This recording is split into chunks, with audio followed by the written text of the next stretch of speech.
Ascetics in the World, Volume 1, published by St. Nikodemos the Hagiorite Publication Society, translated in English by Father Nicholas Palis.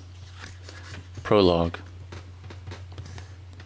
In the noetic firmament of our Church, many brilliant stars, in other words familiar saints, belong to the ranks of the laity.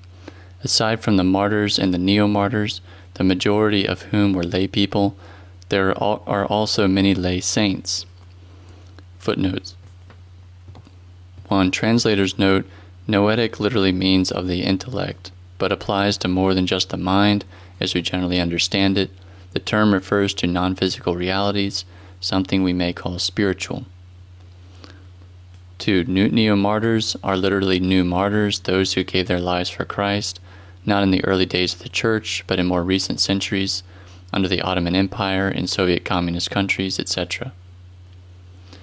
Among lay saints, for example, are the anonymous cobbler of Alexandria, Saint Philaretus the Merciful, December the 1st, Saint Pulcheria, the Queen, and her husband, the Emperor Marcianos, February 17th, and so many other Byzantine emperors and empresses who became sanctified, Saint Eudokimos, July 31st, Saint Zacharias and his wife Maria, November 17th, Saint Thomas in Alexandria, April 14th, and Saint Thomas in Lesbos, January 3rd, Saint Theosivios Arsenitis of Cyprus, October 12th, Saint Samson the Hospitaller, June 27th, Saint Andrew the Fool for Christ, May 23rd, Saint John the Russian, May 27th, and very many others.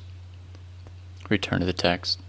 Hence, sanctity is not the exclusive privilege of monks and priests, but is rather possible for every Christian who has correct faith, repentance, and a mindset to struggle. In the history of our Church, we see that after the end of the persecutions, footnote, translators note, in 313 AD, St. Constantine the Great, the Roman Emperor, issued the Edict of Milan, which officially legalized Christianity and ended centuries of persecution. Return to the text. After the end of the persecutions, the more fervent Christians did not settle for the simple keeping of the commandments in the world. Instead, they went out into the desert, striving for the martyrdom of conscience, ceaseless prayer, and evangelical perfection.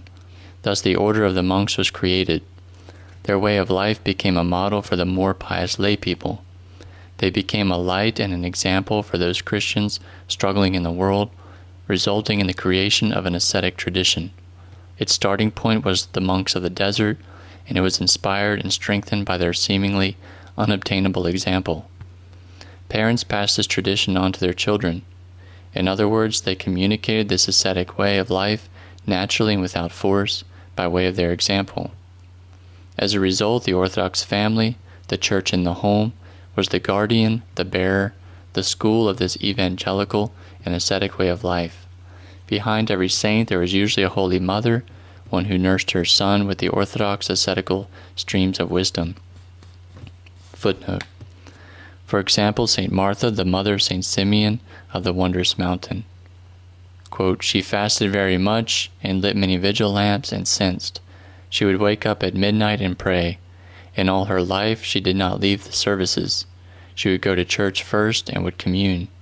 No one saw her sitting in church nor conversing with someone, but she would stand off to the side and shed springs of tears. She would visit the sick, feed the hungry, and accompany the dead foreigners to their tomb, shedding streams of tears out of sympathy. She always considered herself last. She did not boast seeing multitudes of people hastening to her son Simeon and being healed with his prayers. She beseeched God to preserve him and humbly counseled him, my child, glorify God who works through you these miracles, while you be careful of your poverty, and with every watching, guard your heart. Return to the text.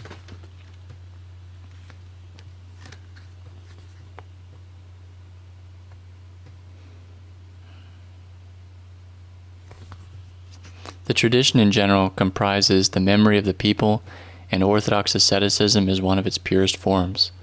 This is the fertile and fruit-bearing ground from which blossomed incredibly delightful blossoms and abundantly fragrant lilies, the ascetics in the world. Even though they struggled amidst society's temptations, they nevertheless reached to spiritual lengths. Many even became sanctified. This aroma of lay asceticism and piety reaches down to our days, since there are still many such ascetics who today, despite all the difficulties, manage to live a higher spiritual life similar to monasticism. Out of love and piety towards these graceful souls, footnote, translator's note, though people are sometimes referred to as souls, both here and in other Orthodox works, this is not to exclude their bodies. The Church clearly teaches that a person is a union of body and soul, a psychosomatic whole. Instead, when people are referred to as souls, it is more correct to see this as a reference to a person's life, to the totality of that person. The Church has never accepted an opposition between body and soul. Using the word soul to refer to a person's life can even be found in ancient Hebrew and the Old Testament. Towards these graceful souls and out of nostalgia for this patristic spirit, which was widespread in older times, we present this collection, which comprises the first volume. Footnote, the second volume will be subsequently published. It was published in Greek in 2013. Return to the text. Part 1 contains biographies of virtuous lay people who lived ascetically, of a nun previously married, and of married priests, because they all lived in the world and faced the same temptations. Chapter lengths differ mainly due to the lack of other data and are not analogous to the virtue of those whose biographies are presented. They are offered in chronological order based on their date of repose. Part 2 documents certain wondrous and didactic events which refer to the struggles, virtues, and elevated states of some virtuous ascetics who lived in the world. It also documents divine interventions through which God led well-disposed people to repentance or saved others from dangers. All the people mentioned, aside from a few in Part 2, now belong to the Church Triumphant. Footnote, in other words, they have all passed on to their eternal reward. Return to the text. They are mentioned by name so that the reader may examine the accuracy of what is written. We had the blessing to meet some of them to our benefit. Trustworthy witnesses met the rest and wrote their biographies. We admired their struggle, while their elevated lifestyle puts us to shame. In this collection, we present the biographies of people who lived in various parts of Greece and other countries, and at various times, from the Turkish occupation down to today. Footnote, for people of Hellenic ancestry, the Turkish occupation is usually measured from the fall of the Roman or Byzantine Empire in 1453 until the Hellenic War of Independence from 1821 to 1832. Return to the text. They were of different ages, races, and states, clergymen or lay people, family men or lay monastics. They each had their character and their personal struggle, but they also had some common characteristics between them. Strong faith and great love for Christ. These qualities motivated their keeping of the divine commandments and great ascetic struggles, exhausting fasts, vigils every night, prostrations, and prayers. They were also pious and were not absent from church. They were very charitable, even if they were extremely poor. They were unyielding to temptations and patient in trials, forgiving of injustices and glorifying God even in afflictions. They were simple, humble, and not at all self-centered. They believed that they were the least of all, that they didn't know anything, and that they were not doing anything worthy of praise. Usually they were illiterate or only barely educated. They had little knowledge but much experience. Footnote. Though somewhat lost in translation, the author is drawing a distinction between activity of the mind and the lived experience of a human person that incorporates mind, body, and soul.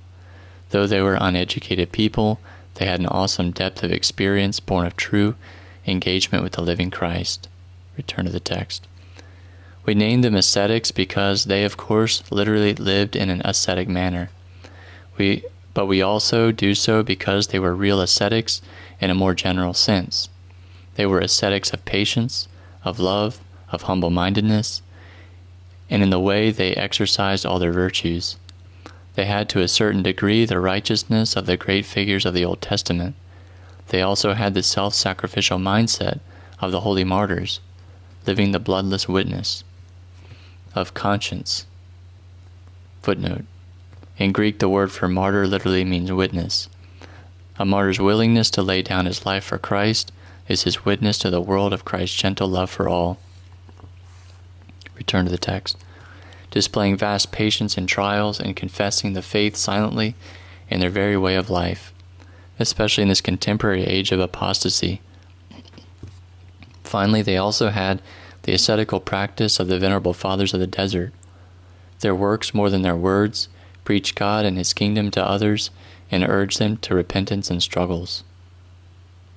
Some, as will be shown, were granted the gift of clairvoyance and foreknowledge according to the needs of their circumstances. Others worked miracles with their humble and powerful prayer.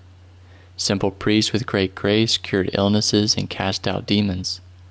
Some beheld the uncreated light. Footnote. This light is not a creation, but is rather the light of God's very energies, the light that the apostles experienced during Christ's transfiguration. Return to the text. They saw saints, the all-holy Virgin Mary, even Christ Himself, in their simplicity and purity. Finally, others were honored with fragrance and the incorruption of their relics after their exhumation. Their divine gifts have no relationship whatsoever with the signs which sorcerers and deluded false exorcists do. The signs of grace are one thing, demonic signs are something else entirely. As the Lord says, they are discerned by their fruit. The ascetics presented in this book are humble and unmercenary. Footnote, this is a term used to describe those who offer blessings and ask for nothing in return. It especially refers to a group of healer saints who would not accept payment for their work. Return to the text. They seek the glory of God and the good of people. They impart joy, peace, blessing, and consolation rather than disturbance, confusion, or fear. They are great in their simplicity and humble in their spiritual achievements. For most, they are unnoteworthy and scorned, but God has chosen the poor of the world to be rich in spirit and inheritors of His kingdom. James 2, verse 5. They are the fools who are scorned in the world, the obscure pillars which support the universe, the light and the salt of the world. Their simple souls became homes of grace and treasure chests of every spiritual value. The entirety of Orthodox theology, all our values and ideals, exist in the life and belief of these people. Our Orthodox tradition is projected in these persons, in the struggle of these humble souls, and then the majesty of our faith shows forth. Christ Himself, who has filled them with grace, works and speaks through them. Though they are charismatics, they confess to priests and humbly accept their guidance. God wants this, and thus it is the order of our Church. Their spiritual achievements are not only wondrous and beneficial for us, but they also impart to us another spirit and a different way of thought from our own. Whereas we want to gain paradise, but also to have every comfort in this life, they had such love for Christ that it burned the worldly and sinful things. Whereas we want to be saved without sacrifice and with little effort, they sacrificed everything for Christ, some even to the point of accepting martyrdom. In a few words, the ascetics described in this book are signposts for the heavenly kingdom. They show us the road to sanctity, which they themselves walked. They are proof that even today one can become holy in the world. Christ has His chosen ones in every age. Fortunately, even in our time, they are not lacking, and the world still exists on account of the saints. Their spiritual state quietly impacted their families and all those around them. Having grace and boldness before God, during their lives they helped many to repent and believe in God. But they continue to help even after their repose, because God in His long-suffering compassion hears the prayers of ancestors for the repentance and salvation of their descendants. God took compassion on a whole nation, the Hebrew people, because of the virtue of their forebearer, the ancestor of God, David. And the Lord did not want to corrupt Judah for David, His servant. 4 Kings 8, verse 19. Their spiritual state even affects nature. As the psalmist mentions, the Lord placed a desert in lakes of water, and a waterless land in the passageways of the waters. Psalm 106, verse 35. In other words, God makes the desert and the waterless land bear fruit because he gives his blessing through and for the sake of good people, while he alters the fruitful land into a salty waste because of the wickedness of those who dwell in it. Psalm 106:34. The person without faith resembles a blind person stumbling in the darkness. A community without values and ideals is a lifeless, decomposing body. Today, many people without faith straightway vanished. They were lost for their iniquity. Psalm 72:19. Our society unfortunately shows signs of decomposition and self-destruction. What is the cause of all the evils? The prophetic word answers, "Because the Lord my God is not in me, these evils have found me." Deuteronomy 31:17. People suggest various therapies. However, a new society can only exist with new people, that is, people renewed in Christ. The spirit that enlivens, preserves, and saves all mankind is the spirit of living our orthodox faith and repentance. The ascetics described in this book prove the truth of this beyond any doubt with the example of their life. Despite living in different ages, difficult ages, and facing wars, displacement, occupation, hunger, and persecutions, they managed not only to overcome all these things and to live by faith, but because they had God's blessing in their life, the things which today characterize our society were unknown for them. Anxieties, psychiatric illnesses, narcotics, divorces, abortions, obesity and diets, the lack of meaning and purpose in life, frustrations and suicides. The people whose biographies we present are not relics of a pious past age. They are living, pure, and graceful icons of the archetype who impart God's blessing and grace to us. For this reason, they are worthy to be imitated. Today especially, we have need of such bright examples. Now that another type of person is being formulated, a selfish and egocentric one, the showcasing and imitation of these graceful souls will help strengthen our lay ascetical tradition. By living it, we may return to our original beauty, as we were first created, and re-depict the true image of man, which unfortunately is buried in the passions and justifications of our contemporary fleshly people. So be it. Part 1. Biographies of Ascetics in the World. 1. Father Basil, the Miracle Worker. Footnote. The information about Father Basil comes from his great-grandchild, Mr. Michael Panteleimon Papadopoulos, from the village St. Constantine, Cappadocia of Parsala, as he heard Nicholas Chalcidice relating them. Also, data about Father Basil have been gathered by Father John Galanopoulos, parish priest of Theopetros, Aridea, from the elderly men of the village whose inhabitants came as refugees from Taslik, Cappadocia. Turn to the text. Father Basil was born, lived, and reposed in saint-producing Cappadocia. Footnote: Cappadocia is an area in Asia Minor, now within the modern state of Turkey. It was a renowned center of Christian life for about 2 millennia and home to major figures such as St. Basil the Great, the important 4th century bishop, theologian, ascetic, and philanthropist. Today, virtually no Christians remain in the area after the exchange of populations between Turkey and Greece in 1923. Return to the text. According to the testimony of his fellow villagers, he was born in Kanjuk or Goljuk Limna, which is 65 kilometers, about 40 miles, south-southwest of Caesarea. For this reason, they called him Father Basil Kanjikles, or the one from Kanjuk, in order to distinguish him from the many other priests who had the same name. And Basil took Sultana from the village Sarmusakli Hamidi as his wife. They had 4 boys and even more girls. Before becoming a priest, Basil lived for a time with ascetics who were in his area, from whom he learned to fast strictly and pray a lot. He kept these spiritual disciplines into his later priestly ministry.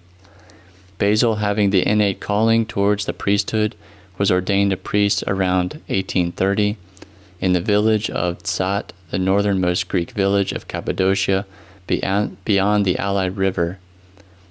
In this village, Romans, Turks, and Armenians lived together. Footnote: the inhabitants of what we usually refer to as the Byzantine Empire referred to themselves as Romans. In Greek, Romioi. Their sense of identity came from their shared Roman civilization, Greek language, and Christian faith. This Roman identity survived long after the fall of Constantinople in 1453. To this day, in Turkey and the Middle East, Christians are referred to as Rum. After the Armenian genocide in 1915 and the settlement of the Cherkessi in the homes of the Armenians, the Romans, under pressure, left the village and settled in the Turkish-speaking Greek village of Taslik, 31 kilometers or 19 miles south of Tsat. Footnote: the Cherkessi were cavalry warriors used by the Ottoman Empire in the late 19th and early 20th centuries to pressure Christians to abandon their homes. The Cherkessi would then move into the abandoned areas. Return to the text. Father Basil was God-fearing and pious, a man of great faith and dedication to his priestly duties. God graced him with the ability to heal the sick, and his reputation spread throughout Cappadocia. Both Christians and Turks hastened to him to be cured. A certain holy hermit lived in the neighboring mountains of Pontus. Footnote: Pontus is located on the southern coast of the Black Sea in modern-day northeastern Turkey. The Greek population here was wiped out during the genocide that ran from World War I to 1923, when any remaining Greeks were sent to Greece in an exchange of populations. For more on population exchange, see note 25. Return to the text. His name was lost to history. One night an angel of the Lord appeared to him and told him, quote, "The time has come for you to rest from the toils of your asceticism. The Lord is calling you near him. On Holy Friday night you will come to paradise. Prepare yourself and receive Holy Communion the next 3 Sundays." Unquote. The hermit, after he confirmed that it truly was an angel of the Lord and not a demonic delusion, did as the angel said and went to Father Basil, the parish priest of Tsat. He told him what had happened and asked to receive Holy Communion, and Father Basil communed him. The hermit said that he would return the following Sunday to receive again. Father Basil wanted to test the hermit's holiness. So on Sunday night, while he was waiting for him, Father Basil securely locked and barred the doors, and even left his wild sheepdogs loose. As soon as night fell, the holy ascetic appeared. The barred doors opened by themselves before him, while the dogs didn't even bark or move from their place. Father Basil, who was waiting for the hermit, was struck with wonder and asked him how the doors opened. The hermit replied, "For us, locks don't apply.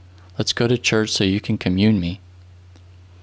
After Father Basil communed him, he asked him, "Saint of God, tell us where you live, so that we can attend your burial." "It is not necessary," the ascetic answered him. "God's lions will come dig the grave." "What do you eat?" Father Basil asked.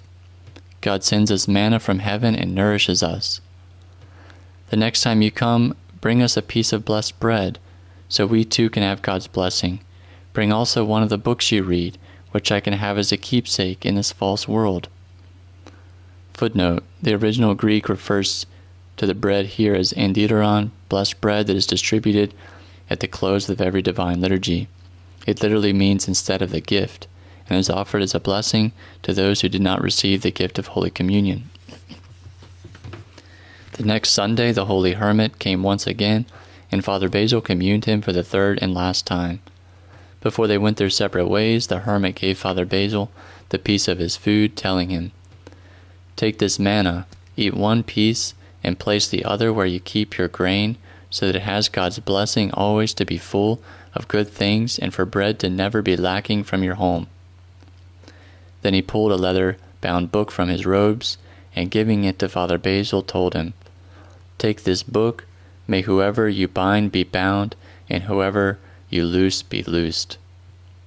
Footnote: this book, the Euchologion of the Church, written in the Karaman Lidiki script, in other words, the Turkish language spelled in Greek letters, is preserved to this day as an heirloom.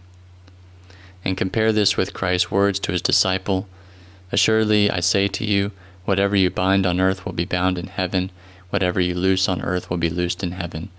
Matthew 18:18. Return to the text. Together with these gifts, the hermit gave Father Basil his blessing, and in a certain manner made him an inheritor of the gifts that God had given him. The ascetic did not appear again. Footnote: compare this with the blessing that the prophet Elijah gave the prophet Elisha in 2 Kings 2. Return to the text. Word of these things spread in the Greek Christian villages of the area. Later, Father Basil was called to the village of Taslik, to which the Christians of Tsat had already moved, so that he could be parish priest there. Father Basil accepted the invitation. Taslik is beyond the Alai River and is 57.5 kilometers or 36 miles northeast of Caesarea. In 1924, it had 154 families, a population of 775 individuals, all Christian Greeks who spoke Turkish. In Taslik, Father Basil became much busier. He would go wherever hurting people would call him, and he would help them with the grace he received from God.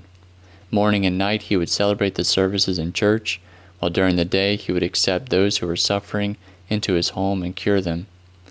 He would not accept money for the healings he performed. Instead, he remained poor and uninterested in wealth. He suffered along with those who suffering, and frequently wept for people in misfortune. He himself suffered from a wound on his foot, and his daughter-in-law Despina cared for him.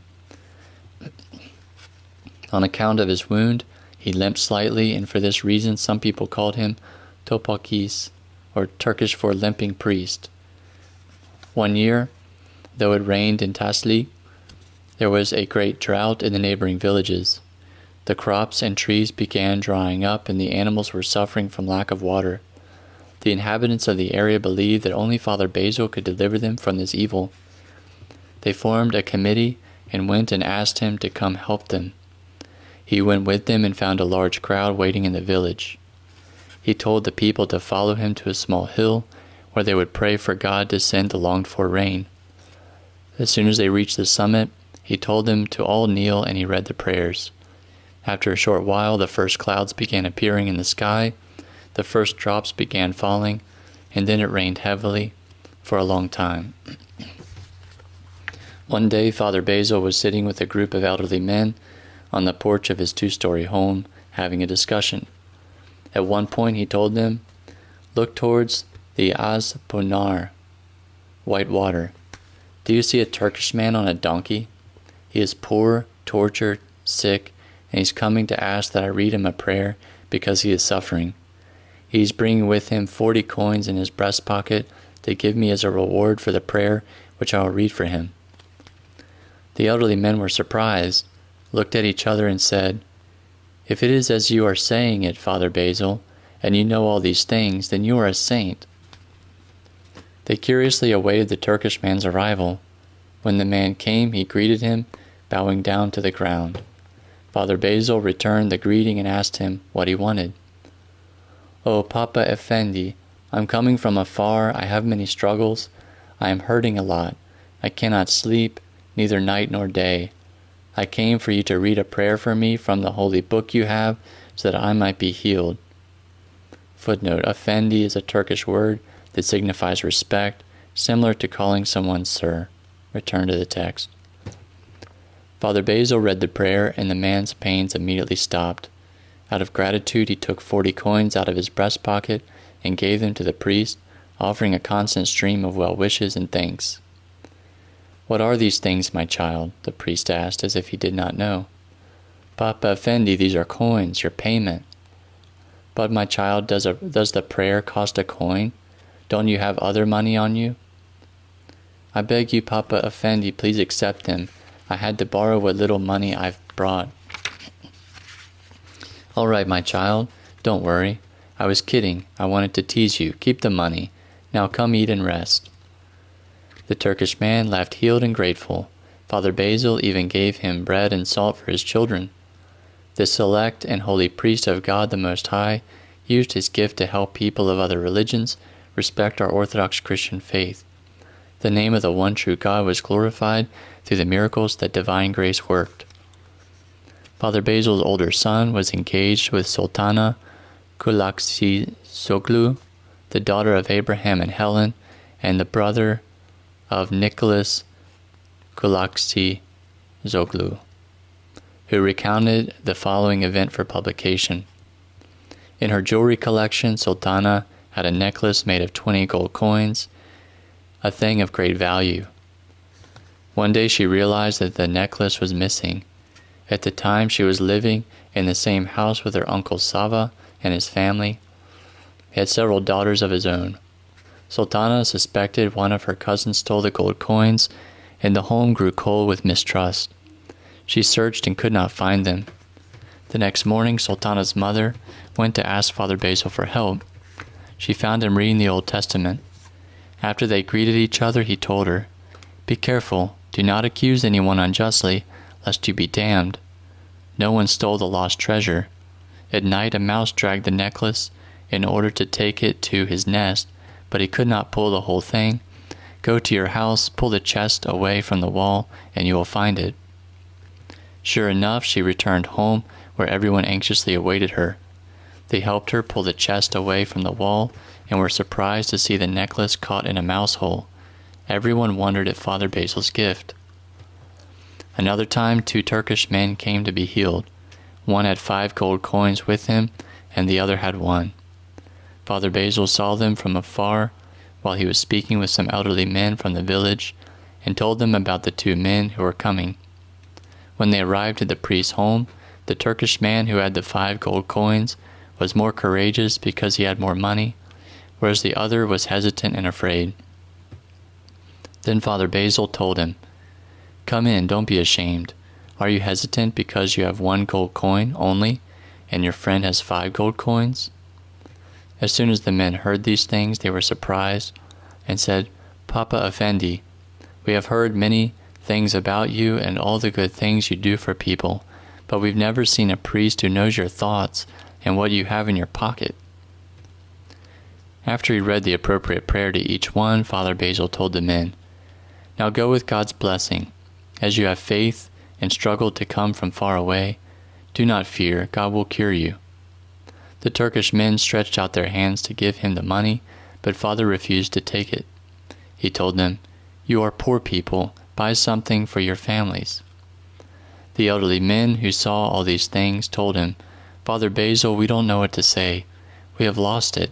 Something is happening with you. How did God give you so many gifts?" He answered them, "Always pray to God with faith and piety. Keep God's commandments, and He will give you His grace." In the village of Androniki, the only child of a rich Turkish man was sick.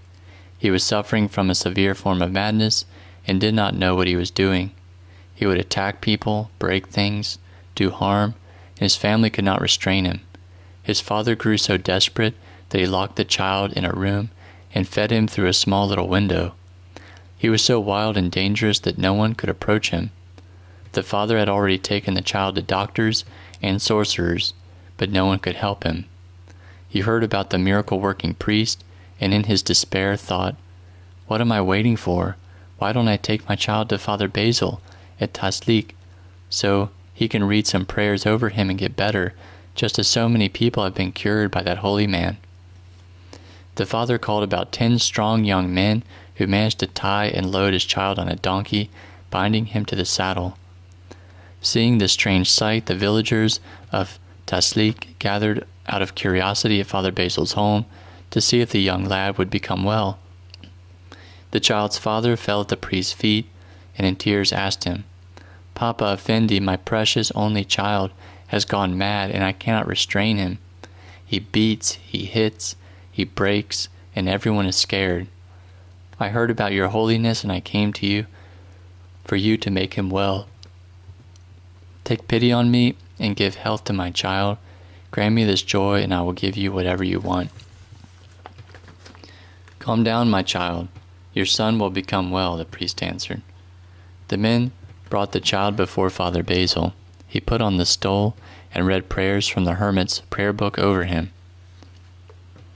He made the sign of the cross over him and told the father to untie the child, who now was calm. The priest took the boy by the hand, stood him up, and told him, "My child, from this moment you are well. There is nothing wrong with you. Henceforth be a good and prudent child. Love your parents and your fellow men. Go with God's blessing." The rich father fell at Father Basil's feet, thanking him and offering him many gifts, which the priest naturally did not accept. Once some people brought a possessed fellow from Caesarea. Though he seemed calm, he would break out into cries and foam at the mouth. They brought him bound, and Father told them to bring him into his room. The priest had everyone wait outside, closed the door, and began to read the exorcism prayers over the possessed person. However, one of the father's young children, aged 4 or 5 years old, hid in the room. He later related what he saw. The priest was reading the exorcisms, commanding the demons to leave. Every time the priest stomped his foot on the ground, the little child could see demons in the form of mice coming out of the possessed fellow's mouth. The exorcism lasted a long time, and the child, seeing the mice or demons filling the room, became scared and began shouting, "Grandfather, grandfather, our house is filled with mice." "Don't fear, my child. They are not mice. They will leave." After the exorcisms finished, the possessed fellow calmed down and fell asleep. When he awoke, they gave him food and water. He recognized his relatives and, being calm now, related what he suffered from the demons, thanking God who delivered him from this torture. They thanked Father Basil, kissed his hand, and left. Once Father Basil was returning to the village on horseback late at night, after a visit to an Armenian friend of his, named Habaraga ek Moloklu, a very good man from Kemerek. The distance between Taslik and Kemerek was 4 hours. Stopping at Etilik on the way, he stumbled upon 2 thieves without them recognizing him. Approaching them, Father made the sign of the cross over them, and the thieves became frozen in their place. He passed between them, and from a distance he took pity on them and loosened them from the binding. The thieves began asking each other what had happened.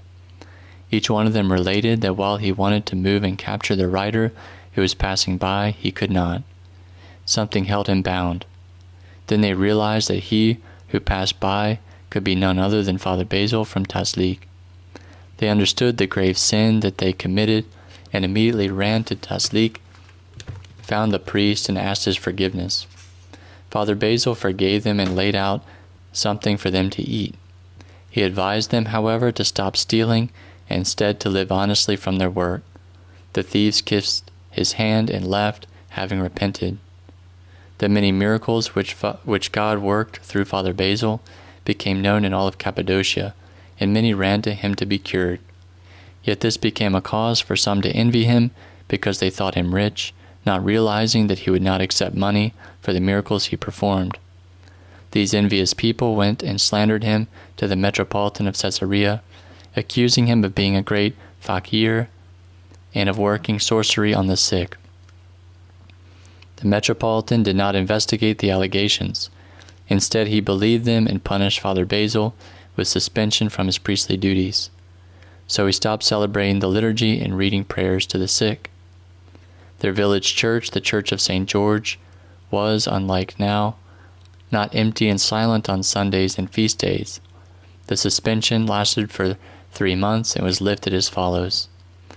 At the time, a new church had been built in the neighboring village of Rumkavak, a distance of 5.5 kilometers or 3 miles from Taslik, and the bishop came to consecrate it. He took the opportunity to visit the other villages of his diocese while he was in the area. While he was at Rumkabak, a committee from Taslik composed of parish council president Abraham Kyriaki and other members visited the bishop to ask that he lift Father Basil's suspension. The bishop agreed to visit Taslik and to investigate the matter in person. He and his deacon arrived on horseback as usual and stayed at the home of Hatzi Onimfiu, the richest man of the village and a parish council member. The whole village welcomed the bishop, kissed his hand, but also complained that he punished their priest. Father did not attend the welcome since he was being punished, avoiding appearances and remaining at his home. While the bishop was conducting the investigation, some villagers notified him that his horse was lying down, moaning, trembling all over, and in danger of dying. They tried taking care of it as best they could. They gave it something to eat. They brought practical doctors, but its condition worsened. Worried, the bishop sent the deacon to read a prayer, but the horse did not recover. The bishop himself went down and read a prayer, but the animal's condition continued to deteriorate. The inhabitants of Taslik knew that Father Basil easily healed such illnesses, and they suggested to the bishop through the president that he call Father Basil. The bishop refused. The president then told him, "Listen, bishop, from the time that Father Basil came here, neither animals nor people die from illnesses. His prayer makes everyone well." The bishop finally relented and agreed to call Father, but the priest would not go, telling the messenger, "Does the priest bless before the bishop?" They sent another person, but again he refused. The bishop awaited him anxiously because he saw the danger that his horse was under. Then the president himself, Abraham Kyriaki, went and asked the priest to come, so the bishop could see with his own eyes that Father Basil served God and not the devil. Then the church could be reopened and the people could once again attend the services. Father was finally convinced. He took the stole and the hermit's prayer book and followed the president. They went directly to the stable, where a crowd waited anxiously, and without pausing to greet anyone, Father Basil approached the sick horse. He began reading the prayer. The bishop was curious and looked over Father Basil's shoulder to see what prayer he was reading. As he read, the priest paused 3 times and made the sign of the cross over the horse, touching it lightly with his foot. In the end, the horse shot up to its feet and then began eating. The priest wished the horse well and left for his home. The bishop was so overjoyed that he forgot to thank Father Basil. When the bishop recovered, he hurried after the priest and asked Father Basil to follow him. He grabbed Father by the hand and led him to the home where he was receiving hospitality, while the multitude waited outside. He went to the porch together with the priest, and addressing the multitude of Christians, said, "My brethren, the prayer which Father Basil read, I also read, as did the deacon. God did not listen to our prayer. However, he heard Father Basil's prayers. Something must be occurring so that God accepts his supplications. I will hear his confession." He had the other step outside, and after asking Father Basil various questions, heard his confession. The bishop came out and told the people who were waiting, "Listen, my beloved, now Father Basil will not ask forgiveness of me. I will ask forgiveness of him, because I believe the slanders and punished him with suspension. He has received grace from God, and no one can take it back." Then the bishop read a prayer for Father Basil and released him from the suspension.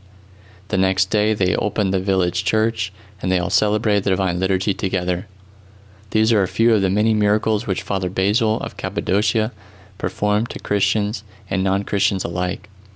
Based on the testimony of his relatives and of his fellow villagers who are alive today, he reposed around 1900 and was buried there in the village, where he served daily as parish priest in Taslik of Cappadocia. May his memory be eternal. May we have his blessing, and may his intercessions help the Church of St. George in Taslik, which is now a mosque, once again be filled with the celebration of the Divine Liturgy. Amen. Footnote.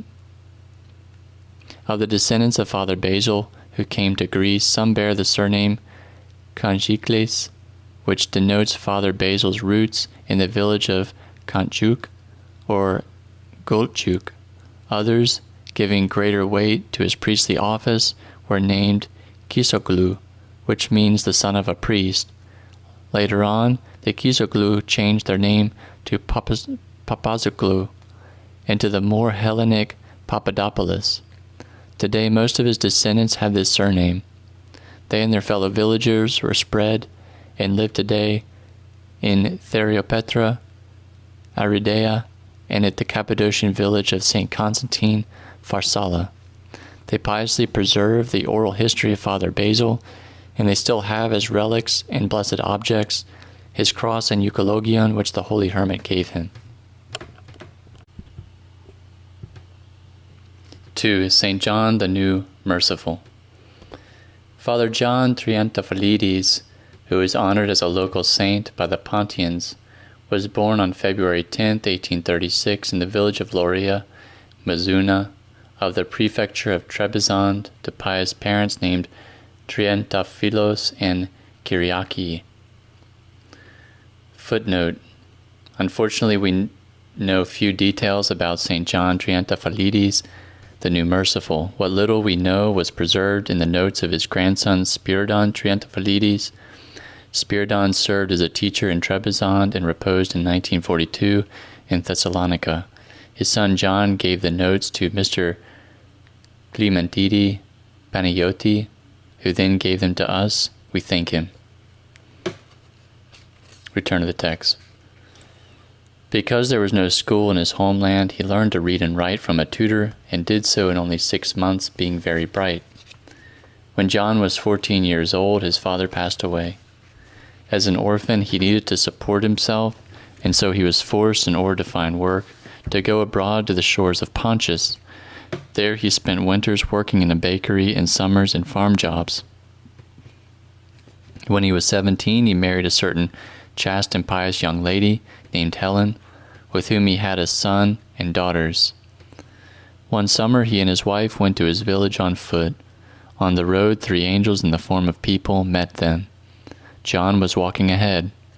The angels looked at him carefully but did not speak to him. They walked past him and encountered his wife, and one told her, "The villages are waiting for John to become a priest.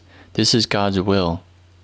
The second one told her, "After 30 years you will be blessed to visit the Holy Land." And the third, "After his repose he will be numbered with the saints." Helen asked in wonder, "How do you people know the future? How can you see what will happen in 30 years? They answered, "We are not humans but angels of God, and we came to counsel you beforehand, so John will not refuse the mystery of the priesthood." She, with fear and emotion, answered, "Let God's will be done." In 1870, at the age of 34, John was invited to the magnificent office of the priesthood, and being obedient to God's will, according to the angelic prophecy, was ordained a priest by the ever-memorable Metropolitan of Chaldea, Gervasios. He was appointed parish priest in the village where he was born, and he celebrated the liturgy in the churches of St. Pantaleimon and of the Most Holy Theotokos, as well as in the monastery of St. George, Lermushu, and Xantu. Although not very educated, his interest and brightness helped him learn the order of the services and the practice of the priesthood from the monks of St. George Chutura. He was a gifted speaker. Whoever spoke with him felt joy. When he preached the word of God, his words imparted sweetness and grace. Despite the fact that he had not studied, he was an important preacher, and for this reason people called him the New Chrysostom. Father John dedicated himself after his ordination to pastoral work, and worked to lead a virtuous life and keep God's commandments precisely, especially by showing mercy on others. Even though he was of modest means, he fed the hungry, dressed the poor and the orphans, and offered hospitality to foreigners at his home. He helped the poor of the village pay their taxes. For the good of the village, he built roads, bridges, and fountains. In 1877, due to the Russo-Turkish War, people began to suffer from starvation. Father John, the Good Shepherd, strove to ensure that people did not lack basic food. He wrote letters to rich acquaintances and gathered the necessities that he distributed to the poor, who thus were saved from starvation.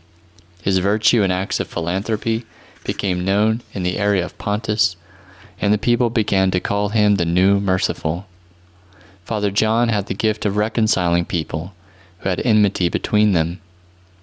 As a peacemaker, he was appointed the justice of the peace of the sacred metropolis. When individuals or even whole villages would go to the metropolitan to judge their differences, he referred them to Father John, saying, "Go to him, he will reconcile you because he is wise, has a sweet tongue, and divine grace." And truly he brought them peace. People would come as enemies seeking judgment, and would leave as beloved brethren.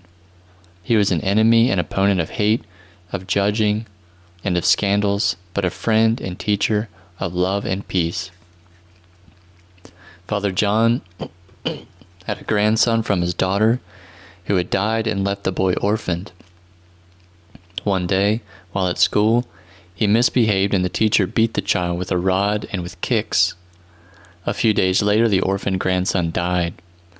Other relatives and the child's father wanted to take revenge on the teacher and to kill him. Father John offered many prayers to God. At the court, he managed to pacify the enraged relatives and to free the teacher from prison. As a grandfather of the dead orphan, he was pained, but as a disciple of Christ, as a preacher of love, he forgave the teacher and worked to free him. In 1900, together with his Presvytera, he was blessed to worship at the all-holy tomb of Christ at Golgotha, and at the all-holy pilgrimage sites of the Holy Land. They remained there for 6 months and then returned to their village. Their pilgrimage occurred 30 years after the prophecy of the angels. The good Presvytera, Helen, reposed on July 26, 1902. Father John, after pastoring his flock for 33 years in a God-pleasing manner, reposed in the Lord on Saturday, June 13, 1903, and was buried in the church of Saint Pantaleimon.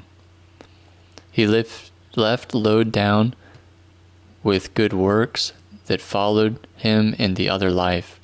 To the faithful he left as a consolation, support, and precious treasure his sacred relics. After the burial, a daughter-in-law of Father John saw the Holy Spirit in the form of a dove descending on his tomb. 3 years later, Father John appeared in a dream to a woman named Panaila and told her to exhume his relics with her brother, an event which took place on October 7, 1906, as follows. When they went to the cemetery, they saw Father John standing on his tomb with his vestments and reading the Gospel. His face shone brilliantly like the sun, and he urged them to dig. Many people had gathered, and they saw Panaila speaking, apparently to herself, and they considered her crazy. They could not see Father John. When they found Father John's relics, they saw that his 2 hands were incorrupt. The people, overcome with emotion, cried for joy. They venerated the relics, glorifying God, and took their incorruption as a sign of Father John's sanctity. The event became quickly known in the area of Chaldea. Every day, multitudes of people, entire villages, Muslim Turks as well as Orthodox, arrived to venerate the holy relics. They brought oil and candles as gifts to the saint. The Turks would say that priest was a saint even while living, and after his death this was made more manifest. If you build him a church, we will also contribute. Footnote: it is traditional for the relics of saints to be exhumed several years after the saint's repose, so they can be venerated by the faithful. Some relics are simple bones, while sometimes the bones take on a golden honey color, some stream myrrh, others have a sweet fragrance, still others are entirely incorrupt and entirely free of decay. Return to the text. Miracles also occurred. Many people were cured. There was a certain young man, 20 years old, from the city of Mechilova, near Tiflis, of the Caucasus. He had gone out of his mind and was therefore bound so that he would not cause harm to himself or to others. They took him to many doctors, sorcerers, and to churches. Finally, without being cured, they locked him up in the insane asylum of Tiflis. One night, St. John appeared to the insane man's mother in her sleep, telling her to not cry because her child would be healed. He advised her to give him water to drink, into which she should sprinkle some dirt from the saint's tomb, and she should burn a piece of his phalonion and incense with it. She did as the saint told her, and her child was healed. Footnote: the phalonion, similar to the chasuble of the Catholic and High Church Protestant traditions, is a cape-like vestment that a priest wears during the church services. Return to the text. An Armenian family had an only son who was 12 years old. This boy lost the ability to speak for 4 years because of some shock. His father was a communist, and he took his child for examinations to the University of Tiflis, but to no avail. The boy's mother was a faithful Christian, and without her husband knowing, took the child to many churches, but he was not cured. When she learned of the healing of the insane man mentioned above, she asked with faith and piety for dirt from the saint's tomb. Footnote: because we live in a physical world, God sometimes acts through matter to offer healing, especially matter that has been in contact with holy people, and we might say sanctified by association. This is what happened when people received healing by simply touching handkerchiefs and aprons that St. Paul had touched, as we read in Acts 19, verse 11 to 12. Return to the text. She then sprinkled the dirt in water and gave her speechless child some of the mixture to drink. He immediately began speaking. With great joy, the child's mother announced the miracle to her atheist husband and preached her Christian faith. Then her husband also believed, and having repented, thanked God. St. John's descendants came as refugees to Greece and brought the saint's hand and skull with them. St. John's relics continue to work miracles. Anastasia, the saint's granddaughter, related, in 1930, a certain doctor, acquaintance of a friend of mine, became ill here in Thessalonica. His hands had become paralyzed, and his parents were inconsolable because he was young, about 35 years old. They brought him to many doctors and churches, but he did not find any cure. When he learned about the relics of my grandfather, St. John, from my friend, he asked to venerate them.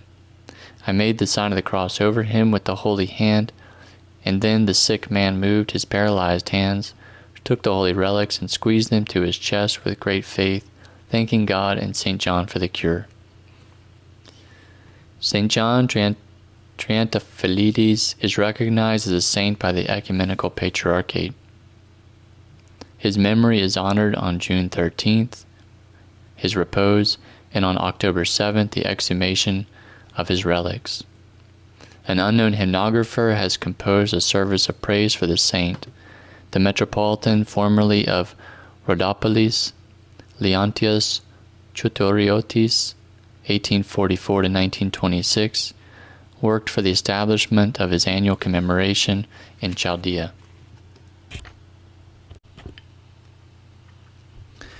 (3) Elenaba the Forknowing.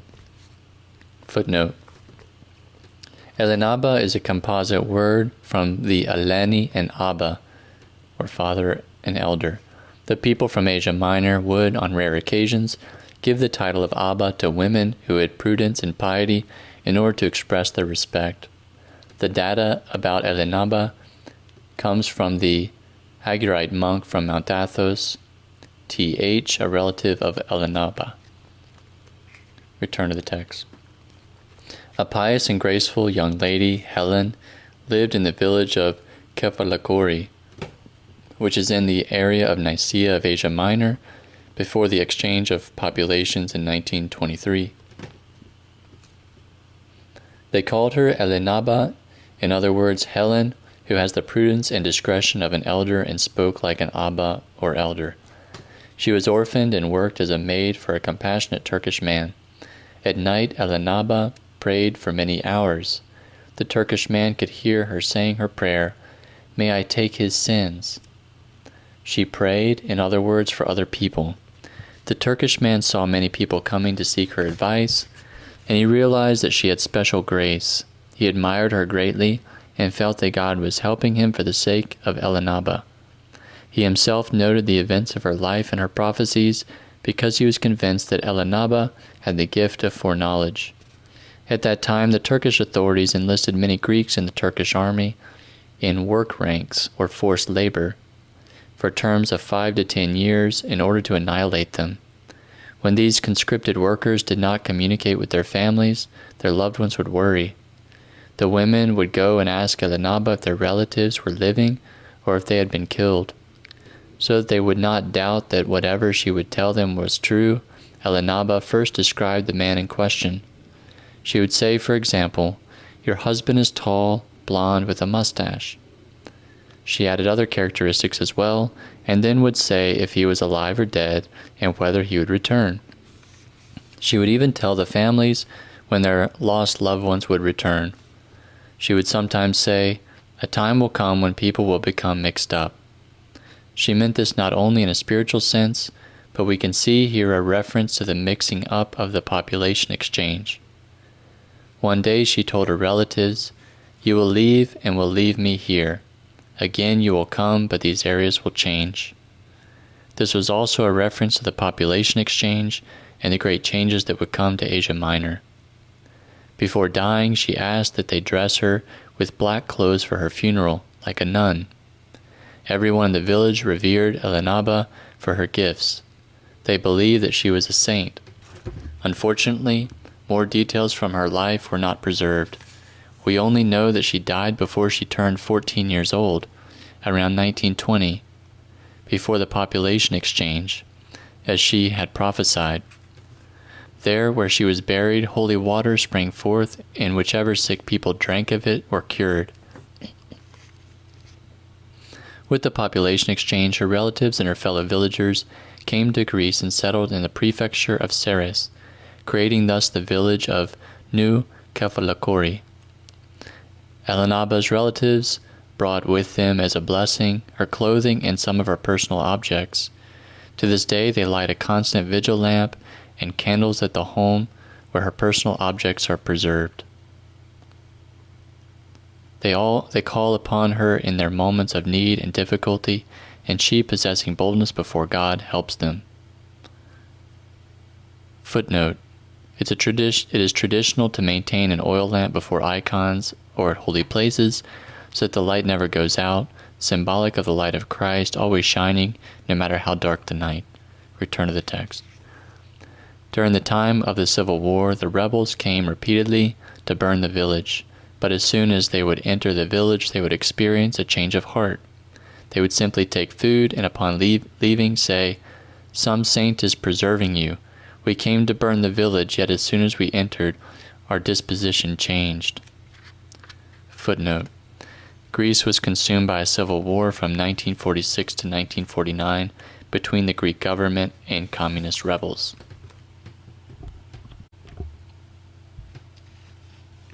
For Presvytera Kyriaki Titoridou.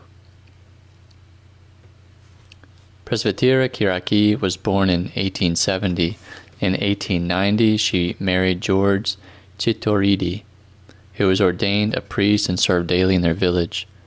Tsopli or Dermitiki of Ortu, Kotioron of Pontus. They had 6 daughters and 1 son who passed away at a young age. Presvytera Kyriaki was simple, very pious, and very charitable. She felt pain and shed tears whenever she saw people's misfortune. The door of her home was always open to the poor and the hungry, who would find food and warmth within, and to travelers who would find a place to stay. In 1903, Father George and his family immigrated and settled in the village of Atara, or Azanta, of the area of Soshum, Georgia. He was the only priest in the area where many Greek refugees lived. He celebrated liturgies, baptisms, and marriages, and read prayers over the sick. At his home every day, dozens of refugees arrived who did not have a place to lay their head. Referenced Luke 9:58. The compassionate Presvytera tirelessly kneaded bread, cooked, and fed all the poor who arrived at their home. She loved them and consoled them as if they were her children. Because she could only offer hospitality to so many people in their little home, she asked Father George to build a large hostel. When it was completed, she could offer hospitality to as many as 100 people. While the pious Presbytera fed so many hungry mouths, she herself fasted every day. Until Vespers, she would not eat or drink anything. She would go to church, receive andidoro, and then would eat. Footnote: andidoro is the blessed bread on the altar. Return to the text. She did not eat meat or other non-Lenten foods, but only greens and fruits. Footnote: strict fasting involves abstaining from meat, dairy, and olive oil, as well as limiting one's overall food consumption. Return to the text. Passing one day with Father George outside a cemetery at Sochum, she asked that he bury her at this cemetery when she died. Father was surprised because she was young, about 40 years old. Yet in a few days she became ill, and when she reposed, they buried her in that cemetery as she desired. 7 years after her repose, Father George saw her in his sleep, telling him, "You haven't gotten bored having me underground for 7 years? Come, take me out." He saw this dream repeatedly. In addition, a monk from the Nova Fon monastery in Trenta saw every night light descending on her tomb and would hear a voice telling him, "Come to the cemetery to take me out." When they exhumed her relics, they saw that there was no dirt on her bones, and that beneath them there was water. A fragrance poured forth, and amazed, they saw her right hand where she wore her ring, her ear and her heart were incorrupt, while the rest of the bones were golden yellow.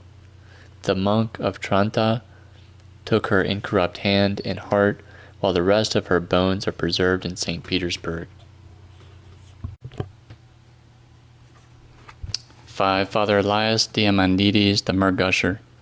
Father Elias Diamandidis was born in 1880 in the village of Hormikianto of Sorminon of Pontus, which is an 8-hour boat ride from Trebizond.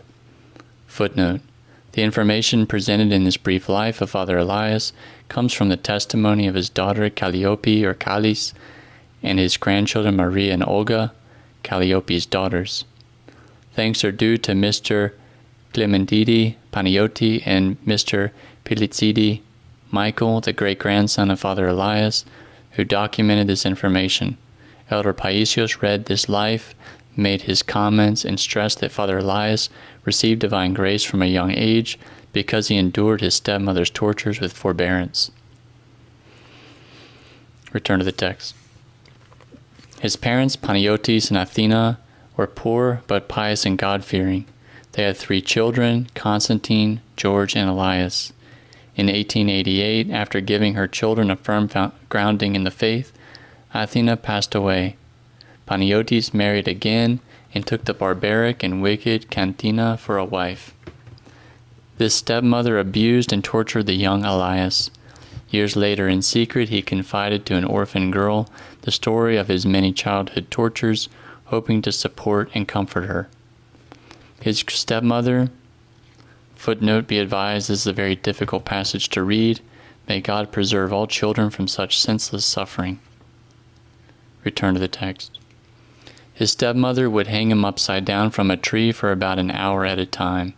She, without any feeling, would observe his torture, while he in tears would beg her to untie him.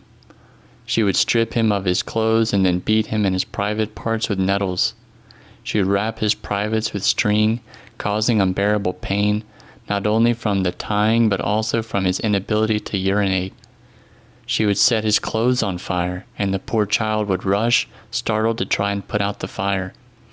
All day long she'd leave him hungry, giving him only a little dry bread.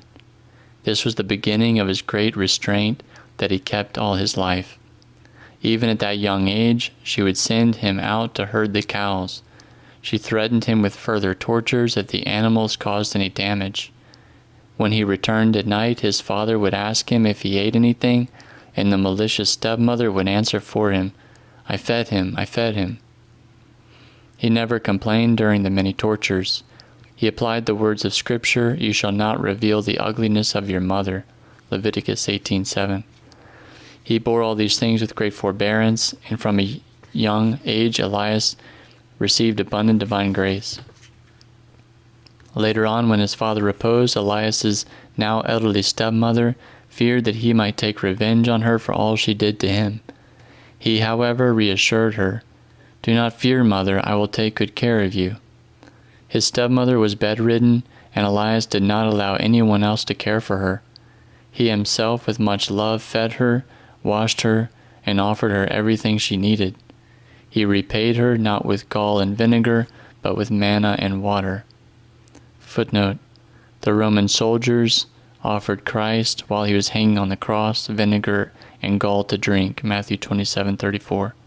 While Israel was wandering in the desert for 40 years, after the exodus from Egypt, God sustained them with manna, Exodus 16:35, and water, Exodus 17, verse 5-6. She, with a crushed and contrite heart, would say over and over again, "Elias, I tormented you so much. I did so many evil things to you. Forgive me, my child." And he guilelessly would tell her, "Don't worry, mother, you are forgiven." Due to financial difficulty, Elias did not go to school and did not learn to read. Until he was 17 years old, he worked as a tinsmith at Platana of Trebizond for his cousin Peter Diamandidis. In 1897, when he was 17, his older brother Constantine and his stepmother insisted on marrying him to a 30-year-old woman who was not from a good family for her property. Elias did not want to. For this reason, on the night of the wedding, he left and made his way through the mountains of Hatzaranto to the village of Kyriaki. He went to the parents of a poor young woman, Soteru, whom he liked and wanted for his wife. With the blessing of her parents, Constantine and Helen, he married the 17-year-old Sophia Samra. At first, he and his wife lived very poorly. He worked as an employee at the bakery of Panagiotis at Elias. Panagiotis saw that Elias worked honestly and honorably, so much so that he gave him his bakery. God also blessed Elias, and he gained much. He then bought a large home at Kyriaki at the Chani. His home became an inn for strangers and the poor. He secretly helped the hungry. He used Turkish women so that he could conceal himself, so that people would think that the Turks were doing the works of charity. He paid them, and at night they transported food to needy homes. He gave a strict command that they tell no one. To a widow with 4 infants, he sent flour with a Turkish woman, and the Turkish woman would stay and help the widow to knead. Elias and Soteru had 6 daughters, Agape, meaning love, who married, and after she was widowed, became a nun with the name Maria at Cuma of Soshum, Basiliki, Helen, Calliope or Kali, Athena, and Olga. Elias was diligent and loved God very much. He was distressed, however, that he didn't know how to read. So an angel appeared to him in his sleep and began to teach him letters as well as chanting and iconography. Every night he would see him in his sleep, and he continued his lesson until Elias learned to read, to write well, to chant, and to make icons. On Sundays, he would chant in the Church of the Precious Cross in the village Zita of Sorminon. He had an exceptionally sweet voice and chanted piously as he had been taught by the angel. Having love and an inclination for prayer, he always woke up early in order to pray. In 1918, their life, like that of all the Hellenes of Pontus, became unbearable thanks to the violence of the Turks. The day before Epiphany or Theophany, which is the baptism of the Lord celebrated January 6th, at the time of the blessing of the water, the Turks surrounded the village church. The Armenian army, however, scattered them, and thus many families set out the same day to leave for Russia. Among them was Elias's family. He himself left later on, walking on foot for 15 days in the snow. At Vatum, in the village of Machmusia, his daughter Agape settled down with her husband Abraham, who is quite rich. He bought a large estate for his father-in-law Elias on the mountain, where Elias built his home with his own 2 hands. He continued working as a baker while also helping the poor. He would invite strangers to receive hospitality at his home. He would send his daughter, Kali, to the intersection of local roads with his address written on a piece of paper she could give to strangers and invite them for hospitality. He cried from joy when beggars, refugees, and poor people would visit him. Every night he hosted 5 to 10 people. He would have his children delouse them, wash their feet and their clothing, and then lead them to the large room, the Musafir Anda, which he had built especially for the hospitality of the poor. He himself served them and fed them until they were filled. "Eat, drink, do not be ashamed," he would say. He himself would eat last. On top of all this, he also had a special room for the sick. Once he offered hospitality for years to 2 brothers who were monks, named Pachomios and John. They dressed in secular clothing for fear of the atheist communists and lived ascetically on a cliff of Soshum. John reposed later on at Pontus, while Pachomios passed away on the holy mountain of Athos. His good wife helped him in offering hospitality, and we might say competed with him in trying to be more charitable. They would ask around to learn who is in need, and at night would send satchels of flour, cheese, and fruits to widows, orphans, prisons, and other institutions. One night the orphan Ugula, whom they were raising at their home, saw Soteru going out secretly from their house and asked her where she was going at such an hour. "Be at peace," she told her. "I'm just going to milk the cows." "At such an hour?" Ugula asked again. "I'm taking the milk to the prisons," Soteru admitted. Aside from Ugula, she raised and married off another orphan girl, Elpiniki. One night Elias saw St. George in his sleep. The saint ordered him to build a church near his home and name it after him. He even indicated to Elias the spot where he would hang the saint's icon, as well as the other icons, and promised Elias that he would help him and work miracles. One day, while Elias was digging on his property, the pickaxe got stuck and would not come out. He dug around it with a chisel and discovered a church wall. He dug carefully and soon revealed the 3 sides of the church, and on the wall a well-preserved fresco of St. George. Elias built the church with wooden boards and covered it with grass. Outside it seemed like a haystack so that it would not raise communist suspicion. He painted the icons himself and placed them as St. George wanted. His daughter Agape, who was a secret nun, took care of the church.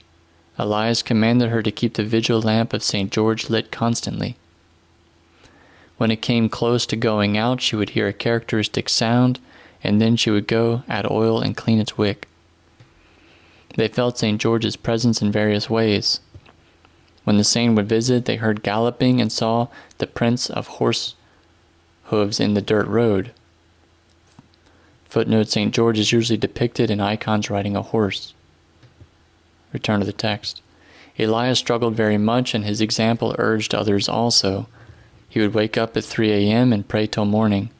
He pushed himself very much in his prayer life. He used the prayer rope, and his tears flowed constantly. Footnote: prayer rope is called a kombuskini in Greek. This knotted rope is used to help count one's prayers and focus one's mind and heart. It is usually used for the repetition of short prayers, most frequently the Jesus prayer, "Lord Jesus Christ, Son of God, have mercy on me a sinner." The prayer rope is a tool used to try and pray without ceasing. 1 Thessalonians 5:17. Return to the text. If he did not wake up on time, St. George would nudge him gently, saying, "Get up, time has passed." Elias would in turn wake his family so they could pray as well. However, he would wait a little and wake the orphan Ogula at 3:30 a.m. with a meek voice, allowing her a little more sleep. Elias went to the local priest and told him of the church he discovered. The priest was elderly, and for fear of the atheist communists, would not wear a cassock. He urged Elias to be ordained a priest in order to be able to baptize and commune the Christians. Elias accepted and was ordained a priest by the bishop of Vatum. He wore priestly vestments which he inherited from a priest who was an uncle of his, Father George, and he secretly celebrated liturgy in St. George's Church and in other countryside chapels. When the area believers learned that there was a priest in the village, they started going to the liturgy at night in St. George's Chapel. The area Turks were informed and denounced it to the police, who raided the local chapels. However, Father always was warned ahead of time by good people, and before the police arrived, the people would scatter and pretend that they were gathering wood or occupied with some other job. Father Elias boldly declared that he was a Christian, and he would tell the police that they were his workers. During every police raid, they would capture him, interrogate him, lock him in prison, beat him, and leave him hungry. He underwent many tortures without yielding, remaining a firm confessor of Christ. When he was released from prison, though still hurting from the tortures, he would secretly go every night to his chapel, and with the believers they would celebrate the divine liturgy. He was ascetical and ate little. His usual food was a little watery rice, or a few walnuts, or a few boiled greens. At the end of his life, he drank tea with a little dry biscuit. He kept the 3-day fasts, and at night he ate only 3 hazelnuts. He also zealously fasted during the Lenten periods. Footnote: there are 4 Lenten periods on the church calendar of varying degrees of ascetic strictness: the 40 days before Easter or Pascha, called Great Lent, the 40 days before Christmas, the 2 weeks before the Dormition of the Theotokos, the Virgin Mary, on August 15th, and the time between Pentecost and the feast of the Apostles Peter and Paul on June 29th. Christians also fast every Wednesday and Friday to remind themselves of Christ's betrayal and crucifixion. Some monastics also fast on Mondays. Return to the text. He often suffered gastric hemorrhaging, and he was very weak. He taught his children fasting from a young age. During the day, he worked his land. He cultivated leafy greens and many types of fruit-bearing trees, even varieties of tea. Father had as a blessing the right hand of Father John Triantafilides, who is a saint. An abbess from Sochum also gave him the heart and pinky finger of a little child named Maria, who was preserved incorrupt after her exhumation. This little girl came from Santa of Pontus. Her parents were very wealthy but extremely avaricious and uncompassionate. When her mother reposed, her stepmother tortured Maria and left her hungry. At night the little girl secretly distributed many material blessings to the poor and to pregnant women. She would even give the little bread she had to the hungry, and instead go hungry herself. She reposed at the age of 12, and during her exhumation, her right hand and her heart were found incorrupt and fragrant myrrh. Before her relics were uncovered, some people would see a light at her tomb every night, which would ascend and descend 3 times. They saw this as a sign that they should exhume the girl's relics, and so they found her tomb to be fragrant, full of myrrh. As St. George promised, he gave Father Elias the gift of curing the sick. He would read the Gospel over them, make the sign of the cross over them, and have them venerate the relics of St. John, the new Merciful, and Maria. He would even make the sign of the cross over Turks and Armenians who would be cured. Yet not all of them who came to him were healed. For instance, Father Elias once said that a certain person would come to him from far away, but would not be healed because he was not coming with faith. This happened just as St. George told him it would.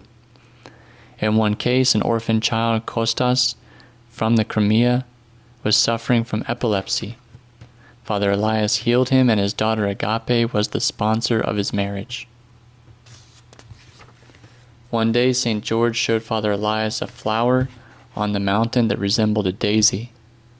The flower grew in one of two colors, white or yellow.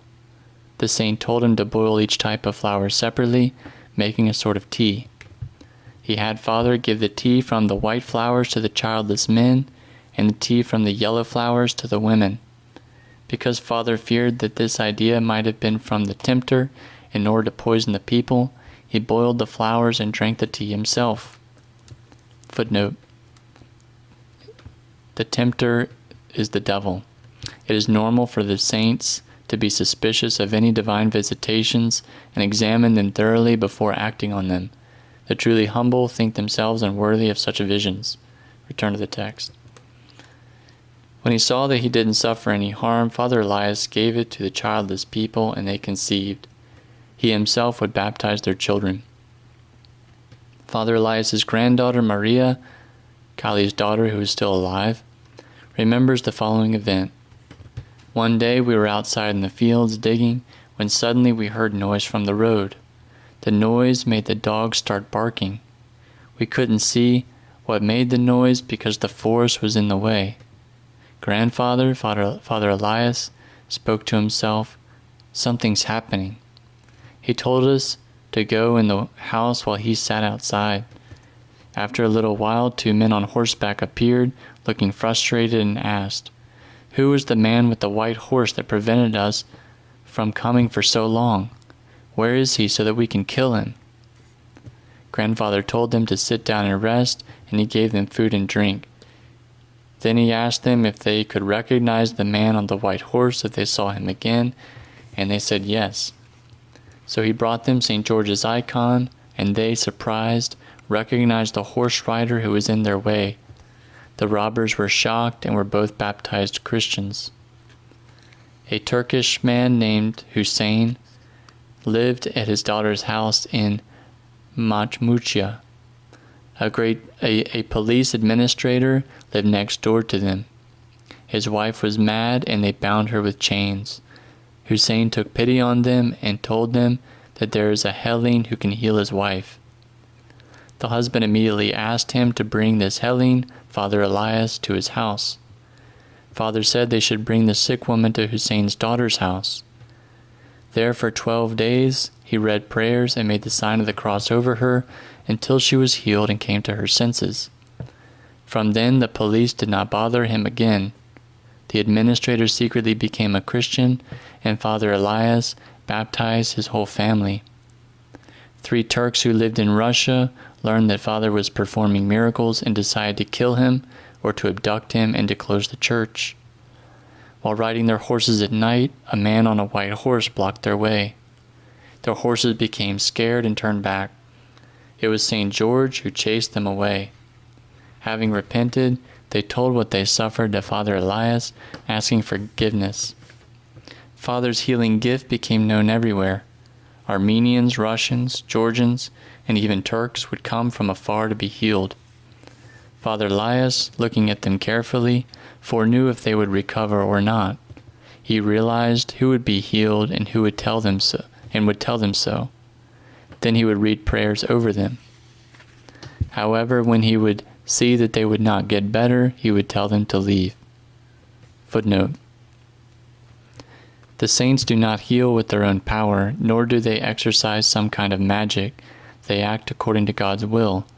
If for reasons unknown to us it is not meant for a person to be healed, there is nothing they can do. Return to the text. An army officer's son became gravely ill. The doctors in Leningrad and in Moscow disheartened him. He heard about Father Elias and brought his son to Matmucia. Father told the man, "You can go to your home in peace. Your son will stay here for 3 weeks. If you wish, come to see him."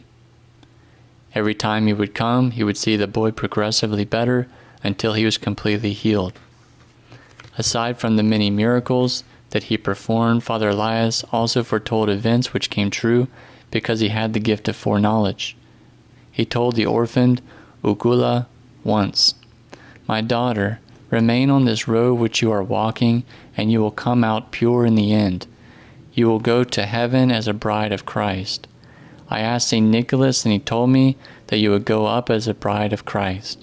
You will not get married." Though many asked for her hand, it happened as Father Elias foresaw. Father Elias knew whatever people had in their hearts, and he would often tell it. Once some people set out from Pontus to Russia, and he knew it. Another time 3 Hellenes from the village Akalseni set out to visit him. They lost the road and stayed at night in the countryside. Father Elias mentioned these 3 lost travelers, and as soon as they arrived, told him, "Why, blessed ones, how did you lose the way and were troubled?" Sometimes he would say, "Today such and such a people will come, they believe and they will become well," or "He who is coming doesn't believe and he won't become well," and it would happen as Father Elias would say. Another time he would see with his gift someone coming to see him who had gotten lost in the forest. Then he would send an acquaintance of his to the spot where the lost person would be, and he would find him and bring him to Father. He once said, "A Peter is coming. He has this illness and he will become well.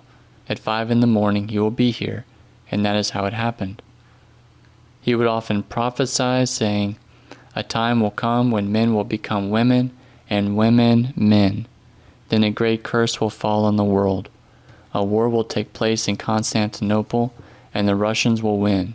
They will go as far as the Euphrates River.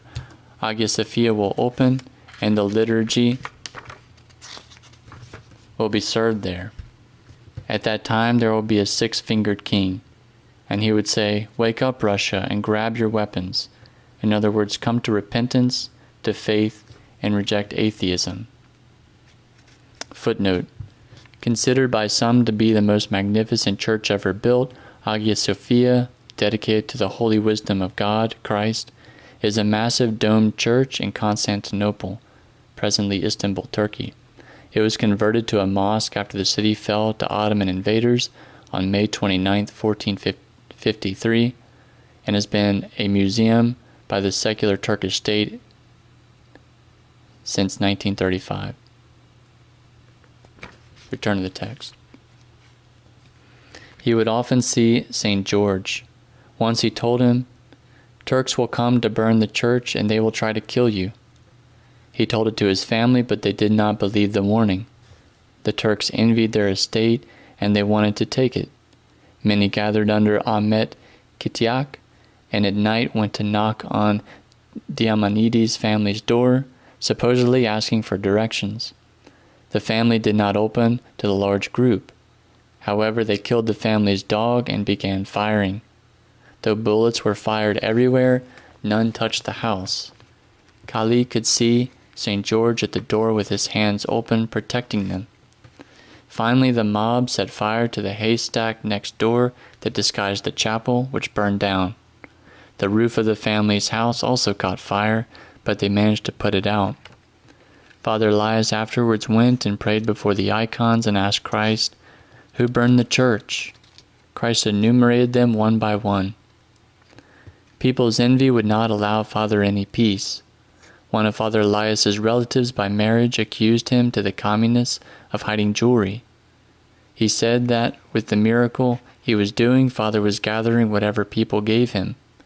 Yet the truth was that Father Elias would not so much as touch money with his hands. The communists came and ransacked his home, grabbing everything, while they imprisoned him in his Presvytera Soteru.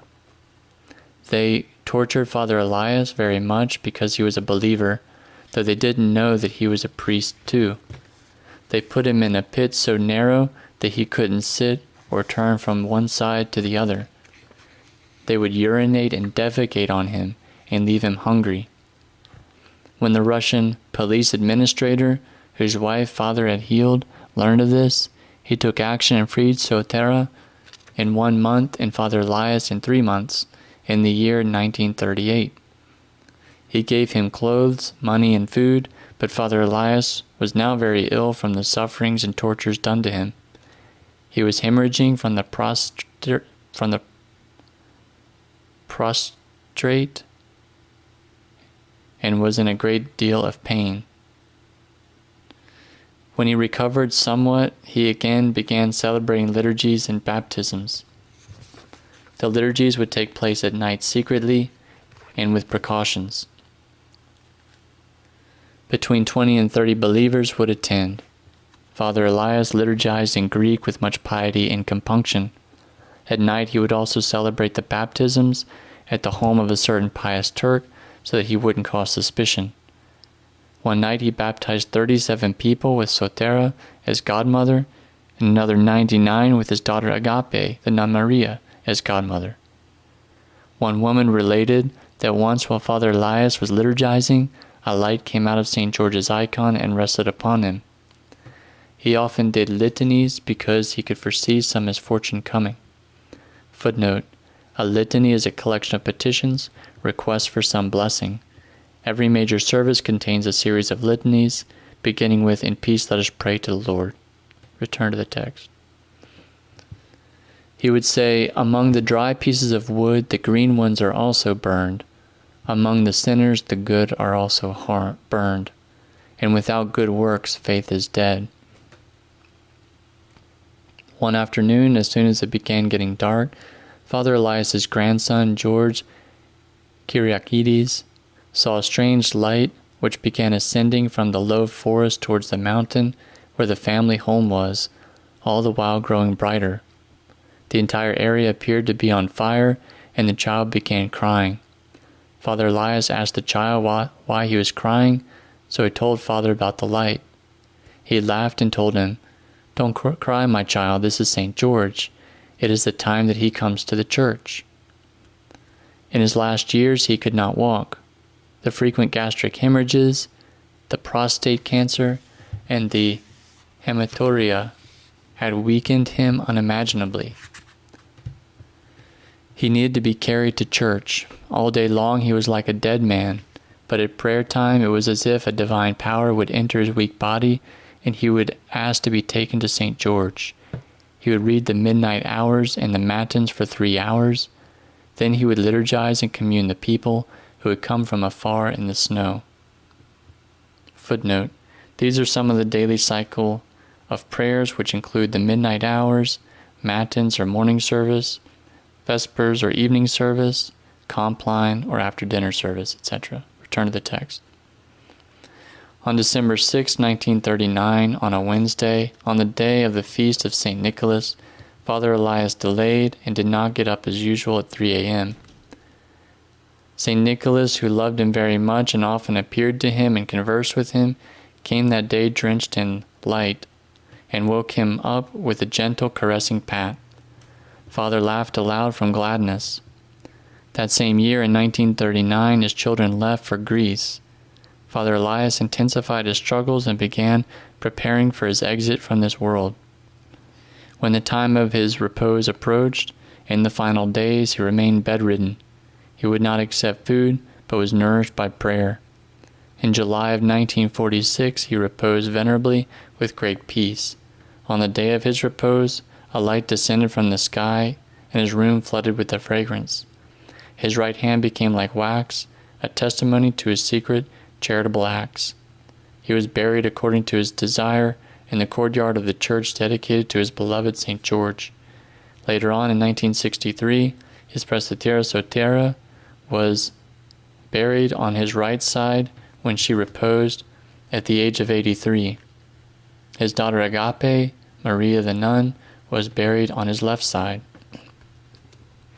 At night, light would come out of his tomb.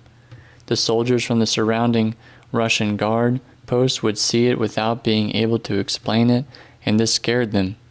Every night, at precisely 12 midnight, light would come out of his tomb, and myrrh would flow.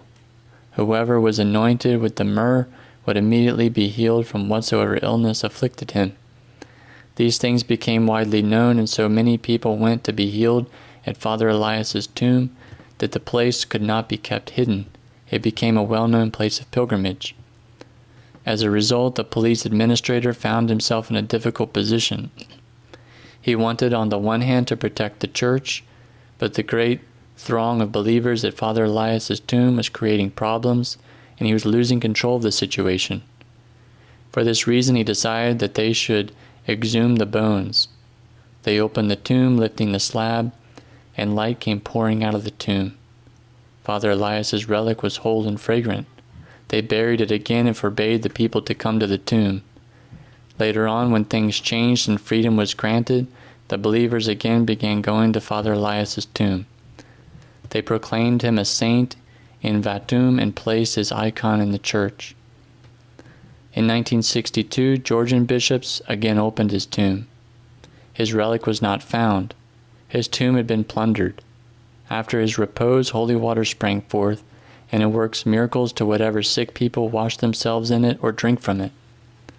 Today, Father Elias's great-grandson, Father Abraham Paraskevopoulos, liturgizes in St. George's Church.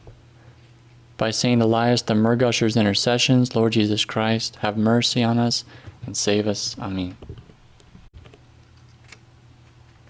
6. Father John the Exorcist.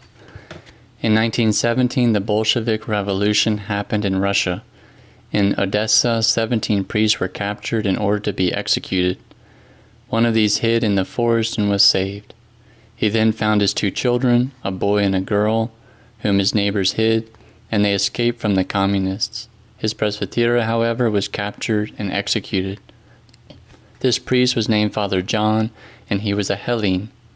So taking his 2 children and wandering from place to place, mostly on foot, he passed through Romania and Bulgaria and arrived back in his homeland Greece.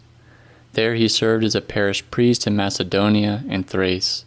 Later he went to the village of Scutera in Agrinio because the position of parish priest was vacant. Father John was dressed in rags.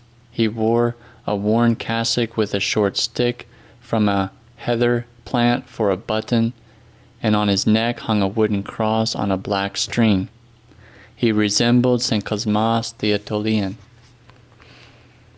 Footnote: St. Cosmas was an 18th century monastic saint. Because of fears of Christians converting to Islam, the saint received a blessing to leave Mount Athos and travel throughout what is today northern Greece, preaching the gospel and establishing schools.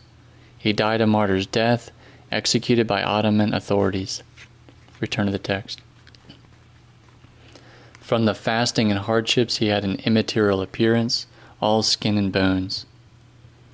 The village of Scutera welcomed him warmly and helped him with his needs. He stayed in one room together with his 2 children, a 10-year-old girl and an 8-year-old boy. Father John began liturgizing frequently, preaching God's word, confessing and offering communion to the people. He ran to spiritually help wherever they invited him, to read prayers over both sick and sick animals, who would immediately be healed. One young woman from Scutera had married at Stamna. When she visited her village, she heard them speaking with admiration about Father John. They told her, "They sent us a priest that is so good you would think he is Christ himself." The young woman said that in Stamna there was a woman possessed for 18 years. Her relatives took her around to doctors in many monasteries. They traveled throughout Greece, but no one could heal her. She sought to see Father John and asked him to heal the suffering woman. He asked to first see the possessed woman. After praying, he decided to help. At the end of the Divine Liturgy one Sunday, Father John announced the following to the congregation: "My fellow Christians, we are going to struggle for this woman, whom Satan has been torturing for 18 years, to be healed. We will fast for 40 days. We will do a liturgy every day. We will confess. We will commune. We will bring the woman every night to church, and we will do the supplication service. But we will not bring her here during the liturgy because Satan will create trouble. We will also notify the surrounding villages so that whoever wants to can come." Footnote: Supplicatory service is a type of service consisting of prayers asking for aid, especially in times of trouble. There are many such services addressed either directly to Christ or to one of his saints. The most popular supplicatory service is the one addressed to the Virgin Mary, asking for her help and intercession before God. Return to the text. On Sunday night they brought the woman to the church of St. Nicholas. Many people gathered. She didn't want to enter the church by any means. The demon grunted, swore at everyone, threatened that he would burn the church, and produced foam from her mouth. Some strong men grabbed her and brought her beneath the chandelier. Father John, holding the cross, read the exorcisms from the prayer book and made the sign of the cross over her. He held the cross over her head, and she shouted, "Take that hammer from my head, you are wounding me. I can't take that hammer." The multitude of Christians were making prostrations and saying, "Lord, have mercy." Father John told the people, "Christians, be patient, and we will annihilate Satan." The priest had also told the teacher to bring all the school children. They too were saying, "Lord, have mercy," and doing prostrations. This took place every day. The devil, through the possessed woman's mouth, was telling the school children, "Go outside, little children. That old priest, whose breath stinks of fasting, is fooling you. A beautiful bride is passing by. Go outside. Your mother is waiting with a slice of clean bread sprinkled with sugar." In other words, she would say whatever the children at that time longed for and desired in order to make them go out. People came from the surrounding villages. One day someone came in, and the devil spoke to him with the possessed woman's mouth. "Oh, welcome to my friend so-and-so, you who on such and such a day did this and this. Did you come to pray in order to torture me too?" These things were actually true, and this person left greatly ashamed. He didn't even light a candle. Footnote: since ancient times, Christians have lit candles upon entering a church as an offering to God. Not only does it symbolize Christ, who is the light of the world, John 8:12, but it's also an image of our life as Christians. To create a bright flame, a candle must allow itself to melt and diminish. To live a life of love, glorifying Christ, in the words of St. John the Baptist, "He, Christ, must increase, but I must decrease," John 3, verse 30. The strange thing was that the possessed woman was looking towards the altar and didn't turn to see behind her where there were many people. Even so, she saw him in a different manner and revealed the sins he had not confessed. One night, while many people had gathered and Father John was reading prayers over the possessed woman, someone told the person next to him, "Do your cross well."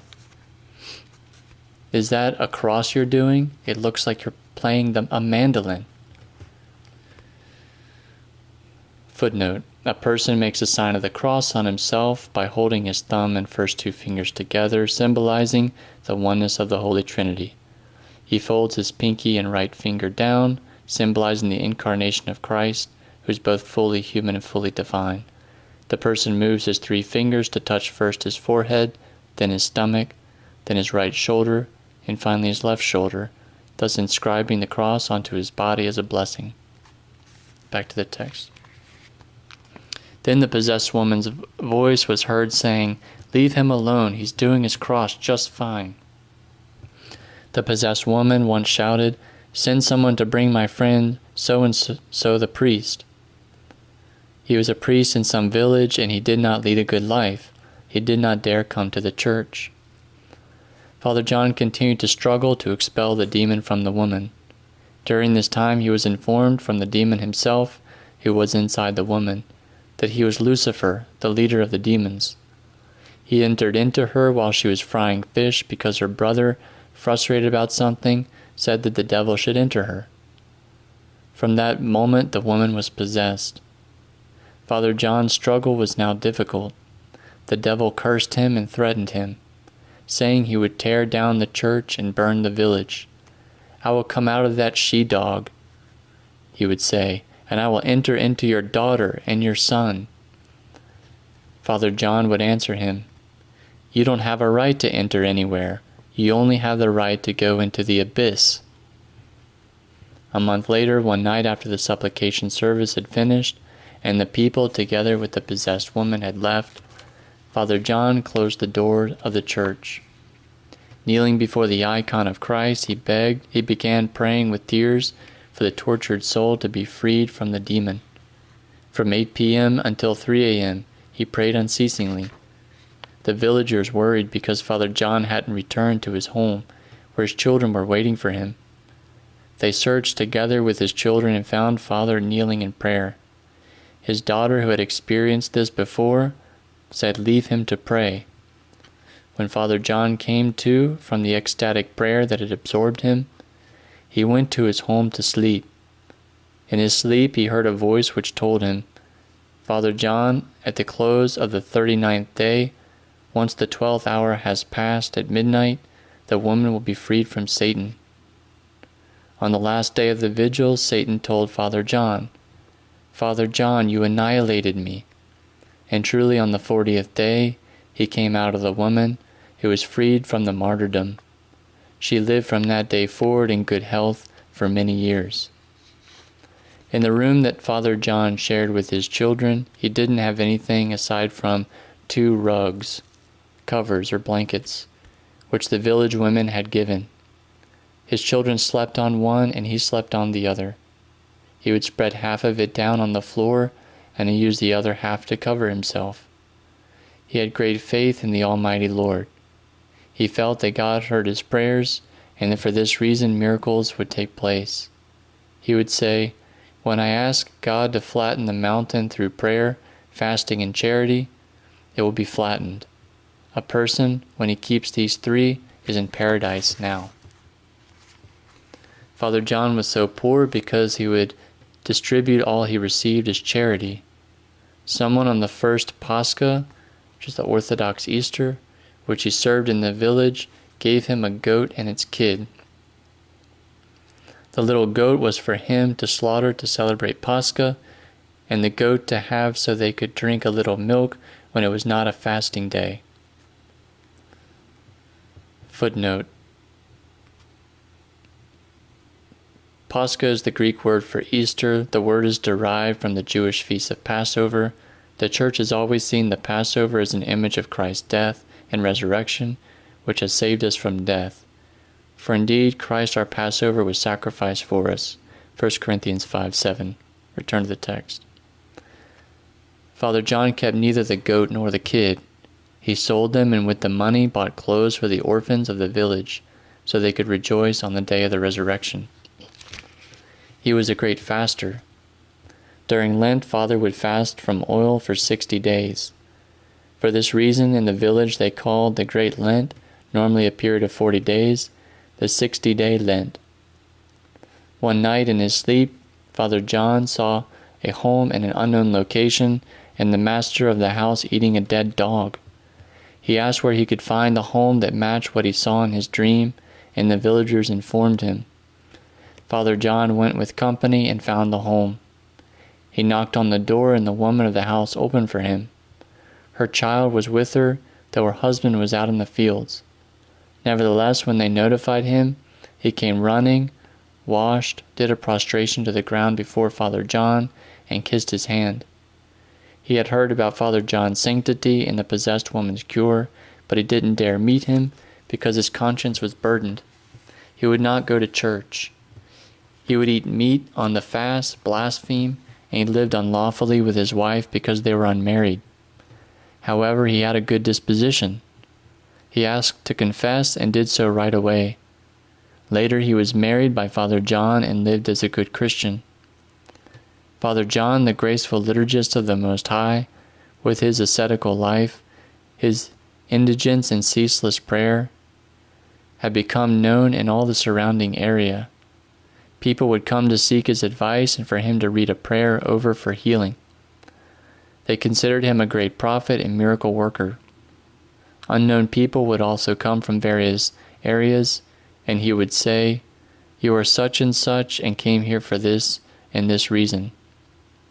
Someone from Scutera, at whose paternal home Father John lived, relates that he had once said, "One day the relic of a saint will be revealed at the monastery of Panagia Likuruziotisa, and afterwards the monastery will gain great fame."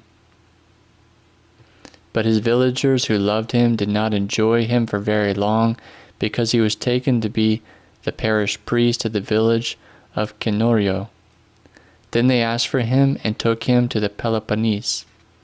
From then on, the people lost track of him, though by now he certainly will have reposed. May his memory be eternal. May we have his blessing. Amen. 7. Constantine Soteru. He was the only son of Demetrios and Helen, residents of Ierissos, Koritsa, in northern Epirus. He was born in 1880. His father worked on the Holy Mountain. At the age of 7, he was orphaned, losing his mother, and an aunt took care of him from then on. He also had a brother, though he reposed at the age of 5. One day Constantine became ill with a high fever. He was a young child, all alone at home. He went to drink water and found the jug was empty. He lay down and, crying and sobbing, said, "Why don't I have my dear mother?" Suddenly the door of the room opened, and he saw a priest with a stole smiling at him. The priest approached the boy and patted him on the forehead. The boy said to him, "Who are you? You are not our priest. I know them all." "What you are saying is right, Constantine. I am he." He showed him the icon of St. Nicholas that they had at home. His mother greatly revered the saint. The boy said, "That's St. Nicholas my mother used to tell me." "Yes, I am St. Nicholas and I came to help you. Don't cry." "I have a fever and I'm thirsty, but the jug doesn't have any water." "Get up and see, the jug is full of water." The child wondered as he saw it was now full. As he drank the water, the fever immediately broke. "I'm well." "Yes, Constantine, and now your aunt will come to bring you something to eat, and you will go and play with the other little children who are playing outside. You will light the vigil lamp, and whenever you need me, you will call me, and I will come to help you." And St. Nicholas disappeared from before him. He left as suddenly as he came. In the winter, Constantine remained alone in the village to go to school, while in the summer his father would take him to the Holy Mountain. However, it was very difficult for him to stay alone in the village at his age, and for this reason Constantine had to interrupt his schooling. He only attended the first 2 grades, and then settled permanently in Karakalu monastery near his father, who was working as a chopper. A chopper, as they are called, are those who make the chestnut logs square by chopping them. His father also had Constantine with him while he worked.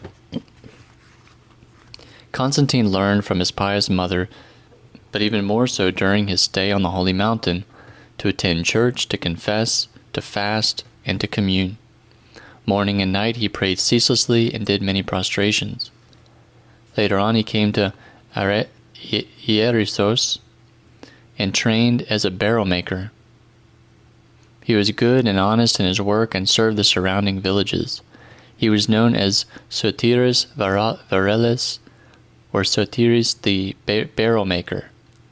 From his surname Soteru, he took the name Sotiris, and the Varelas declared his job. During the 6 winter months he worked in Ierissos, and the rest of the year on the Holy Mountain, both at the sacred monastery of Karakalu and in various cells, as at Mutafis and the Tremontanians. He married Daphne, the daughter of George Papas. Her father had a hotel in Ierissos, and he was president of the village. He was faithful and a good family man. From her parents, Daphne learned piety and the spiritual life. She was a good wife, a loving mother, a good Christian, and she rejoiced to serve all. Constantine and Daphne had 6 children. Their first 2 reposed as infants. As a family, they were very close and loved each other. Due to the inadequate transit service, they offered hospitality in their home to quite a few fathers from the Holy Mountain for them to rest a bit, as the then abbot of the Karakalu monastery, Elder Paul, and the monastery's representative in the community, Father Basil, would say. The village was destroyed in the earthquake of 1932. Constantine, in order to free his relatives, lifted heavy rubble by hand and suffered a hernia, which was not operated on to the end of his life. For this reason, he suffered very much. Despite this, he worked hard to build 2 new homes. He also had an accident on the Holy Mountain. While attempting to assemble a new barrel, it fell on him and broke his leg badly. He was transported to his village for treatment. However, the broken leg did not set well, and he was left with a protrusion on his tibia, which made it difficult to make prostrations. St. Nicholas continued visiting him in times of danger. One night, Constantine's son was in danger at sea, and at the moment the saint woke him, telling him, "Constantine, your child is in danger and you are sleeping. Get up to pray." When he opened his eyes, he saw the saint and the hanging vigil lamp in his room swinging on its own.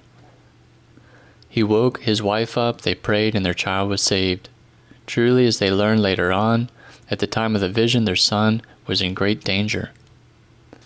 Constantine's wife Daphne, after being ill for many years, reposed at the age of 55 in 1944.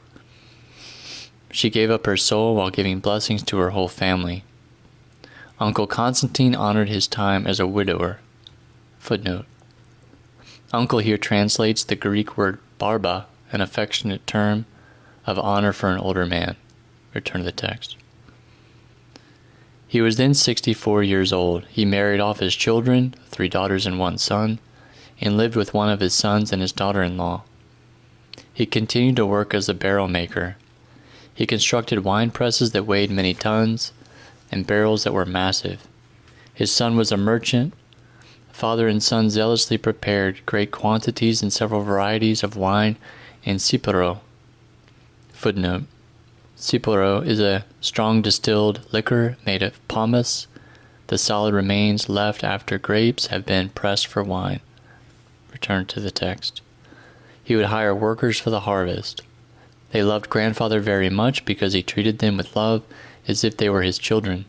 Their faces would light up when they would arrive at the yard of the house and see grandfather joyfully welcoming and greeting them full of kindness. At the vineyard with the olives and the trees, they had a large quantity outside the village. He worked hard and with zeal. When he transported water on his back to water them, he would get very tired. His relatives would ask him to stop, but he was unyielding. His persistence in going to the fields, though the family did not have a financial problem, made them wonder. They would tell him, "Now you can't even work. Why are you still going? And what are you doing?" Because they insisted so much, he was forced to reveal to them, "What do I do? Here's what I do. I go there and pray." "All right, but must you go there to pray?" "Yes, because there I am alone." They respected this and no longer prevented him. They even paid an individual to work there some hours, so grandfather would only have to supervise the work. He spent unending hours in those fields. One large rock had a small hidden space weathered into it, which could barely fit a person. He would enter there when there was bad weather. He never lay down in his bed aside from the few hours when he slept, even if he was in his room. Usually they would see him sitting with his feet down and his head bowed. He was usually in this position or in a position of prayer. And when he sat, it seemed as if someone whom he respected was across from him, as if he was excusing himself, with his head respectfully positioned, always looking down. He constantly prayed noetically, but he never talked about this. Footnote, noetic prayer is deep prayer of the heart, prayer that engages the entire human person at its deepest core. Return to the text. One day, sitting on a step, he was murmuring. They asked him what he was saying, and he answered vaguely, "I say what I say." However, every so often he would lift his head a bit, take a deep breath, and say out loud, "Lord have mercy." He spoke very little. When it seemed that he was not participating and he was in his own world, he would suddenly offer advice, and immediately what he said would be done, because they respected him and embraced his opinion. Everything he did was done with prayer. Sometimes out of respect and love, his family avoided speaking to him. They only looked at him, impressed by his attitude, and would walk around him. Whoever was near him felt a vast calmness. He was rarely strict. The few times that he spoke a little strictly were only about spiritual topics. One day he saw a fellow villager with a health problem harming animals, and he scolded him. When he came home, he said, for this reason God gave him this handicap, because if he was healthy, he would do great harm. What are you saying? His daughter-in-law asked him. That's the way it is, he answered. He was sometimes absolute. He was only interested in what was pleasing to God, and so he would answer directly and curtly. For example, he would sometimes hear some women telling their problems.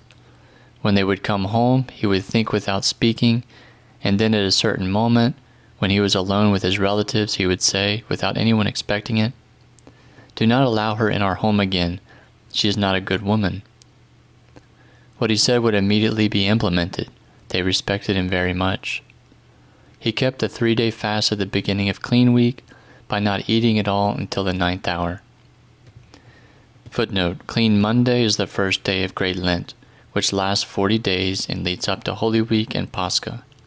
Some people abstain from food entirely for the first 3 days of Lent, until after the pre-sanctified Divine Liturgy on Clean Wednesday evening. This liturgy is frequently celebrated after the reading of the prayers of the 9th hour. Return to the text.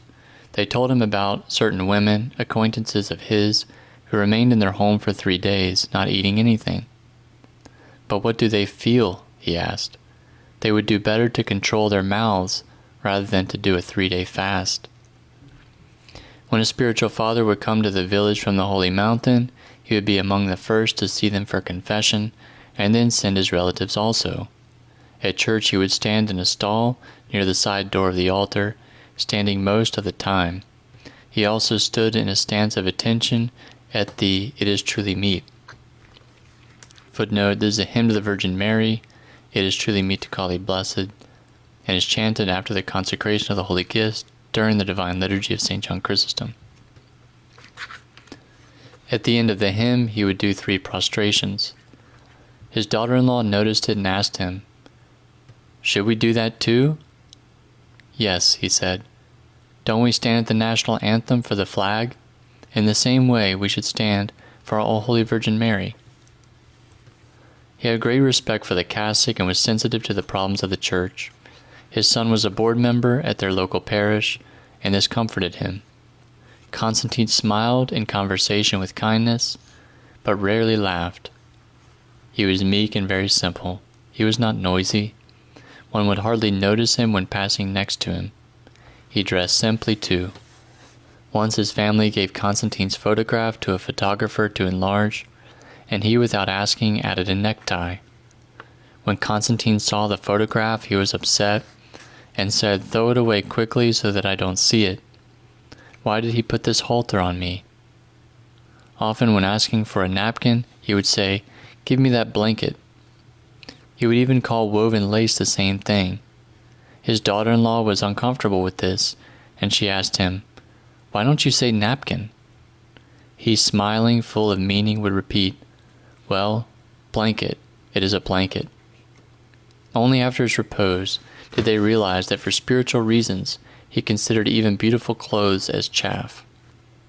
There was an iconostasis in his room, the icon of St. Nicholas and a hanging vigil lamp. Footnote: iconostasis is the stand upon which an icon is usually placed for veneration. It can also refer to a collection of icons, usually those in a home used for private devotion, as well as to the icon screen between the sanctuary and nave in a church. Return to the text. He had an iron bed with a thin mattress and compact pillow, hard like a board. In the winter he would cover himself with a black woolen blanket, called a zerga. It was impossible for his family to substitute more comfortable items for him. Why is the pillow so hard? The children would ask. Well, that's how it should be, he would answer. A large clock on the fireplace showed him the old Byzantine time. Footnote: Byzantine time, following on Jewish practice, was measured from the setting of the sun, Thus the first hour after sunset was 1 o'clock, etc. It is still used by the monasteries on Mount Athos, among other monasteries. Return to the text. He based his prayer schedule on this, as he had gotten used to while on the Holy Mountain. He did not change it. Your clock is on Frankish time, he would say. Footnote, some believe the influence of the Franks, the most famous of whom was Charlemagne, on the papacy to have been a factor in the gradual separation between Catholics and Orthodox. In that context, to call something Frankish is derogatory. When they would ask him about prostrations, he would say, "What should we do? Should we not do at least 40? He considered this number the minimum and absolutely necessary for everyone. He himself did all his prostrations full to the ground. Footnote, people can make prostrations to varying degrees. Some simply bend down and touch their hand to the ground. Others will kneel and bring their forehead to the ground.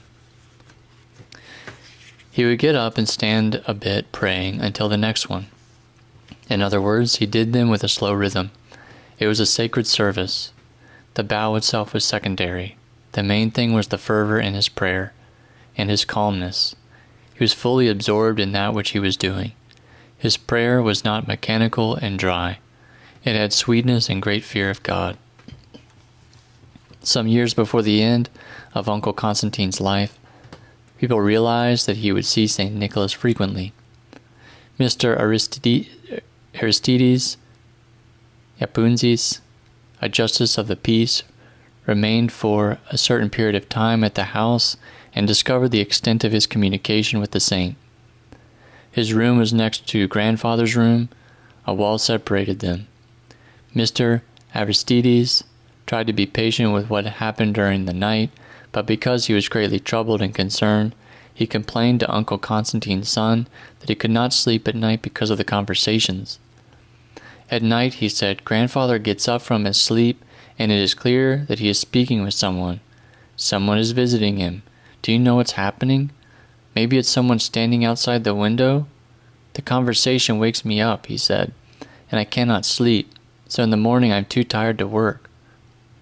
His son then asked Constantine privately to learn what was going on. He was upset because a person receiving their hospitality was troubled. At first, Grandfather was startled. Fearing that he would be discovered, he did not speak. He even became angry because they were occupying themselves with him. After great pressure was put on him to give an answer, he, with a complaint and difficulty, said, What should I say? Here you go. At night, St. Nicholas appears and speaks to me. What can I do? Shall I sit there dumb? His relatives did not know this because their room was further over, and if at some point they heard something, they thought that he was murmuring because he was praying, something which often occurred. But Mr. Aristides insisted it was not the murmuring of prayer. His daughter-in-law asked him, What does the saint look like? Grandfather timidly only smiled as he brought him to his memory and said, Let's say he is short. He is not a tall man. He smiled and stopped the conversation there. From then on, when something strange occurred in his behavior and they asked him to learn the reason, Grandfather more easily made reference to the saint's appearances. On the days following such conversations with the saint, he would sit with his head bowed, crying. One day his tears were falling to the ground.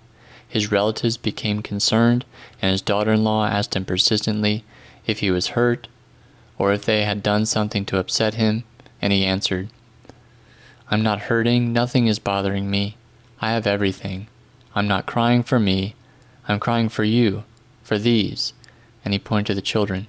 I'm crying for humanity, which will never again see a white day.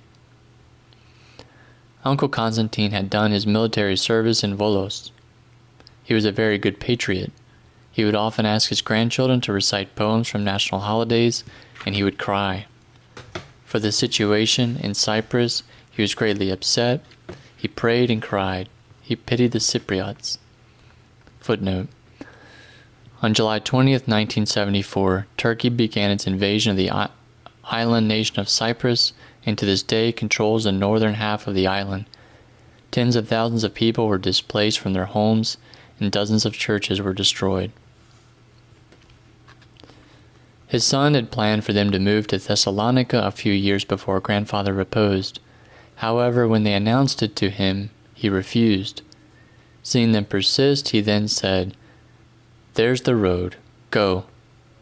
They were startled. They had never before heard him speak to them in such a way. For them to separate, that was impossible. They could not imagine living without grandfather. For this reason, they immediately decided to remain. The family did not realize that he did not want to leave because he was living ascetically, going daily to the fields.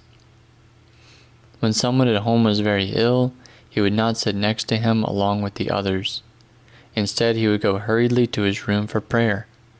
He would come out for a few minutes, ask, look at the condition, and without wasting any time, would leave again hurriedly for prayer.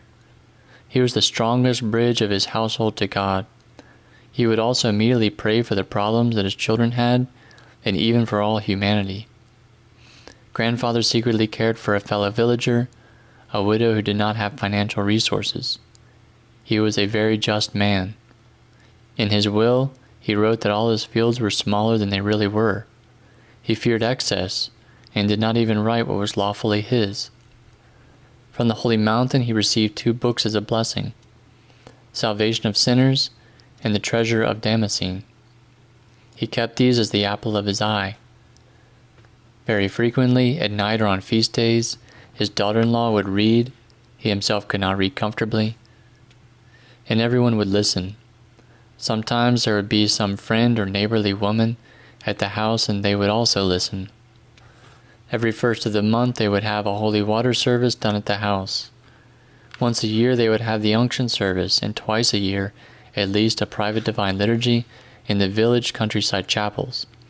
In turn, they mainly celebrated at the chapels of St. Nicholas and St. Demetrios. Grandfather greatly rejoiced in these divine liturgies and was always first in the church. They always did the Artoclasia on their feast days and St. Nicholas's Day. Footnote: Artoclasia is a service to bless sweet bread, normally performed during the Vesper service. The prayers include a request for God to bless the offered loaves as he blessed and multiplied the loaves that fed 5,000 in the wilderness. He was 81 years old when he went to his fields for the last time. Because of the ascetic life which he practiced there, and because of the great distance from the village, he could no longer endure the journey. When he arrived at his neighborhood, he was faltering.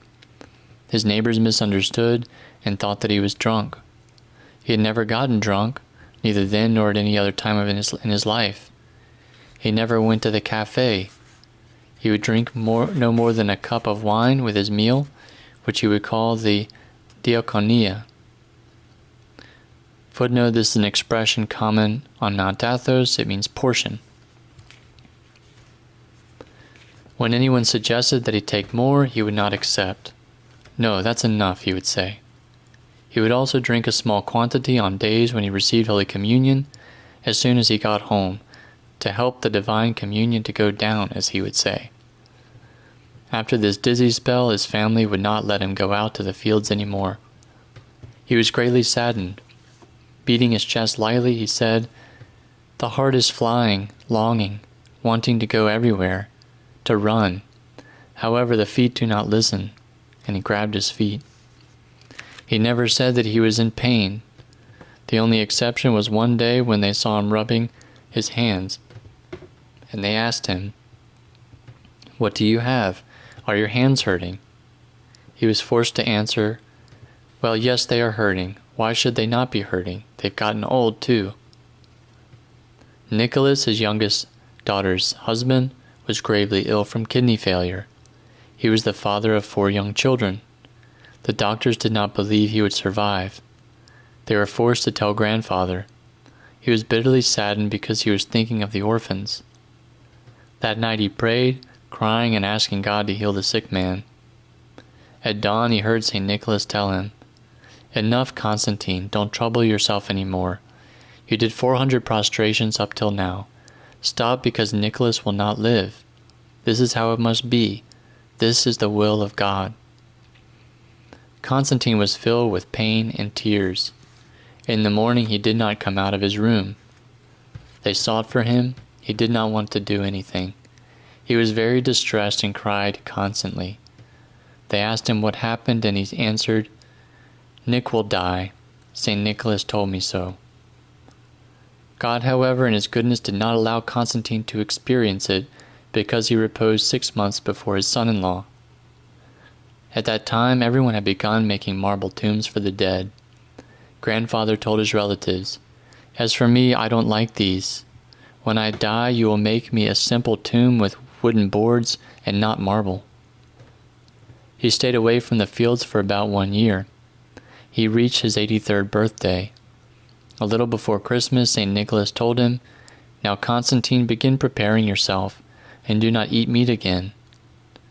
Grandfather informed his relatives about this. On Holy Monday of 1963, he felt great weakness and did not come out of his room. It was the same on Holy Tuesday. On Holy Wednesday, his family became worried. "Something is being cut off inside of me," he said. He asked for a little food. His condition was the same. They called the doctor, who did not find anything wrong with him. "He's old," the doctor said. "His heartbeats grew weaker." The doctor prepared his relatives, saying that in 3 days he would be gone. Constantine was very calm and prayerful. On Holy Thursday, they asked if he wanted them to put a little oil in the food. He refused. On Holy Friday morning, he asked them to read the service of supplication to the Virgin Mary, the Theotokos, for him. After noontime, he seemed to lose awareness of his surroundings. He turned toward the wall, where it seemed like he saw something, and was whispering. At the time when they were chanting the Lamentations in the church, at around 9 p.m., he reposed. Footnote: the service on Holy Friday evening includes Lamentations chanted while Christ is in the tomb. It was 1963, and he was 83 years old. As soon as they finished caring for his body, the bell rang for the exit of the sepulchre. Footnote: the sepulchre or tomb of Christ is solemnly processed during Holy Friday service. In a little while, the sepulchre was passing before his house. His funeral took place on Holy Saturday. His relatives informed the fathers of Caracallu monastery and asked them to serve 40 liturgies for him, which they did. May his memory be eternal. Amen. Footnote: in times of distress or in memory of someone's repose, it is traditional to ask a priest to serve liturgy on 40 consecutive days, commemorating the names of the person in need of prayers. 8. Soteris Vakouftis. Soteris Vakouftis was born and lived in the village Avra of Kalambaka. From the time he was a young child, he showed particular love for God and the Church. He prayed and fasted and did other spiritual struggles without having a certain guide, urged by his heartfelt fervor for Christ. Later on, he was greatly helped by a certain distant relative of his, Chris Kontopoulos, who was older than him. Chris worked as a shepherd in Avra for many years. From his youth, he had been brought up near the Vituma monastery, where his father had become a monk. Chris was very simple and a great faster. During Lent, he would eat only greens cooked with cornmeal. He had a special place set aside for prayer in the forest. His prayer lasted for many hours. He would stand and hold a pamphlet in his hands, even though he was illiterate. He had such a strong prayer life that others also asked him to pray for them concerning various personal matters. Once while praying, he learned that a cousin of his was wounded. He told his relatives that George was wounded today, but he will not die now. He will die one day from a bullet. That is exactly what ended up happening. When the end came, Chris foreknew his cousin's death. He left and went to his cousin's home, and George then reposed. Because Soteris had the same interests as Chris, they kept company. They discussed spiritual things, and Soteris followed Chris in his ascetic struggles. Soterius also adopted his rubric of daily prayer. Soterius' life was adorned with struggles, prayer, and piety. He was a father of many children and an exemplary family man. He loved silence and church services. He attended church every Sunday, as well as feast days, with his family. On feast days, to mark the day's sanctity, he did not even want them to cook. He kept the appointed fast strictly himself, but also made sure that everyone in his home observed the fast and day of rest. He kept God's commandments precisely and was shown to be righteous and God-pleasing. Everyone in the village revered him and recognized his virtue. They considered him the most exemplary Christian.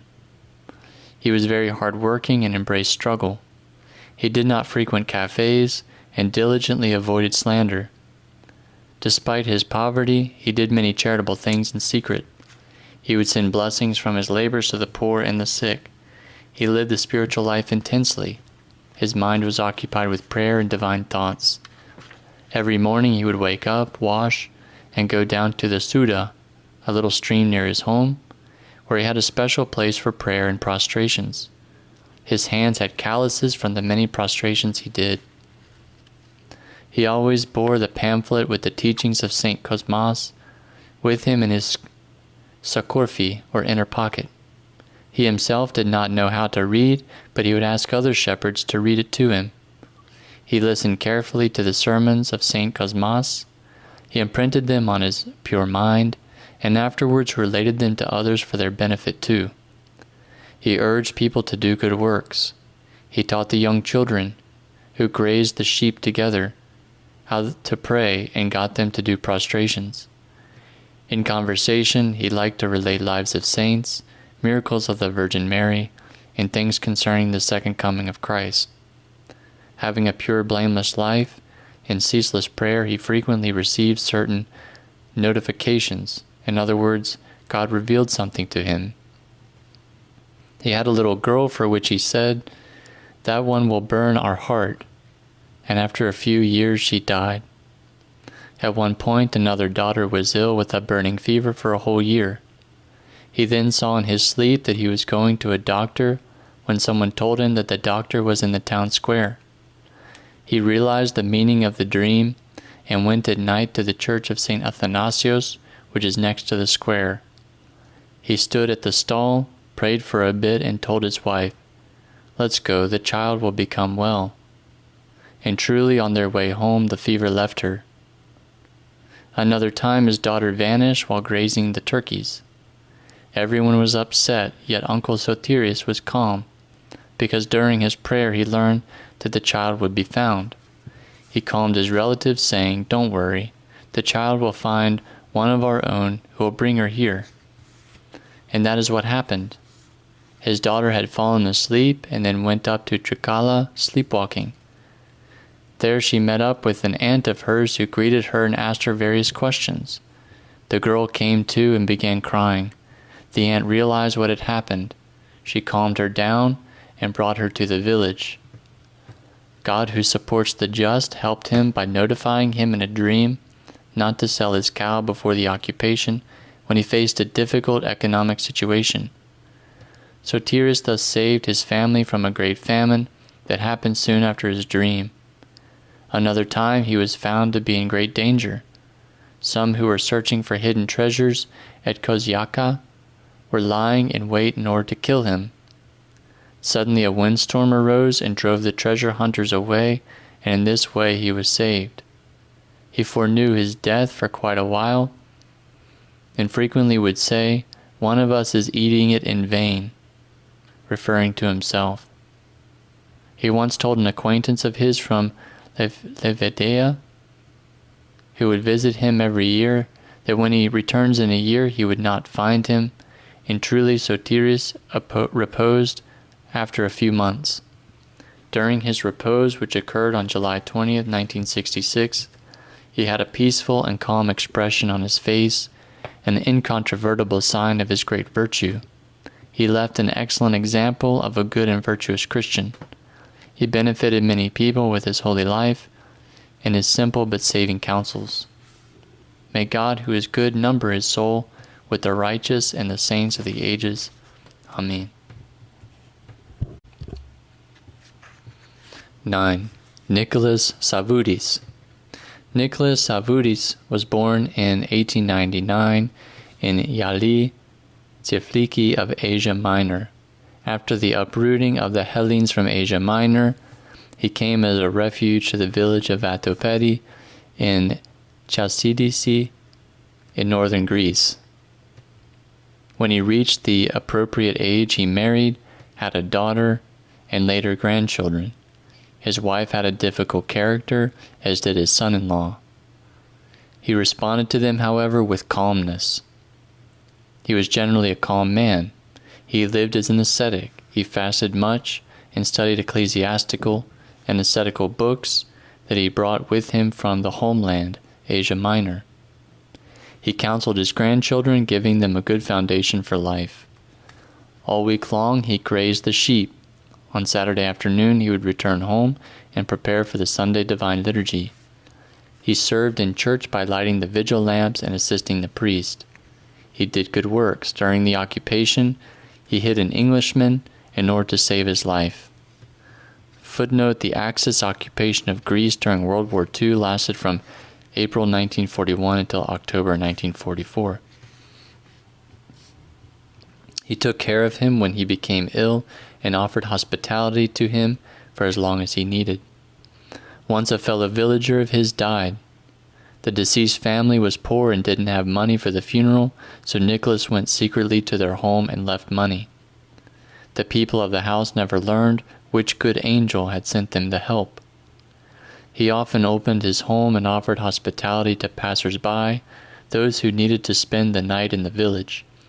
Elder Gregory, the spiritual father of the sacred monastery of the precious Forerunner in Transfiguration, had also met Nicholas Savvidu and said of him, "I was at the village Vatopedi, Chalcidice.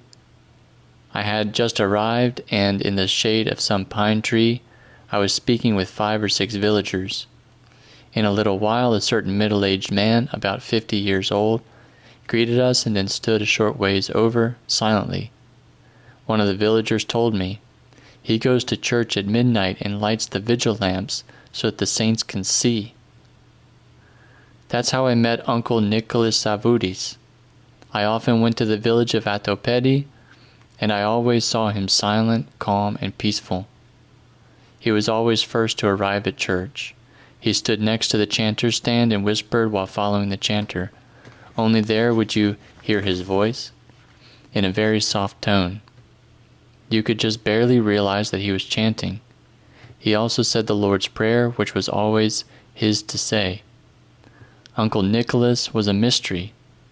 One day I went to his home, which was a simple, plain, partial basement with a cement floor, very ascetic, so I could get better acquainted with him.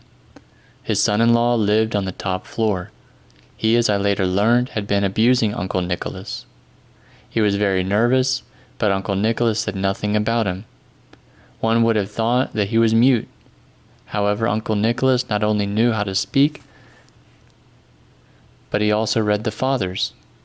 At his home I saw, apart from St. John of Damascus, the Fathers of the Philokalia and no other books. Footnotes: St. John of Damascus lived in the late 7th and early 8th centuries and was a prolific writer of hymns, services, and theological texts. The Philokalia was compiled by St. Nikodemos of the Holy Mountain and St. Macarius of Corinth. It means love of the good, beautiful. It's a collection of texts written between the 4th and 15th centuries. Their common theme is prayer of the heart, deep noetic prayer that tends to use the Jesus prayer as its primary tool. Uncle Nicholas studied all these books, and it seems that he tried to implement the patristic teaching on prayer of the heart. For this reason, aside from silence, he was adorned with other virtues as well. He never occupied himself with others. Even though his fellow villagers made fun of him, he faced them with his silence and with a light smile. From all I saw, he must have been engaged in great ascetic work and loved prayer. Yet no one knew what prayers he said, except for God alone. He took many secrets with him, because he was very silent. From the villagers I learned that he lived with the money which a certain Englishman, a former officer, would send him out of gratitude, because during the German occupation, Uncle Nicholas, risking his life, hid him in his home and saved him from the Germans. On November 24, 1969, they notified me that the good and quiet Nicholas had closed his eyes for good. I left everything and went to Vatopedi. We read prayers for him and planted him, or buried him, as the villagers say, to blossom in eternity. His face was calm in the casket. You would have thought he was sleeping. 3 years passed from his repose, and 3 pious women who were close acquaintances of mine went to exhume him from the grave. When they found his relic, they were stunned.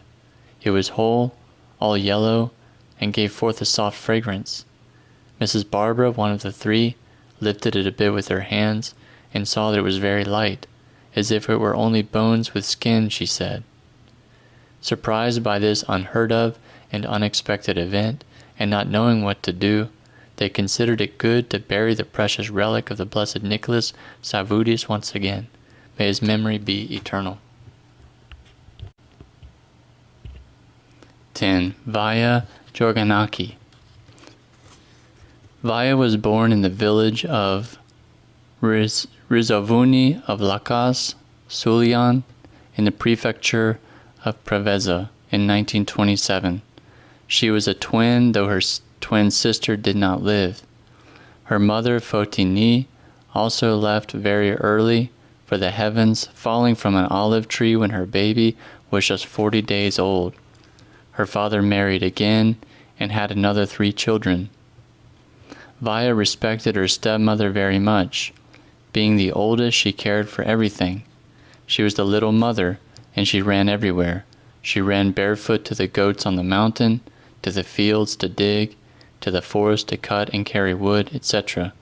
She was a very strong girl, and so respectful and hard-working that she hurried to be the first to help with all the jobs that needed to be done. She married at a young age, and in 1947, her first child was born. She had 6 children altogether. She was a joyous person and a lively woman that all her fellow villagers admired. Once one of her children became gravely ill. The doctors could not offer him any help. As a mother, she heard very much for her child and was ready to sacrifice even her own life for him. She would take her child on her back and go up to the mountains for hours on foot, to the monasteries and churches of the area, hoping he would be healed. Living this pain daily, one night she saw a woman in her sleep who told her, "Take your child, bring clean clothes, and come to my house.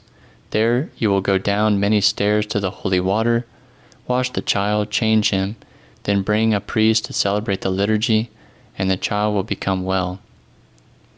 The next day she told her dream to her husband, who dismissed her and scolded her, saying to not believe in dreams and fantasies. Via, however, would not be quieted. Finally, she asked around and learned that there was such a church in the opposite village of Chalcidice and Belia. Truly, there is a small church dedicated to Saint Parascavi, preserved there, a monument of the 12th century. Behind the church there is a large cave, from which a long staircase leads to a holy water spring of Saint Parascavi, which runs like a river. Footnote: there are many holy water springs around the world, each associated with a miraculous event. Though not blessed in a church service, such water is holy and blessed and frequently works miracles by God's grace. As soon as she learned of it, Via took her child and went up to the little mountain of Parascavi. There she found the church, the cave, the staircase, and the spring, just as she had seen in her dream. She washed the child and had a liturgy celebrated in the chapel. The child was healed immediately. Her own good health, however, very quickly deteriorated. One day Via went to the fountain to wash and fainted. From then on she fainted frequently, and her life became a martyrdom. She would faint at home, in church, in the field, on the street. She would completely lose her senses, fall down, and then after a little while recover. Her young children also lived their own martyrdom. Seeing their mother suffering in this way, they would cry over her, thinking that she had died. However, Vaya always felt a fainting spell coming on, and so she would warn her children and reassured them by telling them, "I will become ill. Do not be afraid. Let me be and I'll recover on my own." What was happening to Vaya? Her aunt, who lived with her from the time she was a young girl, attributed her condition to hunger. She lived under conditions of such poverty and hunger that today we can scarcely believe it. Her family was the poorest in the village, and she was nicknamed Poor Vaya. Added to this martyrdom was another martyrdom of soul which people imposed on her, one which was even more painful than her fainting. Certain malicious people added to the pain of her wounds. Psalm 68:27. By making her out to be crazy in order to have her committed in the insane asylum in Kerkyra. Others in the village avoided her as if she had the plague and made fun of her children. Only someone who lived these things can understand what these things do to a tender child's soul and how unbearable the pain was for a motherly heart who suffered more for her children than for her own self. But Vaya was a person of God, and she endured it all. She carried this cross that the Lord gave her with much faith, patience, and humility. She never murmured against God, but humbly bowed her little head to God's will. As a human being, there were times that she yielded, cried, complained, or became embittered, especially when someone put her down or attempted to harm her. But God, who is good, who is the God of the scorned, and of those treated unjustly, and of those in pain, never left her alone. He always protected her and gave her strength and courage for new trials. At night she would light her vigil lamp before the iconostasis. After first having her young son do his cross, she would then prepare him for sleep, kissing him with motherly tenderness and bidding him good night. Afterward she would stand before the icons and say her prayer. I thank you, my Christ, my Master. May your name be glorified. My all-holy Virgin Mary, guard my children and the whole world. In the end she would sigh, Oh, my dear mother. Afterward she would begin to do full prostrations all the way down to the ground with the sign of the cross. Then she would bow her head softly, whispering the rest of her unspoken prayers. She would always go to church on Sundays and feast days and thoroughly keep all the holidays. When the priest would read the gospel before the royal gate, she would go forward and kneel beneath the gospel and place the stole on her head. When the gospel reading was over, she would kiss the stole, the gospel, and the priest's hand with much piety. Because she would also faint in church, some women told her to stop attending. They would say that the candles and the incense bothered Vaya, and that the church did not have clean air. But Vaya would answer them, Even if you kill me, no one can take me out of God's house. I will go even if it kills me. But the trials of Job did not end for Vaya. Whom he loves, the Lord chastises, and he disciplines every son whom he accepts. Proverbs 3:12. While at school one day, one of her children caught an infection when he played with a dirty ball. When he came home, he neglected to tell his mother so she could bathe him. Instead, he lay down at night on the blankets on the ground, together with the other children. In the morning, all her children woke up with pimples on their heads. Vaya was so distressed when she saw them that she suffered a severe nervous breakdown. She became so upset that she became ill again, and for this reason she was sent to the hospital. Her children were finally sent to the Sikru hospital in Athens, where they were cured. But when they returned to the village with their shaved heads, everyone avoided them, even relatives, so as to avoid catching the infection. No one opened their home to take the children in except one cousin of hers, Thomas Christia's mother, who took them in and lovingly cared for them until their mother returned from the hospital. Then a new storm broke upon her. A fourth child had been born to Vaya, little Eleni. When she was about 2 years old, her mother Via was again sick in the hospital. Fotini, Via's oldest daughter, who must have only been 5 or 6 years old, had to assume the duties of mother and housewife, including caring for the young girl. Fotini had her in the swing and was swinging her, but Eleni would not stop crying. She fed her, but the baby resumed her cries. She finally stopped eventually, and Fotini thought that the infant had fallen asleep. Later, little Eleni's godmother came to see how the baby was doing. She looked at her, picked her up, and realized that the little girl had died. As a little angel, she left for the heavens. After they buried Eleni, Via's husband came to take her from Igoumenitsa back home. He went on foot, and they returned from the village on foot as well, traveling from mountain to mountain, walking for days. In the hospital, they had taken care of Via. She had a little good food and had gained strength. So when she returned to the village, she appeared to everyone very beautiful. However, with agony and worry, Via asked repeatedly to see her baby. The child's father, trying to avoid telling her the unpleasant and grievous news, told her that Eleni was with her grandparents in Philippiada. Via ran straight there, where she learned the truth, that little Eleni had died. She cried, "Oh, I was right. I saw in my sleep that my child died, and you tricked me."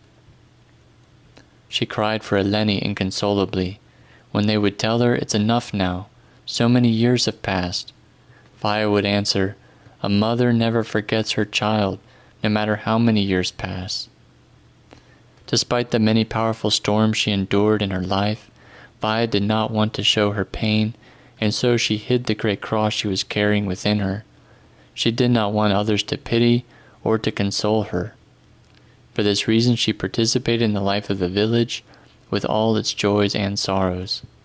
She was always the first to arrive at a wedding with her gift in hand.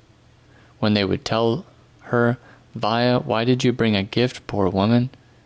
They will understand that you can't afford it," she would say, "No, poverty is poverty and the wedding a wedding. I have an obligation. Even if I don't have food to eat, I'll bring my gift and wish them well."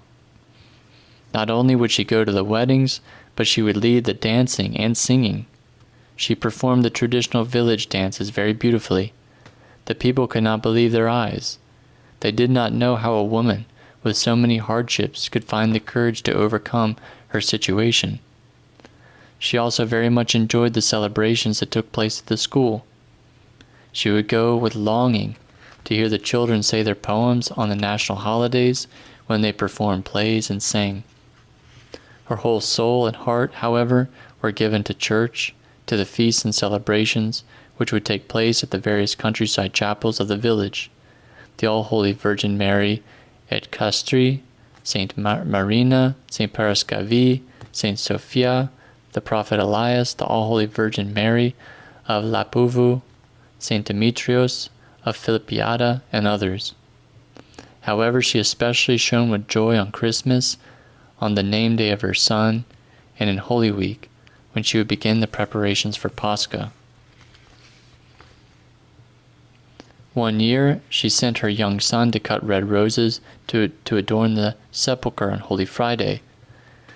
Footnote: the sepulchre is traditionally adorned with flowers for its procession on Holy Friday evening before Pascha. On his way to the church, the young fellow naively smelled them.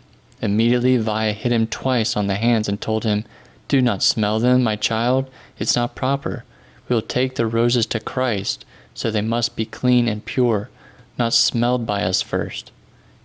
Quick, throw them away and run, cut new ones." After the sepulchre was returned to the church, Via would not let her children leave until they had passed 3 times crosswise beneath it, crawling in order to get a blessing.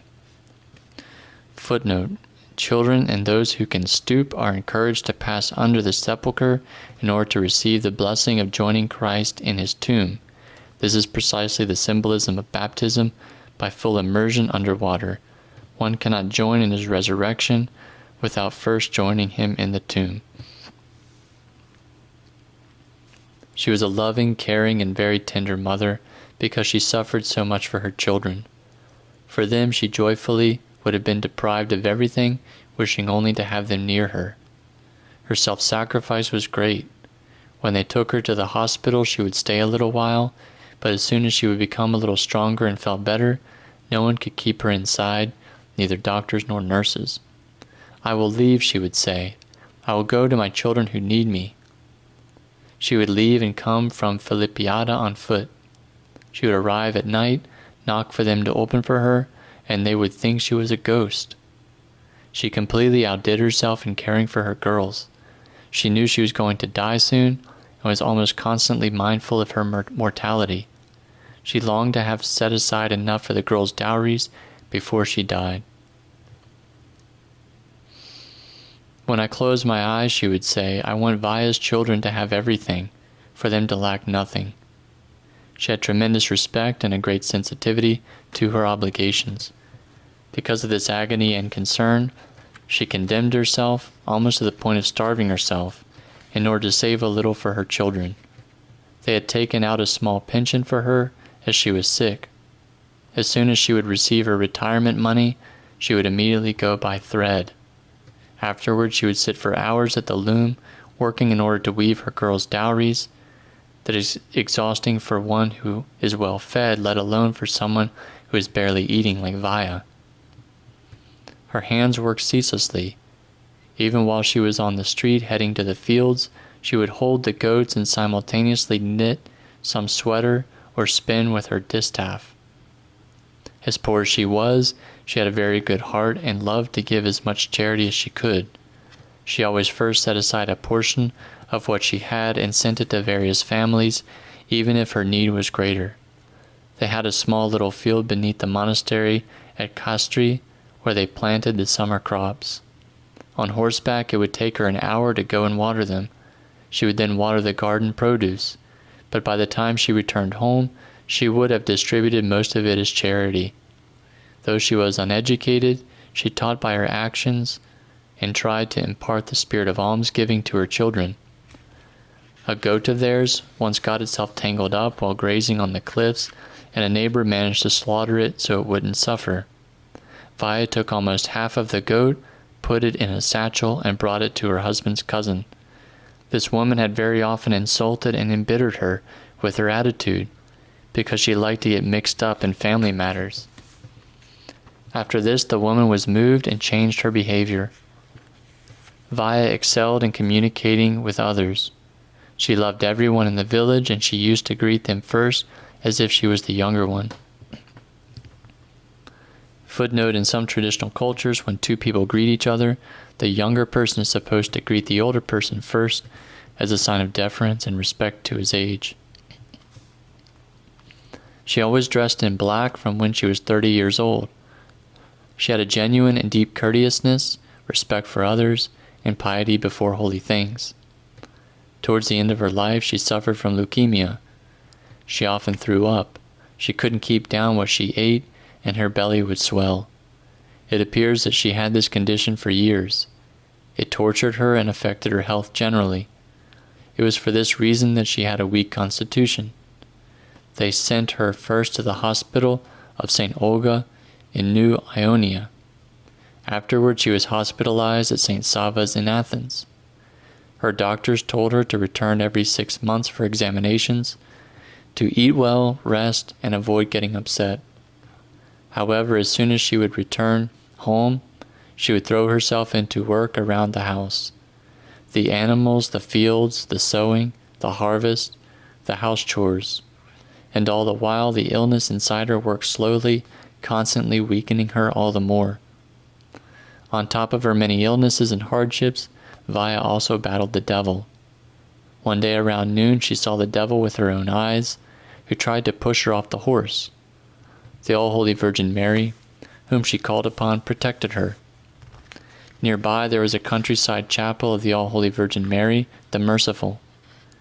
For this reason, throughout her life, she would get off her horse when passing the chapel, out of gratitude, and light the vigil lamps to thank the Virgin Mary.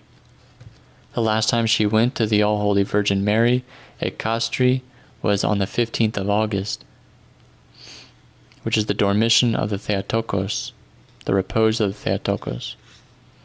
After the Vesper service, she grabbed her son by the hand and asked, "Won't you tell me, my child, all these things we see on the icons, high on the walls? Why were they done to the saints? So many martyrdoms and tortures." She was looking at the scenes of martyrdoms in the icons, doing her cross and saying, as usual, "Great are you, O Lord, great are you, O Lord. I have sinned, my Christ." Who knows what her soul was feeling? She felt compassion for them because her own life was a constant martyrdom also. Half a year later, she was entering into the last stage of her own martyrdom. She was vomiting more and more and had become light as a feather. One day in March, they called the village taxi driver, a compassionate person named Taki Milioni, to take her to Athens to the hospital. Vaya looked all around as if she were seeing them for the last time and said, "Will I come back alive?"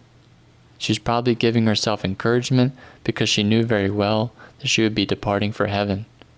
For this reason, a long time before, she had visited and said goodbye to her relatives. The taxi driver took her to Athens, where alone and unaccompanied, she again encountered lack of compassion, now for the last time. No relatives, home open to accept her for a bit, for the dear soul of the long-suffering Vaya, so she could warm herself in the cold. The taxi driver took her out of kindness, at his own initiative, to the public hospital at Gudi, an unknown among unknown people, and they placed her in a hallway on a cot. Then her son was notified and he went to the hospital to see her. The doctor told him that she must have an operation and asked for 50,000 drachmas from him. The amount was very large and they did not have much money, so the operation did not take place. She lived for just a week and then reposed. She left her little body tortured 1,000 ways, while her dear soul fluttered and lightly flew to the heavens, adorned with the crowns of faith, humility, and patience. This was the end of her pain, sorrow, and sighing, her constant companions during her life. She reposed on March 10, 1974, at the age of 47. The funeral took place in the village. All the hearts felt pain for the poorest, the most pain, the most tortured, and the most beloved woman of the village. No one had even the slightest complaint against her. The village priest, who never spoke at funerals, spoke at Vaya's and praised her highly. She made a lasting impression on people. For many years, when the village women would meet her children, they would ask, "Oh, my dear, are you Vaya's child?" And they would cry. Vaya, while she was alive, sometimes spoke in a strange way, foretelling certain things, which years later actually occurred. The people remembered her words. Quite a while before her death, she sensed something, so she visited her relative to say goodbye. I'm leaving. I'll go to meet our grandmother. What do you want me to tell her?" 1 week before going to the hospital, she went to her sister in Athens. While they were gathering the olives in the field, her sister Athena said to her, "Why did you go to such trouble and come down to the field?" And she answered her, "Well, how can I not come to bid my sister farewell? Athena, for me it's over, the celebration's ended. In 1 week I will die." When one of her children was young, a bishop passed through the village. At the house, the family was eating while the little child was playing. Vaya got up and told a relative of hers, "O Stavros, if only God would give me the blessing for even one of my children to be his, dedicated to the church." Her desire and prayer became a reality. Years later, that child of hers became a monk. To a certain relative of hers, she had once said, "When you retire, you will get a divorce." And so it happened. Awestruck, he said that Vaya had a gift. To one of her children who had saddened her very much, though she loved him very much, she said in her pain, "I do not want you to give my name, nor to so much as hear the name Vaya." He did not name his daughter after his mother, but when he was invited to the baptism of his brother's daughter. Suddenly, as the service began and everyone was in the church, his son suffered some kind of fever, so they left and went to the doctor. When he returned, the sacrament had finished, and he had not heard the name Via, which was given to the little girl. And then he remembered his mother's prophecy. May God comfort Via's much suffering soul in his kingdom, granting her, instead of the temporal afflictions which she endured, eternal life. Amen. 11. Athena's Guru, by Constantine Graminos from Kouramatis, Kerkyra. Athena was born in 1879 in the village of Kouramatis on the island of Kerkyra of very poor but very honest and faithful parents. Her father was named Christodolos Gouros, and he was a descendant of a Byzantine family that settled in Kerkyra centuries before. Her mother was named Constantina Gramenou. She came from a family with many children. From the first years of her life, Athena experienced great poverty, deprivation, and death in her family. Of the 12 children her parents brought into the world, only 5 survived. Of these, 1 was physically handicapped and 1 mentally handicapped. They didn't have anything of their own except for the one little home in which they lived. The few fields they cultivated were owned by wealthy landowners, and the family paid as rent a large portion of their harvest. They did, however, have great faith, hope, and love for God. Athena's father never blasphemed God for his misfortune and the deaths of his children. On the contrary, he thanked God that his children were blessed to become angels. Note, though people and angels are different creations, and people do not become angels after death, some people occasionally speak of children as becoming, quote, angels when they die at a very young age. Athena, as the oldest surviving child, though the second born to her parents, took upon her shoulders the burden of caring for her family for the time she was 5 years old. Her mother worked at other homes and would leave her in charge of caring for her younger siblings. She didn't have enough to feed them and was sad to see them so hungry. She wasn't able to satisfy their hunger. They were difficult times, full of poverty. Starting at the age of 7, she would go with her mother to work at other homes. This was difficult work for one so young. Yet even from this age she had religious zeal and carefully listened when people, especially her father, spoke about God, the saints, and our Orthodox faith and tradition. She became the bearer of a sacred tradition. She lived the spirit of love and the ethic of the gospel. Athena married at the age of 27. Her wedding took place after a series of events which distressed her very much. She was welcomed into her new home as if she was an enemy. Her husband's family opposed the wedding because she was very poor. Unfortunately, through the course of their marriage, her husband would be swayed by his relatives many times. Her distress and the abuse she faced caused her to miscarry her first child. During this miscarriage, she suffered a large hemorrhage, and the doctor who was called could not help her. When he saw that she had fallen into a coma, he declared that she would not live much longer. Her breathing was shallow and weak, her face was yellow, her temperature dropped. The hours passed agonizingly slow. From the morning until late in the afternoon she remained in the same condition.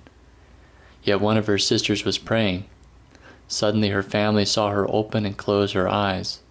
The life returned to her face, and her body began to move. She began speaking. Her first words were, "Where am I? Where am I? Why did I come here again?" Everyone made the sign of the cross. It was a miracle. But how did she come back to life? When Athena completely came to, she sighed deeply. "Oh, why did I leave the place I was?" "From where?" her sisters asked her. "Listen and I will tell you," Athena answered. "I ended up in a deep darkness and wanted to move on, to leave from there, to see light." Footnote: what happens after we pass away can be difficult to comprehend and express.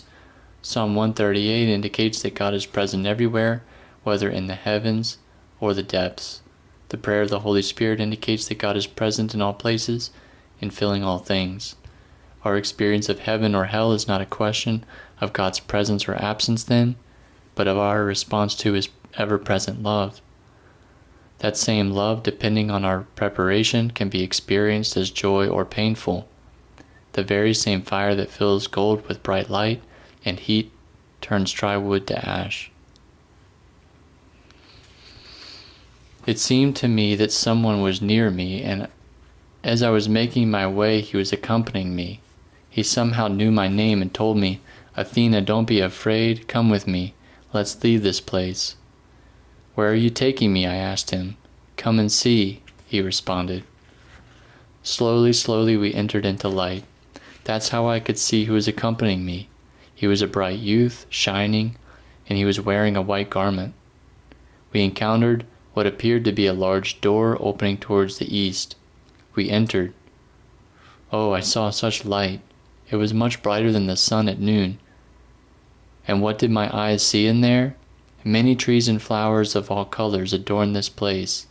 Everything was clean, and the people who were there shone brilliantly.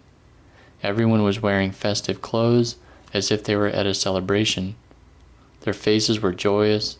They were standing in lines of men and women singing. Many were speaking to me, greeting me. "Welcome, Athena," they called to me, and I felt such joy as I passed among the people and through those beautiful flowers. I asked the youth who was guiding me, "Where are we?" "Ah, we are in Paradise, and all whom you see here had when they were alive love and did good works. They all had some virtue." The more we proceeded, the more we were immersed in light, and the more beautiful and joyous everything became. I didn't know what to say, so I asked again.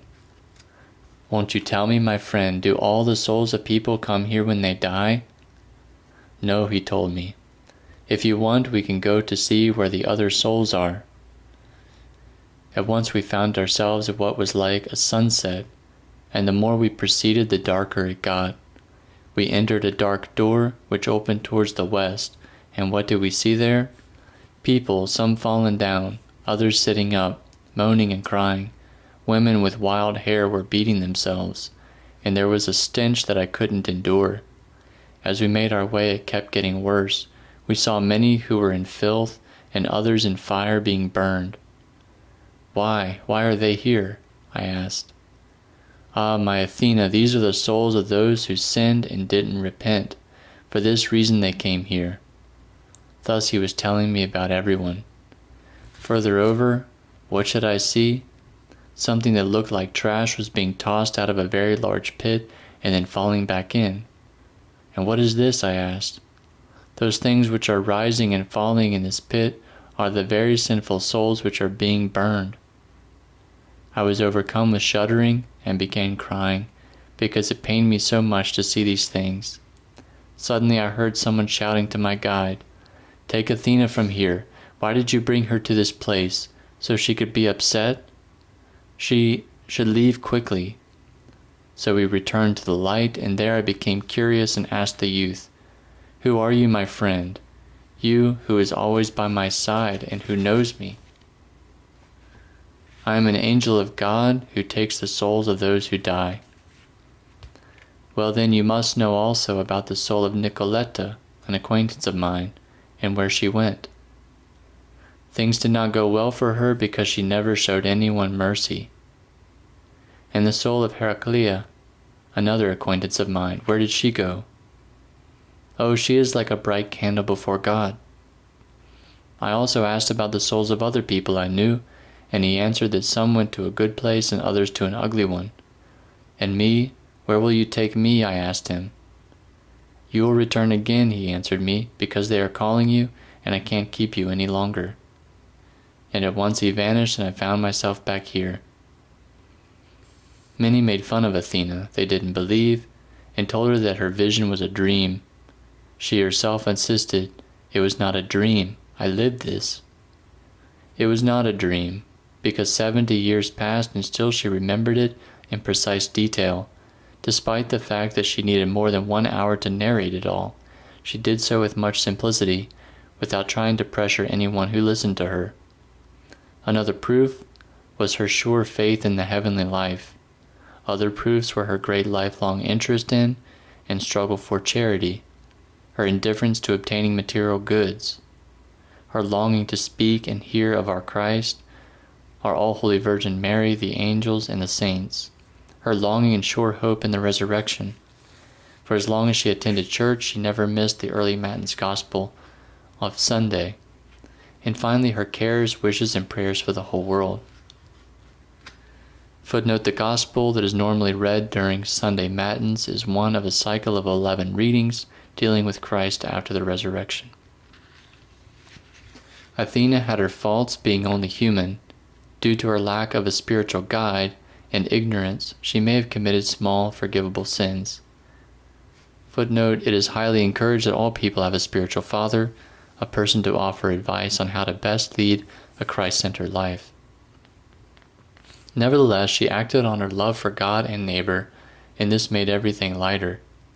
She could not bring herself to eat if she knew that someone nearby was hungry, nor could she sleep if she knew that someone didn't have a bed in which to lay. In her large family, she was both a scandal and a blessing. She scattered whatever she gathered, distributing to those in need without considering the grumbling and reactions of others. However, her family never lacked the necessities, not even during the poverty of the occupation and post-occupation periods. She received into her home and offered hospitality to everyone who was homeless in the village or at the field of Ropa, where she had a little home and stayed on occasion. In times of difficulties and war, Serbs, Jews, Italians, refugees from Asia Minor, beggars, wanderers, wandering salesmen, merchants, monks, priests, even gypsies, jugglers, and the psychologically ill were welcomed into her home, ate, and slept. Her heart didn't discriminate. She saw each person as the image of God. She was merciful without looking for a reward. Nor did she once fear that she might endanger herself by letting strangers into her home. She thought simply and believed in God's providence. When she lived in Livadi, 2 hours away from the village, her house became the only help for every villager and non-villager who remained during times of bad weather. At those times, the area was almost deserted. What could Athena give them to eat? She didn't worry. God will provide, she would say. Love always provides. A little cornmeal for a small loaf of bread, cooked in the embers along with a little rice, with a little olive and mint, would fill everyone, no matter how many people there were. And sometimes when her heart longed to offer something else, but she didn't have anything, an incredible thing would happen. Cats would come from the fields, bringing her quails or little rabbits, which they had hunted.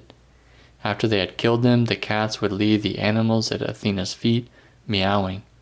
The curious thing is that they never brought her something unclean. There at Livadi, she was also blessed to see a vision. One night while she was standing outside of the door of her home, she suddenly saw the sky flashing and shining. She thought it was lightning, and that it would soon rain. However, the light grew, and the whole field shone as if it were day. The light, as she would say, was coming from something which she could see in the sky, something which resembled a chandelier one sees in a church building, except completely made of light. As it passed above her head, Athena remained dazzled by its beauty. She observed it until it vanished behind a hill. No one else from the surrounding area saw it, except for a little 8-year-old girl who was grazing the sheep. Athena made the sign of the cross, but could not explain what happened. Afterwards, however, she thought that it was a cherubic chariot on its way to a countryside chapel, St. George's. The people had abandoned, and a divine liturgy had not been celebrated there for many years. Athena lived with great simplicity and purity. She felt God's presence near her and always had joy. She had temptations, however, and suffered many trials in her life. Her husband was not a man of God. He was nervous and blasphemed, and this wounded her. When he was young, after an accident, Athena's husband completely lost his sight, and she had to patiently bear with his serious disability and the complications it created. A few years later, he was paralyzed by a bad fall. Her daughter was born handicapped. She was also willful, disobedient, and very unfortunate in her marriage. Athena's son, while young, was very sickly. He was in danger of dying 3 separate times. God's compassion, along with her prayers, saved him and later gave him many children. Athena constantly had health problems, which tortured her until the end. Yet despite all these things, she never murmured. She prayed constantly. She cried with those who were crying and rejoiced with those who were rejoicing. She prayed for all people, known and unknown to her, before going to sleep every night. Her prayer rule lasted for quite a long time. At the end of her life, she was greatly distressed that she could not find poor people to whom she could offer charity. People at that point, after the occupation, didn't have the needs that those in previous times had, and beggars disappeared. How could she be satisfied without giving anything away? But God took compassion on her and sent her beggars. When she would go downstairs every morning, every type of animal welcomed her at her door. Dogs, cats, chickens, pigeons, and sparrows all accompanied her to the yard house, and she had something to give to each of them. They all understood her love. They didn't fear her. They ate from her hands, even the sparrows, who normally don't approach people. She also looked at her feet in case there were ants to feed, and rejoiced like Eve in paradise. Her end was Christian and peaceful, but not painless. One morning, after days of remaining sick in bed, she got up to feed the birds that were knocking on her window and calling. She fell and hurt herself. From then on, she was hurt and suffered. She asked for the priest to come to read the prayers over her, believing that she would be healed. The priest, however, didn't come in time. When he finally came, Athena told him, as soon as she saw him, "Now, my priest, it is too late. I will leave tonight." On that last day, February 11th, 1976, the feast of St. Theodora and of St. Blaise, she was in a lot of pain. Despite this, she also had a calm, even cheery expectation. From the morning, she started giving orders for her funeral, what clothes she would wear, how and who would dress her, how they should comb her hair, which priest would come, etc. She then invited the neighborhood women and her daughter-in-law to visit.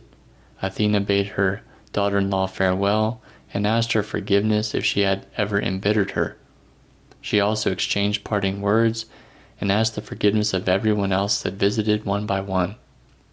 At around sunset, she grew impatient. Athena asked those present to pray to God so he would take her quickly rather than leave her in such a state through the night. Yet her relatives couldn't believe that she would pass away that very night. Nonetheless, Athena told her daughter-in-law to wake up the others, but she didn't believe Athena because she still appeared in her right mind and still speaking. Athena reposed before 2 a.m. and her last words were, "Beautiful, beautiful." For the 8 hours that she remained in the coffin, her body remained warm. Her face was calm, rosy, smiling, and unwrinkled like the face of a girl, and not an elderly 97-year-old woman. May the Lord comfort her soul as she also had mercy and comforted him in the person of every suffering human being she encountered. Amen.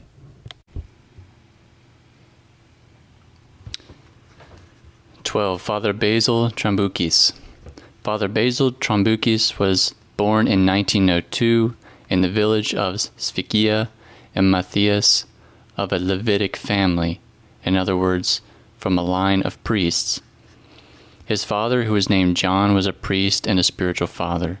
His grandfather and great-grandfather were also priests, as was his brother Athanasios and one of his nephews. It was Basil's desire to continue this tradition. He married a chaste girl from his village named Yanula, and they had 9 children. One died at the age of 2. From the teachings of Saint Cosmas, which he loved and read a lot, he learned that the priest should be ordained after reaching 40 years of age in order to be mature. He went to a seminary but also learned many things from his father, Father John. Then he was ordained a deacon and later a priest. He served in his village where he was assigned as parish priest. From the first day he put on his cassock, he stopped smoking cigarettes for good. After they had brought 9 children into the world, he agreed with his wife, Presvytera Kyriaki, that they should live chastely as siblings and to sleep in separate beds. They honored this agreement until their repose. Presvytera was convinced to accept this arrangement when their bed broke 3 times on its own and without cause when Father Basil got into it. "You in your corner and I in my own," Father Basil told her. During the years of his priestly ministry, no one ever saw Father Basil without a cassock, not even his presbytera. Even when he went to wash, he would go with the cassock. He said it and meant it. A priest without a cassock is not a priest. Nor did he ever take off his priest's hat except for when he was in his room. He was very careful in his life and especially pious. After the Divine Liturgy, he would not go to a foreign home. He would always return to his home where he had a special sink that drained into the ground. He would personally wash the first cup and the first glass he would use after consuming the Immaculate Mysteries. Footnote: Great care is taken not to dishonor Holy Communion by allowing it to inadvertently spill into the sewer. Rather than allow that, Father Basil rinsed his glass in water that went right into the pure earth instead of into a sewer pipe.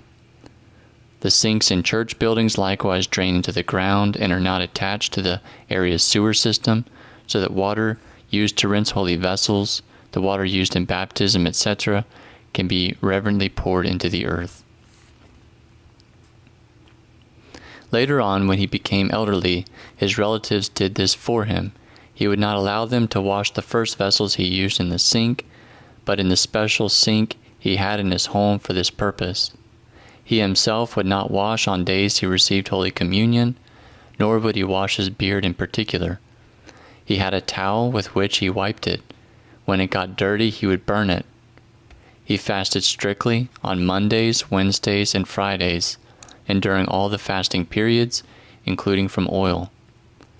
His usual food on such days was tea with a biscuit and potatoes and onions roasted on the charcoals. Father Basil was a God-fearing man and loved to pray. He prayed constantly. His daily rubric was the following. He would wake up at 4 a.m. In the winter, he would light the wood stove, put his stole on, and read prayers until 6:30 in the morning. Then he would take his cassock, go to the church, and read the service. In the afternoon, he celebrated the Vespers. No matter the weather, even if it was snowing or raining, he never neglected the church or his daily services. During services, especially the liturgy, he was diligent, he did not rush, and he was completely devoted. Father Basil was serious and reverent, and he also imparted this to the children who served with him in the altar. When the chanter omitted some hymn, Father Basil would get upset. Out of discreetness, however, he didn't say anything to him, but he would go out to the chanter's stand and say them to himself. When he had some new chanter that Father Basil didn't know, the chanter would say everything and would delay finishing. Once while he was praying, he had a candle lit before the icon of the All-Holy Virgin Mary. The candle tilted and his vestments caught fire. Father Basil was so deep in his prayer that he didn't notice. Most of his phalonion was burned, except for the icon of Christ on the back. The footnote just to explain the phalonion. The fire also burned his sticarion, a part of his cassock, a bit of his suit and shirt, and even burned through to his skin, though he didn't realize anything. After the service, Father Basil took off his vestments and folded them, again not realizing what had happened. When he returned home, they told him what happened, and he confirmed that the fire reached his body. Father Basil then said, "I thank you, my all-holy Virgin Mary, for preserving me so that I didn't suffer anything worse." He celebrated the liturgy often, even for minor feasts, and even if he was almost alone in church, he had the parish caretaker, a grandmother who was always in church, and the chanter. When he didn't have a chanter, he would have the little children read the prayers aloud. He celebrated so many liturgies with the innocent little children, alone with only them and the angels. He never accepted money for praying funerals and memorials. After celebrating marriages or baptisms, he would, if the family offered it to him, accept 5 drachmas. He gave 3 of them to the church. He would explain that during such pleasant events which incurred so many expenses, the priest could accept something. When trays were passed in church, board members would first take it to the priest so he could offer his donation, and then the congregation would make their offering. When he received his pay, Father Basil gave half to the poor. His son complained, saying that the family had needs. Father Basil, poor himself and with many children, would respond, "There are others who have greater needs. We, glory to God, are fine." He loved and cared for the propriety of the Lord's house. When he had workers to preserve and rebuild the 6 churches of the village, he himself always worked with and helped them. Father Basil had God's grace. His faith was simple, alive, and great indeed. His prayer worked miracles. People would call him to read prayers over the sick, and they would be healed. He would take his stole and place his hand on the head of the sick person. He would not remove his hand if the sick person was not healed. Every 15 days he celebrated a holy unction and holy water service in the church building so the Christians could gather. When he lacked chanters, he would have the little children read. They would pronounce the words syllable by syllable, and Father Basil waited patiently. He would go to all the homes that called him without complaint. He never accepted money. If a parishioner put something in his pocket and insisted that Father Basil take it so that the blessing will catch, as they would say, he would take it and then drop it into the church's collection tray. Whenever he learned that some family had a problem, he would read prayers every day, on his own and unprompted, until he saw that the problems were overcome. As a good shepherd and not a hireling, he kept vigil and prayed for his rational sheep. Even when the irrational animals would become sick, the people would call him to read a prayer. He would take the stole, the prayer book, and the icon of St. Modestus. He would put the icon at the manger and keep reading until the last animal was healed. Footnote: St. Modestus is known for his intercessions on behalf of animals in particular. Those who received the blessing would, out of gratitude, take him gifts, 2 eggs, 1 kilo of wheat, etc. Yet Father Basil would not accept money because he would say that prayer is free. When there was a drought, they would process the relics of St. Simeon, the Stylite, and St. Clement of Ohrid to the village. The bell would ring and all the inhabitants of the village would come out to welcome the holy relics. Then they would pray the litany as they made their way through the village. Before reaching the square to enter the church of Saints Constantine and Helen, the rain would begin. The villagers always brought their umbrellas to such services because they always resulted in a downpour. A certain family planted 1.5 acres of tobacco with much toil. They carried the water with the animals and had a rough time for 20 days. When they went to dig the tobacco, they saw that worms had shredded it. Father Basil, good and compassionate as he was, learned of this and pitied their toil. He went, read prayers, celebrated a holy water blessing, and made the cross over the field. In a week the field became green and the tobacco sprouted again. The family themselves relate that to this day they plant tobacco and never have a problem with worms. Father Basil's grandson John became gravely ill 3 times, and the family believed that he would die, yet each time he rose up thanks to the prayers of Father Basil. The first time John was still little, only 1.5 years old. He had spasms, foamed at the mouth, and shook all over. Father Basil began reading prayers over him, though the child's mother and aunt believed that he had died because he calmed down. They feared that the boy's body might become rigid.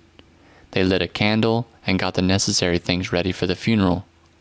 But Father Basil had the boy's little head tightly held with the stole and beckoned them to leave the child with him. When he read prayers, he would not speak to anyone. He read over John for more than 3 hours until he got up. The second time John suffered the same things, and the church bells rang mournfully. After the spasms he was motionless, foaming at the mouth, and his eyes were rolled back. The grandmother said that he swallowed his tongue and died. They lit a candle and were in a hurry to dress him before he stiffened.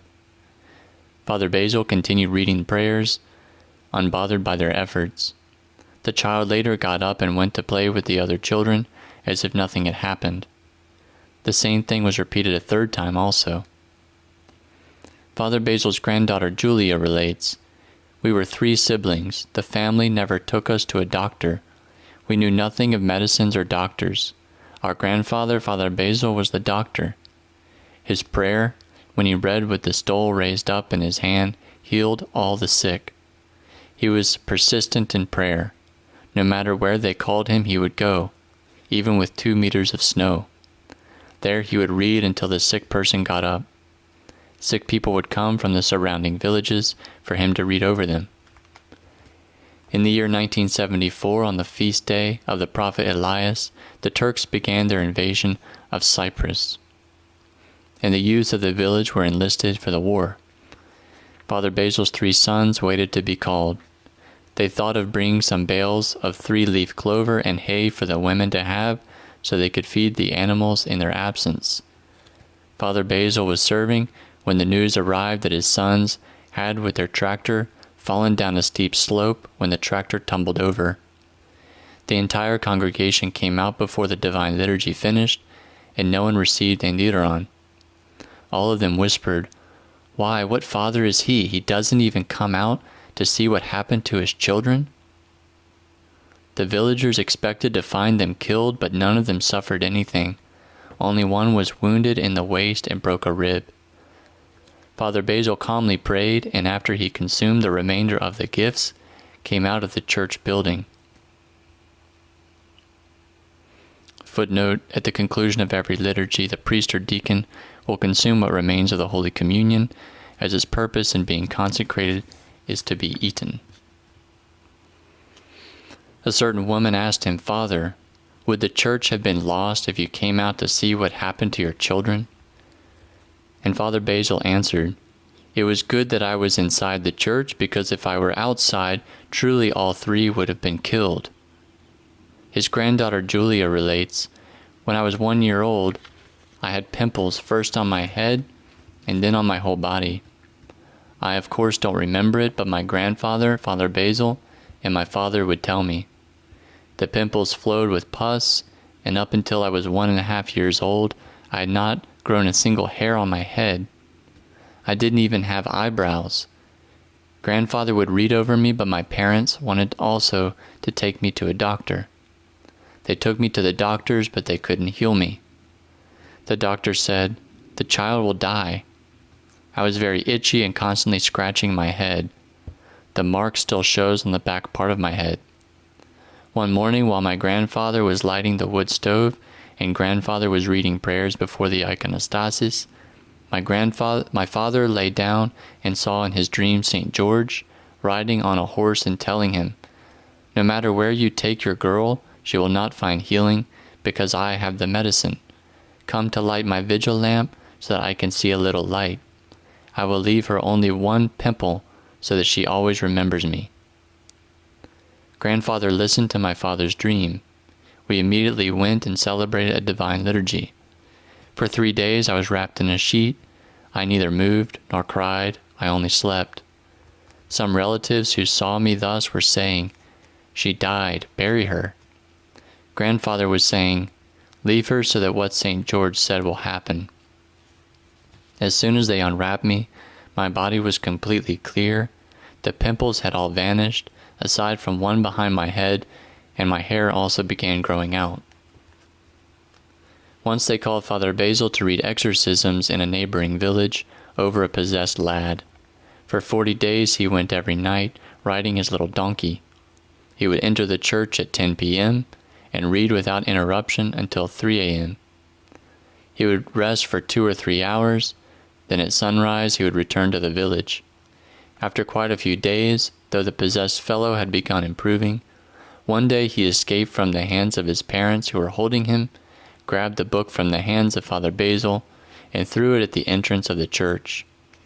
The possessed man ran inside the church and was shouting and grunting. That is why Father Basil would read over him at night, because his grunts scared the people. Father Basil, undisturbed, continued reading the exorcisms. He stood motionless as if he had the book in his hands for 1 hour, still reading. Then on his own, the possessed man took the book and placed it in the priest's hands. He then continued reading from the prayer book. After 40 days, the young fellow became completely well, to the glory of God, and now lives at the village. He has since started a family.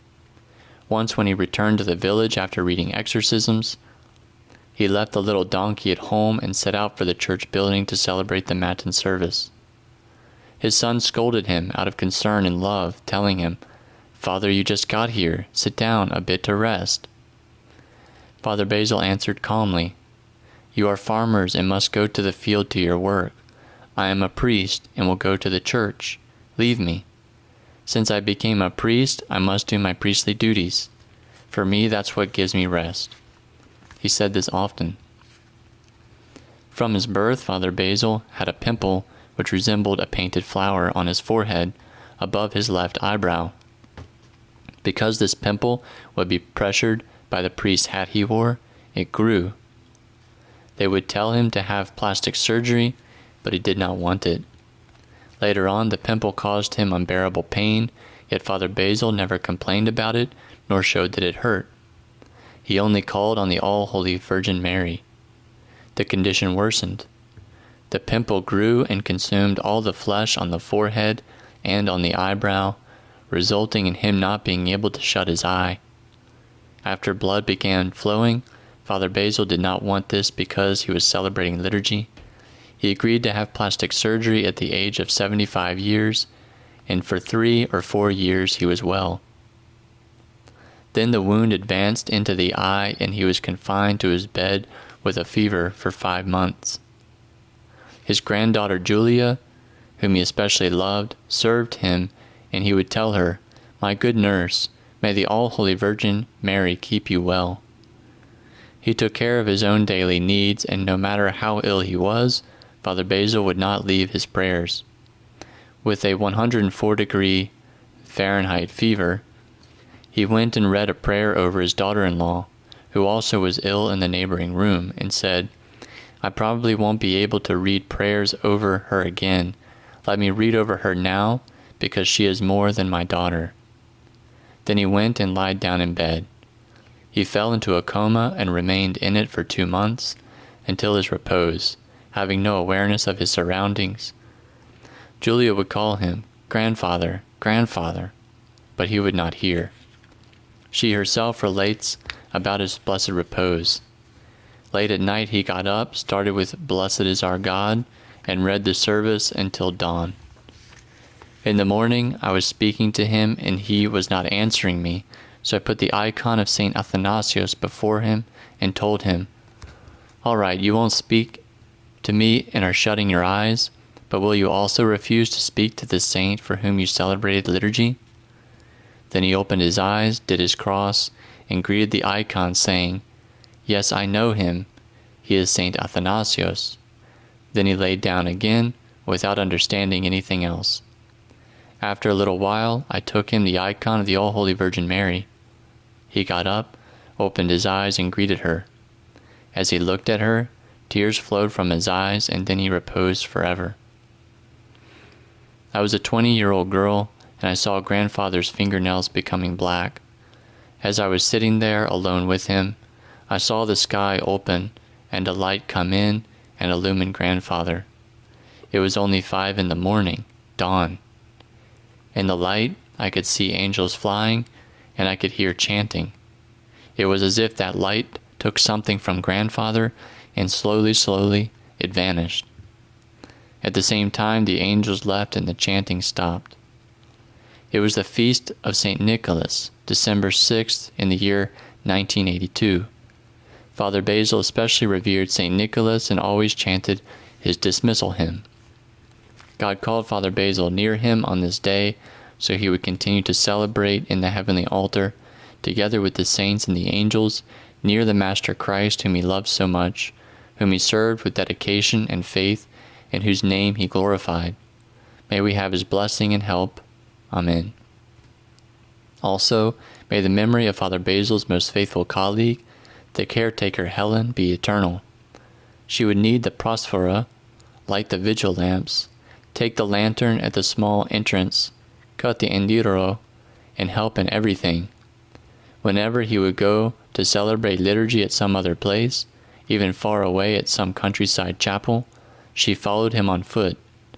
In the village they thought her to be a fool, and called her Grandma Legos the Fool, but she was in her right mind.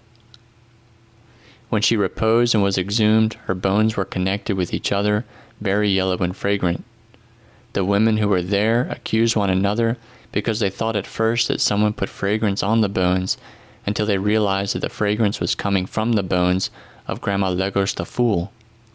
Many people can testify to this, because all the villagers had the habit of going to every exhumation that was done in the village. 13. Sophia Samra. Sophia Samra, daughter of Stavros and Athena, was born in eastern Thrace.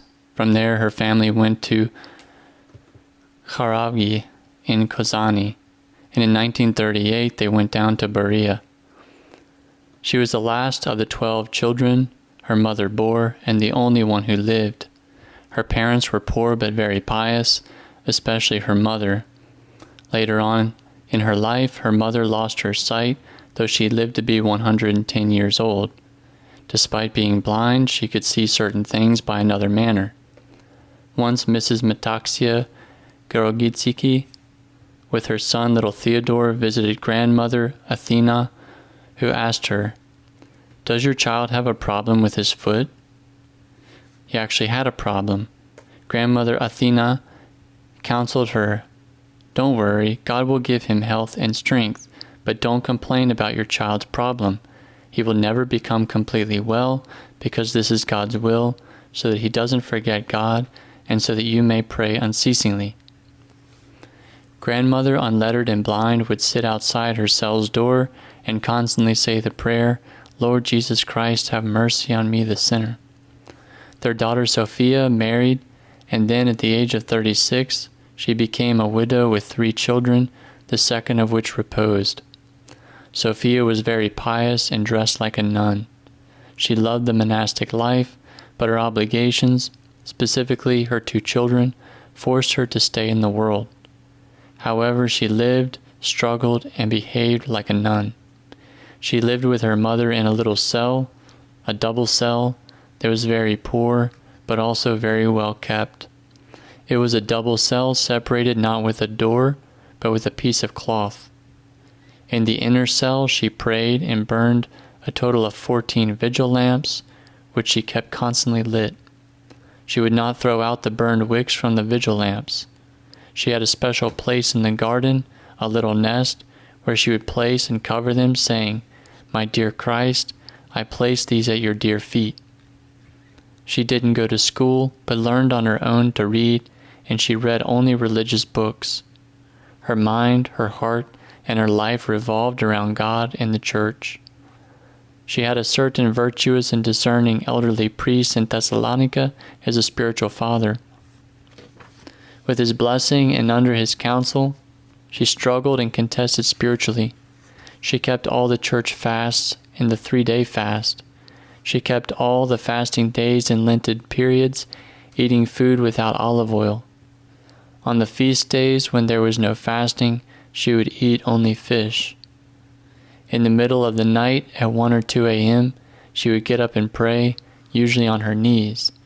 She did many prostrations, and her prayer was accompanied by tears. She prayed first for the whole world, and then for her family. She would say, "First pray for the world, and then for yourself, for God's mercy." During prayer, she was so devout, it was as if her mind would leave the earth, as if grabbed up into the heavens. If you passed by her and nudged her at that time, she would not even realize it. She always had her prayer rope in her hand, and the prayer worked within her. She knew many psalms and hymns by heart, and would chant the hymns of many saints. She especially loved Saint Nicholas, whom she had as her protector, and she chanted his dismissal hymn many times a day. After engaging in such struggles, Sophia received the gift of clairvoyance and discerned the spiritual condition of each person she encountered. A certain lady who often visited Sophia once brought a friend of hers from Tripotamo with her. Seeing the friend for the first time, Sophia told her, "Olympia, you are good folk, although you are communists." Sometimes she would not allow certain visitors to enter her cell. When she would sense that the person was not clean, she would leave him outside of her cell, telling him, "I don't want to upset you, but stay where you are, do your cross, and wherever you go, if you believe, it's all the same." When the person would leave, she would ask forgiveness of the Panagia and say, "My Panagia, forgive me, but it had to happen." And when the same individual would repent, confess, change his way of life, and return, then, perceiving his change, she would accept him joyfully, saying, "Welcome, how are you? Come here so I can hear you." She would sit patiently for hours, but the conversation only concerned spiritual topics. She had a cross which she used to make the sign of the cross over people. She would place it at their forehead and leave it. The cross would stay as if glued, and even when they would bow their heads, it would not fall. She did this to almost all her visitors. Sophia knew other virtuous eldresses. Tatiani Savvidu would visit her. They would discuss and pray together. With two other pious women, Mrs. Heraclea from Torkokori and Elaine from Zervakori, she would go to a quiet place, kneel, and pray for a long time. Sophia would lift her hands, and from heaven a light would descend on her, one which resembled bright blue beads. One day in her double cell, after praying quite a bit, Sophia sat to rest on her little couch. An acquaintance visited her and saw her face unusually altered, because Sophia had seen angels during her prayer. As she was speaking, Sophia approached her lady acquaintance, who sensed a fragrance coming from Sophia's head, just like that which we smell when we venerate holy relics. However, as they were speaking, a wind came in through the open window, and they felt a demonic energy that knocked down cooking vessels from the counter. Sophia took her little cane, tapped it once on the marble, and said, "Accursed one, leave from here. Were you bothered?" Once she cut a lily from her garden and put it before the icon of the Panagia. A year later, that cut lily blossomed again. This continued happening from 1963 until 1967. Many people who saw it said to each other, "Let's go see Grandma Sophia's little lily which blossomed." Every year the dry lily would blossom in spring and then wither. Her prayer was strong and helped many. It especially helped childless couples to conceive. First of all, she would ask for faith. "If you don't believe, it'll be very difficult for you to have a child," she would say. Then she made the sign of the cross over the woman with the wooden cross, to which she tied a thin prayer rope.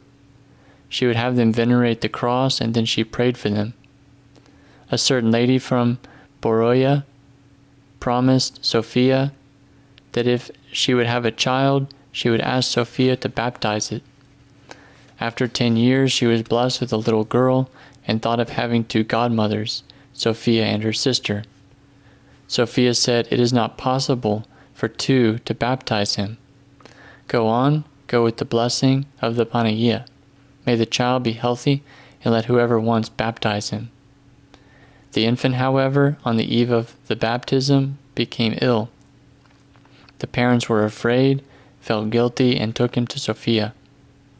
She was waiting for them. She made the sign of the cross over him, wished them well, and the child recovered. They then baptized him. Panayota was a 17-year-old high school student from Nicomedia. While on a trip, pimples appeared all over her body, and she swelled up. They took her to doctors, and they couldn't find anything. Then her parents took her to Sophia. A certain woman who was present at that moment relates that the family brought her on a sheet because they couldn't hold on to her body. She had wounds everywhere which were running. Sophia blessed her with the wooden cross, anointed her with the oil from the Panaia's vigil lamp, and prayed. The parents received the sick girl, and immediately her condition began improving until she became completely well. Panayota continued visiting Grandma Sophia to thank her and to hear her counsels. Later on she married, and they longed for children, though they could not conceive. Again she took refuge in Grandma Sophia, and through her prayer Panayota had a child. Grandmother eventually reposed, and Panayota could not conceive another child. A certain other lady was married for years, but could not have children. She came to Grandmother Sophia to ask for her prayer. After a while, she went to the doctor and was examined. When she got the test results, she went straight to Grandmother. Full of joy, she went to announce to her that she was expecting a child and to thank her. She had not even told her husband. As soon as she approached, Grandmother told her, "Fine, my child, have a good delivery." She knew that the woman was expecting a child. One day, her daughter-in-law related, "Grandmother came to our home to see us. While we were sitting and speaking, suddenly she told me, 'I must leave now. Some people have need of me and are seeking me.' She got up to leave, and at that moment, a taxi driver who was searching for my mother-in-law arrived. Some people from Volos were looking for her. The driver explained, 'I know.' Grandmother replied, 'I was waiting for you to come. Go to the house, I'm coming.' The parents brought a paralyzed child with crutches. They brought him to the foot of the stairs and were trying to help him ascend. My mother-in-law made the sign of the cross over him from afar and told him, 'My child, put down the crutches, do your cross, and don't fear. Come to the Panagia.' And with the Panagia's help, the child walked and left the crutches there forever. Upon leaving, the parents thanked and left money. That's when Grandmother became enraged and said, 'Why are you wasting it now? Why are you ruining the blessing you received? I don't want anything. Go in the blessing of the Panagia. Take Satan,' she was referring to the money, 'from the table. It will sully the blessing. The blessing can't be bought. God gave it to me for free. How can I take money for it?' Grandmother would refuse to accept not only money, but not even oil for the vigil lamps. Despite this, those who benefited from her prayers would sometimes go and leave a little bottle of oil outside her door.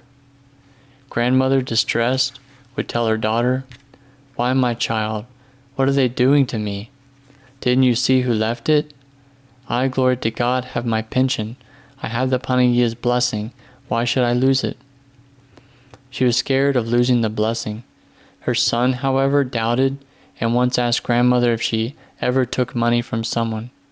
She showed her hands and said, 'Well, my child, my hands are clean.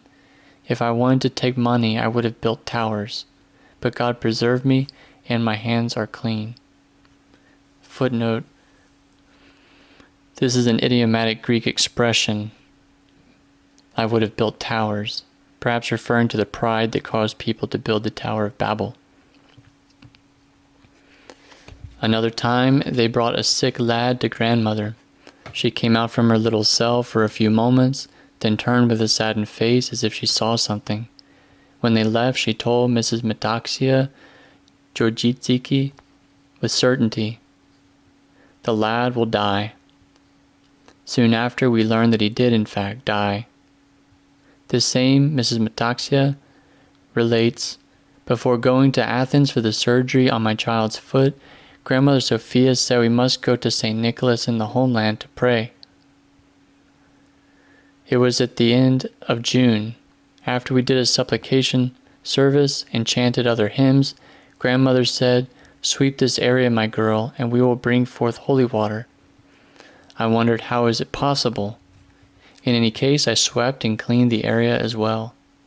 Grandmother knelt and made a hole in the ground, and when she chanted, "Save, O Lord, thy people," the hole filled with holy water and began pouring out around. Moved and shaken by the strange thing I was seeing, I took holy water and washed my child's foot, which was hurting. Grandmother Sophia added, "There will come a time where this will produce so much holy water that people will constantly be coming here to wash, and they will become well. Many miracles will occur here, and upon this elevated land which you see, there will come a time when it will be full of houses." Honestly, she told me that in 1964, and today it is filled with houses. People call them Presvytera. The holy water continued to flow and heal until her repose. When Sophia passed away, the holy water spring immediately dried up. Many people from all over Greece visited the grace-filled grandmother Sophia. Her virtue and grace drew souls near her to listen to her enlightened words and to ask for her prayers.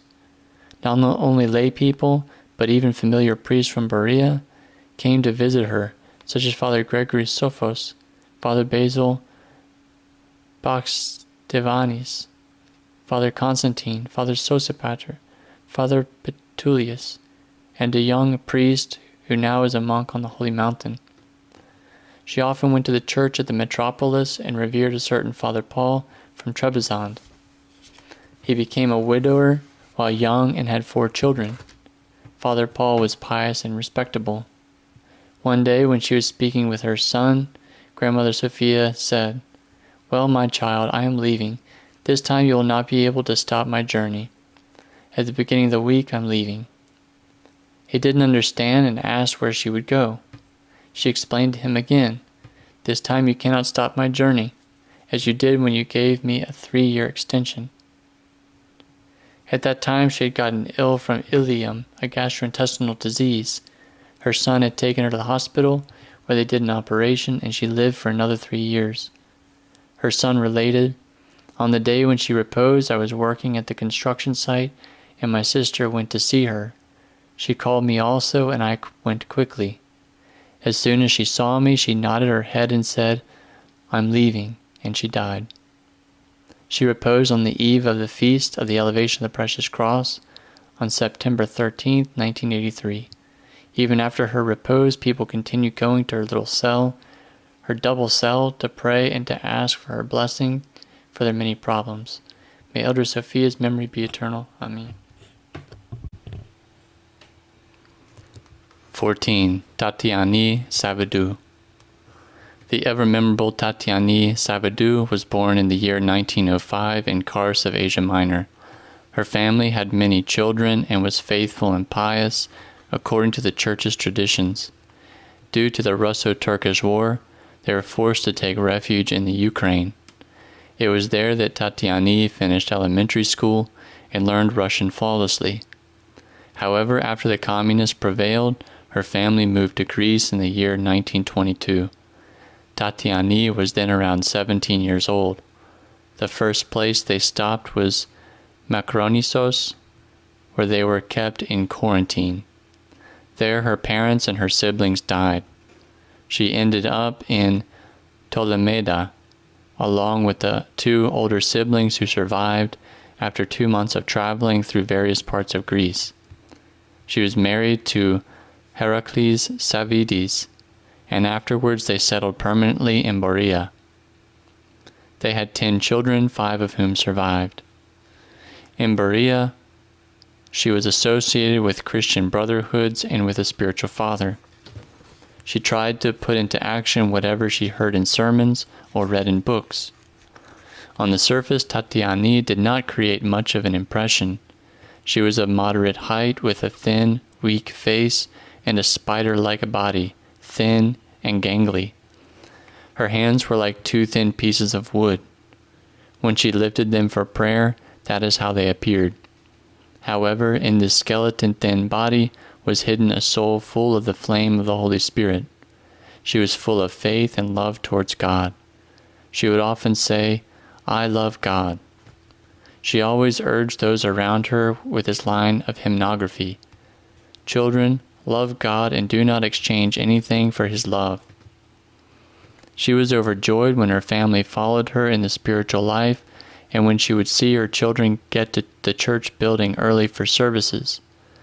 She had raised them so that they wouldn't miss the matins of Sundays or feast days. At 6:30 in the morning, they would wake up to get ready for church services, even in the winter when there was great cold. She herself would go to the church building before the beginning of matins. She convinced a child of hers who had learned to chant to sacrifice going to play soccer in order to attend the Saturday Vespers. Tatiani lived and rejoiced in the mystery of the Divine Eucharist. She revealed to her son that she had such joy during the Divine Liturgy that even if someone would stab her in the heart, she would not feel anything. "My joy is the Divine Liturgy, and my greatest sadness is hearing through the prayers," she would say. In other words, it saddened her when the Divine Liturgy would finish. Tatiani lived and saw divine realities in the liturgy. Once the deacon of St. George and now the parish priest at Holy Unmercenaries, Father Christos Varelis, wondered about the cherubic hymn, "We who represent the cherubim mystically." Are angels invisibly present in the holy altar when this hymn is chanted? Once during the Divine Liturgy, he heard the fluttering of wings and felt that wings were hitting him on the back. When he related this to Tatiani, she told him, "Well, Father Chris, don't you know that the saints are all around us? Many times here at St. George, I have seen both angels and saints." Her great joy was prayer. She would say that during her prayer, she felt within her stirrings of divine rejoicing. Moving her hand another time, she said, "What can I tell you, my children? What does the Apostle Paul say? Continuing steadfastly in prayer. We should not be indolent or lethargic in prayer. We should not get tired easily. Unfortunately, the world makes us forget God many times. Earthly cares absorb us, and for this reason we don't manage to dedicate even a little time in the morning and night to communicate with God. Instead, we act like animals." Although she was surrounded by her children and by many grandchildren and worked hard for her home, she never neglected prayer or the church. She would characteristically say, "I want all of you to forget me. Leave me alone with God." Every morning she would go to the church building whether there was a divine liturgy or only a matin service. During the day she was occupied with the house chores and with the study of the Holy Scripture and spiritual books. In the afternoon she would go to Vespers and then stay in the church of St. George until 2 a.m. The priest of Panagia Dexia had given her keys to the church. She prayed, usually kneeling with uplifted hands to the Panagia, and would pray deeply. Once when people heard a strong noise behind the icon and the others startled, Tatiani remained undisturbed. She prayed noetically, she called upon many saints, she read not only the supplicatory services, but all the services. She kept to this rule even during the occupation. One night, during a time when it was fearful and dangerous to circulate outside on the streets, Tatiani, upon leaving the church for her home, said to St. George, "My St. George, take me home." While she was walking, she could hear the sound of horse hooves next to her. As soon as she arrived home, she heard her invisible companion tell her good night. Then she realized that it was St. George who accompanied her up to her home. Father Chris Varelis was once having a discussion with an officer. The officer asked, "I wonder if there are any Christians today who pray at night and keep vigil?" Father Chris answered, "There are." He brought the officer to the church building at night, opened the door and shouted, "Mrs. Tatiani!" Within they heard a voice, "Father Chris, is it you?" The officer then said, "Glory to thee, O God, there is at least one Christian keeping vigil through the night." In the church of St. George there was an icon of the crucified one, before which Tatiani usually prayed. Once the church caretaker came to clean the church building, and she saw Tatiani praying. When she finished, she went to bid her good night, but Tatiani was not there. She had vanished. Later on, the caretaker learned that at that time Tatiani was in Athens. When she asked Tatiani about it, she answered that she truly was away in Athens on that day, but that with her mind she was there before the crucified one. Once while Tatiani was cleaning the church building, she was crying. She told the caretaker, "Anastasia, Satan hit me with both of his hands on my back." The caretaker didn't believe it and was laughing. "Don't laugh," Tatiani told her. "Call Father." The priest came and made the sign of the cross over her back with the holy lance. When Tatiani was praying a lot, Satan would get angry and hit her. Two of Tatiani's nieces, H and D, stayed at her house one night. She took care of her nieces, gave them something to eat, set beds for them to sleep in, and she herself then began her prayers. That night, H said mockingly to D, "Look how she prays," and laughed. D kept telling her, "Stop, because she can hear us." This lasted a short while Aunt Tatiani was involved in prayer. Soon her two nieces fell asleep. At a certain moment, H, who had been making fun of her aunt, woke up startled. She shouted and jumped up. She was completely trembling, and her cheek was red. She related that someone came and gave her a strong slap, and she felt as if she was knocked senseless. The aunt realized what had happened and tried to console them. One night, some of Tatiani's relatives came to her house to receive hospitality. But Tatiani was absent. She was at church for the Compline service. After she said her personal prayer, which lasted for hours, her son went to notify her that the family had arrived. Half opening the church door, he shouted in a soft voice, "Mom," but didn't receive an answer. He shouted again, "Mom, we have strangers." Her reply in Pontian, brief, strict, and curt, was, "Don't ruin my prayer. Go, go." She finally went home after quite a long while. Nevertheless, though she was in the church building for so many hours daily, she never left her house unkempt.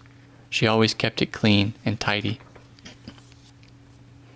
The meals she prepared were tasty and ready at the right time.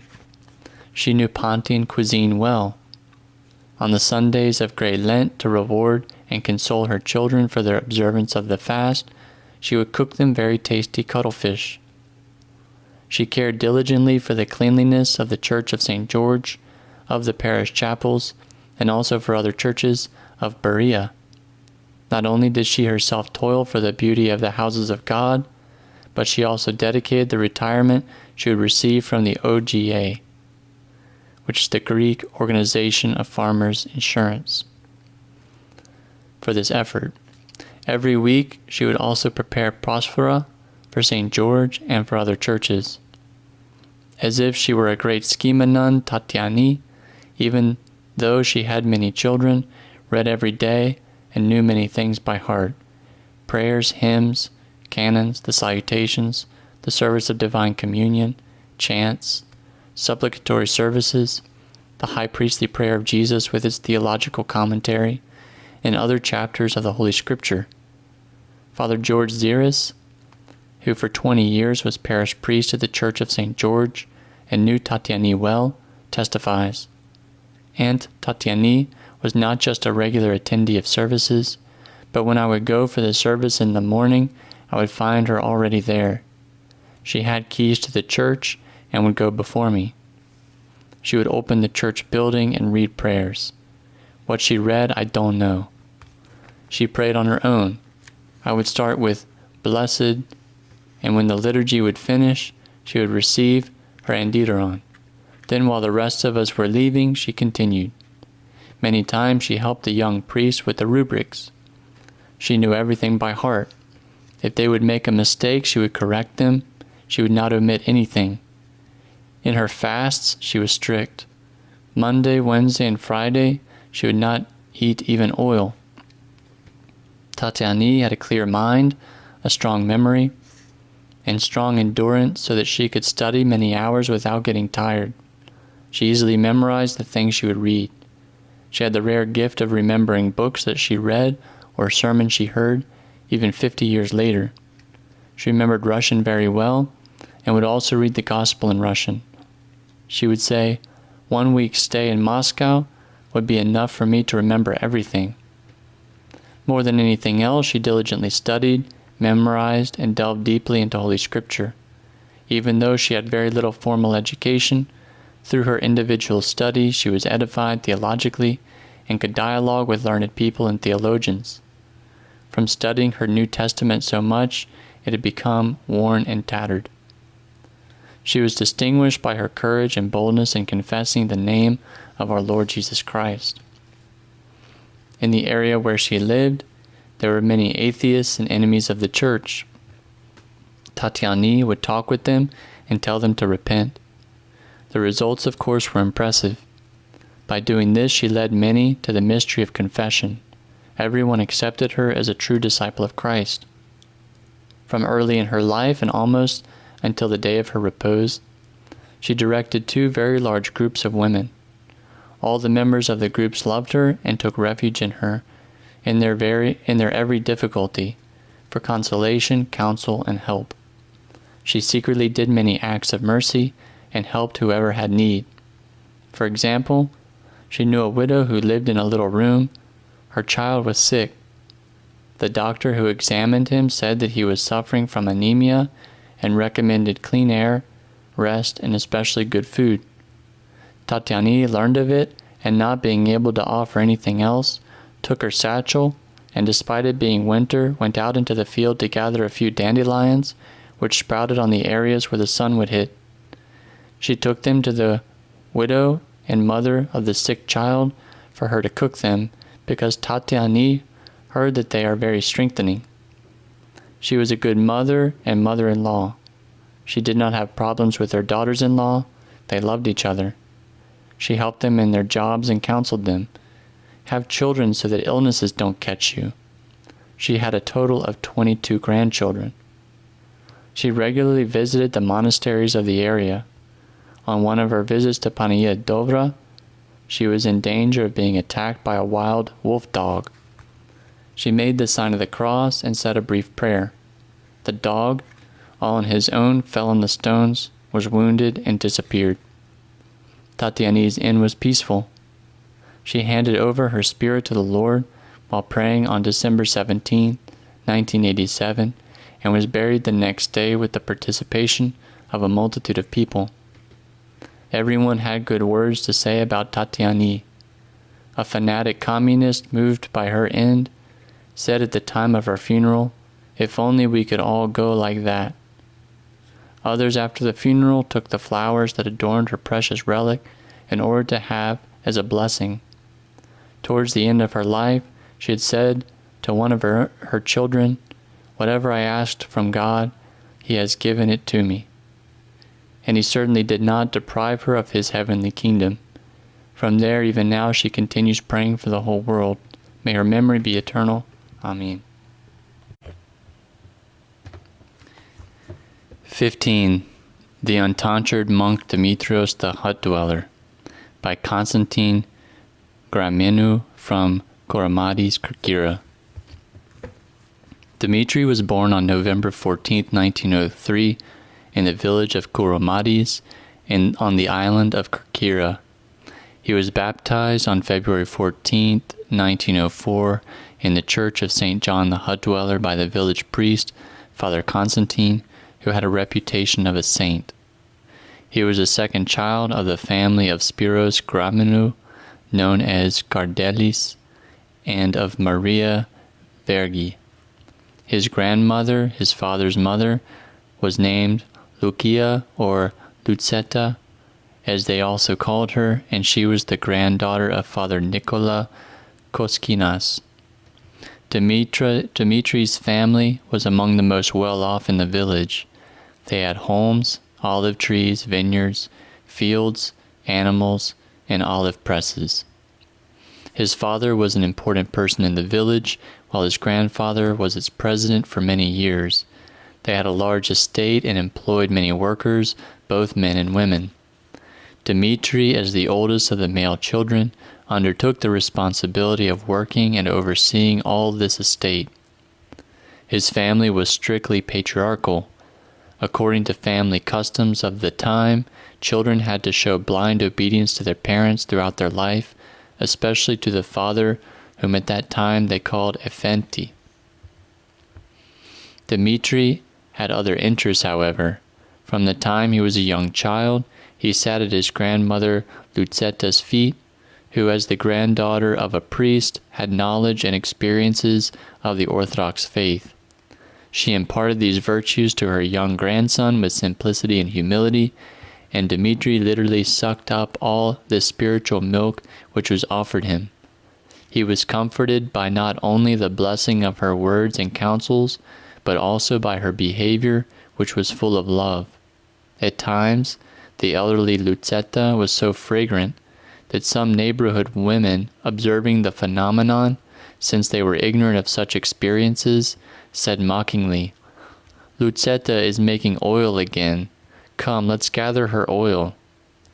She herself didn't understand why this thing was occurring, and would say that she must have inherited it from some of her ancestors.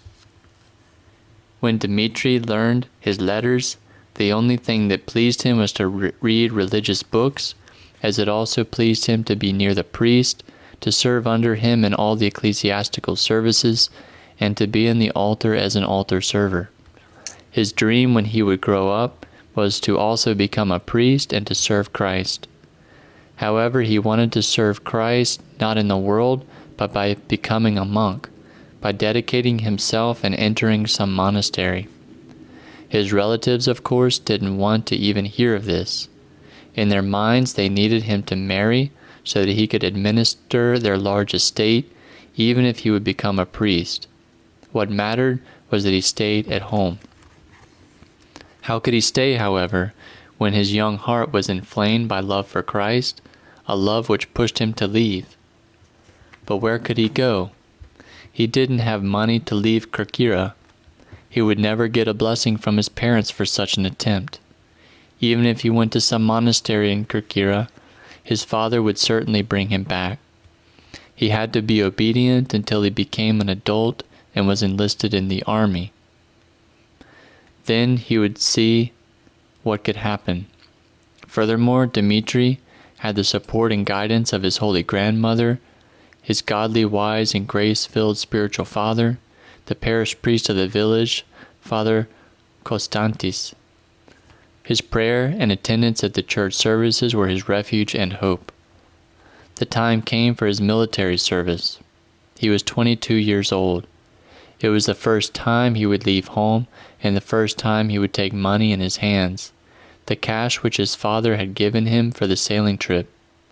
He received everyone's blessings, but especially his grandmother's, as he had great need of them. He appeared at Preveza with 4 fellow villagers and peers of his, and from there, after basic training, the army sent them through Perea to Thessalonica. However, a sea voyage in those days, and in winter no less, was no easy matter. The ship, overloaded with soldiers and war supplies, was tossed about in the foamy waves, tall as mountains.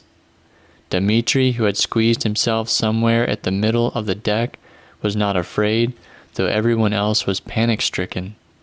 His fellow villagers, their gaze turned to Demetri's undisturbed and calm face, shouted to him, begging, "Demetri, do something, because we are perishing."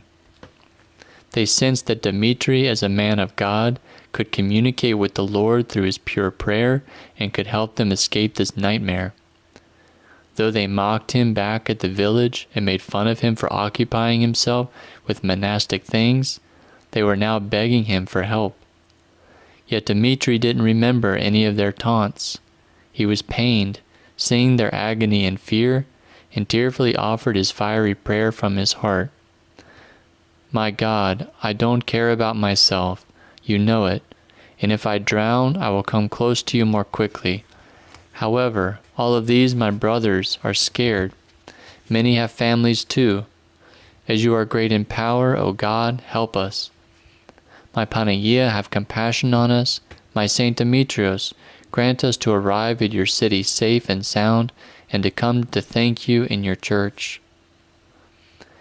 He spiritually received word that they would be kept safe, and calmed the people down, saying, Don't be frightened, we will arrive safely.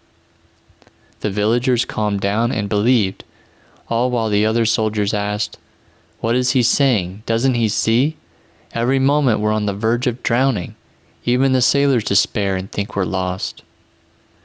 His fellow villagers answered, Demetri is a man of God, and you should believe in him. Immediately, the atmosphere changed, a ray of hope and joy spread to everyone.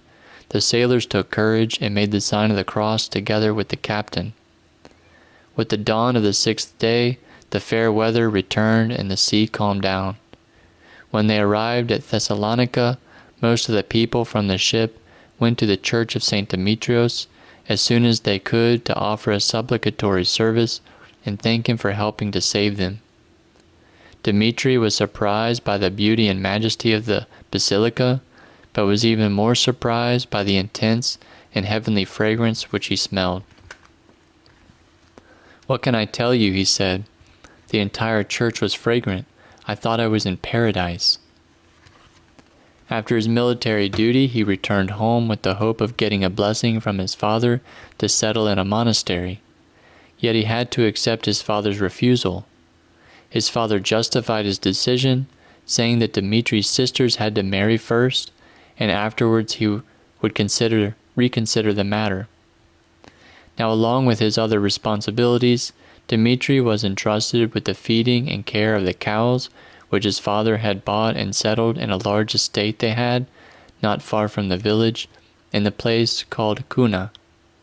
For Demetri this was a great blessing and gift from God, because with the excuse of guarding the animals, he asked to set up his own hut near the animals' barn. He gladly rejected the spacious rooms of his home, with their stone-built walls and wood-panel floors, the soft mattresses and the warm covers of his bed, even the filling meals of the family table.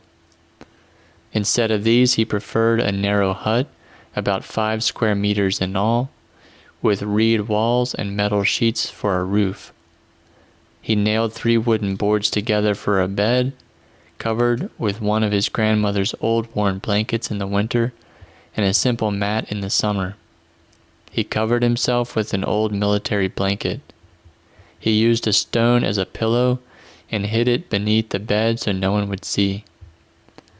The hut was furnished with a little case for his clothes and a little table on which he placed the icon of the Panagia.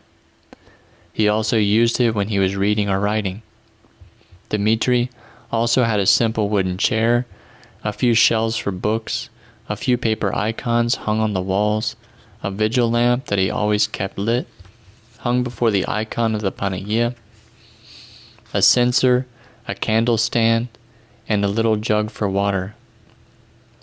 All these sufficed for him to feel like a monk and to accomplish his spiritual struggle. Yet he was missing something very basic. He didn't have the necessary books, at least those he needed to read the daily services that a monk needs to keep. He didn't have the money to buy the books, and his father naturally would not give it to him. But God, who saw his need, provided, and did so quite richly. The library of his relatives, the generations of Koskiniates, who were priests, remained unused for years. The last descendant, who was supposed to become a priest, was never ordained. Meanwhile, the family's daughters, who were unmarried and illiterate, used the books as common wrapping paper or tinder. Dmitri was pained, seeing all the spiritual wealth being destroyed, and thus he asked that they give it to him. They, however, seeing his zeal, wanted to take advantage of him, and asked that for every book he should work in their fields for 1 day, and not just any day, but summer days, which are longer. Dmitri, despite all these things, joyfully accepted. Thus, with much toil and sweat, not to mention a battle with his father, Dmitri obtained his beloved books. He had these near him almost all his life, as company and consolation in his little hut, where he spent all the frozen winter days and nights for about 50 years of his life. But how did he spend them? Only God knows his harsh spiritual battles and struggles. He confided to someone that he never neglected to struggle as a monk, even if he was never tonsured, because he felt like one. Aside from his daily prayer rule, he did all the services of the day and night, vespers, compline, midnight, matins, hours. He fought a great and difficult battle to stay pure in soul and body. He fought day and night to tame his robust and youthful flesh, as he faced 1,002 temptations in the world where he lived, having to deal daily with young women workers at his father's fields. He kept vigil every night with prayers and prostrations. He slept no more than 2 or 3 hours in a given day. "But Dmitri, don't you sleep at all?" the villagers would ask him, as they passed by on the public road near his hut. Whenever they called out to him, he would immediately respond. Dmitri, in order to hide his ascetical efforts, would tell them, "I sleep all night, though very lightly. I answer you without waking up." Dmitri ate little and austerely. His family pressured him to eat more and better so that he would not get sick, because he worked so harshly. According to them, he had great need of it. He would tell them that his stomach could not endure much food, nor anything rich or heavy. He put wine in his mouth only when he approached 70 years of age, and always watered it down. His stomach would not accept this either, he would say. During fasting periods, he made his diet even harsher. He ate only dry food, abstaining even from oil every day of the fast. He ate a little after he had read Vespers at sunset. Despite all these things, he did not become overly weak, nor did he get sick, and his face remained youthful and rosy deep into old age. At times he would receive permission from his boss and visit places of pilgrimage, such as the men's monasteries of Kerkyra, such as Mertidiotisa, Palikostritsa, and the Platitra. Other times he would go to venerate the sacred relics of Saint Spiridon and of Saint Theodora, especially on feast day celebrations and vigils. Despite the fact that his family owned horses, he preferred to go on foot. He even walked loaded down with satchels full of oil and wine, blessings for the monasteries. He was well received by the monks everywhere he went. They loved him because he comforted them. He zealously helped them in the burden of their ministry, especially on feast day celebrations. The abbots of the 3 monasteries, Callinicus of Platitra, Ambrose of Mertidiotisa, and Procopius of Palikostritsa, constantly suggested that he become a monk near them. His father and master, however, would not give in. "Where will you leave us, your sisters who are unmarried? Who will look at them if they don't get married?" And thus Dmitri remained without the tonsure that he desired. Once at the Platitra monastery, he met and became acquainted with the blessed elder Philotheos Zervakos. Father Philotheos liked him and began corresponding with him. In one letter he suggested that Dmitri should go and become a monk in the Holy Lands. The elder would recommend that he become a keeper of the vessels of the all-holy tomb, a position which needed to be filled at that time. For Dmitri, as he himself said, it was as if the heavens opened. He was completely radiant.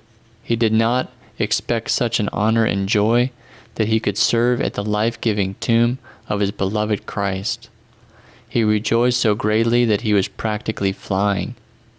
Yet his master quickly brought him back down to earth. "What are you thinking? Where will you find the money to go? Don't expect a franc from me." The sky darkened again for Dmitri. He answered Father Philotheos very sadly, "You don't know how much I longed for this, and how much my heart is wounded by this desire of mine. Only God knows it. However, I don't have so much as a single drachma. How can I afford a ticket to sail?" Every Sunday, Dmitri's father would give him only half a drachma for the collection place at church. When Dmitri reached the age of 37 years, he thought that now he could finally live according to his godly desire and become a monk. He secretly agreed with the monastery of Paleokastrica, which was the farthest from his village. The abbot of the monastery sent a monk with 2 mules on the afternoon of Cheese Fair Sunday in 1940, believing that on this day no one would notice them due to the pre-Lenten celebrations, because the people would be gathered in the villages for the festivities. Dmitri gathered his few things and left with the monk. At dawn, when people didn't see Dmitri bringing milk to the house, as he customarily did, there was a great commotion at the family home. They went to investigate and found the animals on their own. They didn't want to believe that Dmitri had gone. They wondered what had happened to him. Where did he go without asking them, since he was always obedient and submissive? The mother was wailing and lamenting while the sisters were crying. The father became angry and thought, "I fear that Dmitri, with all the holy stuff and the monks that he has gotten mixed up with, has left for some monastery." He sent people around to all the monasteries. They didn't delay, discovering Dmitri at Paleokastrica. They related his father's command. He should return home without as much as a single word.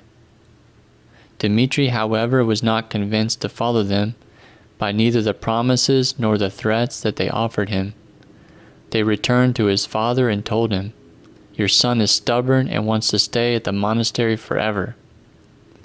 His mother and sisters were greatly saddened when they heard it and urged the master to go himself to bring him.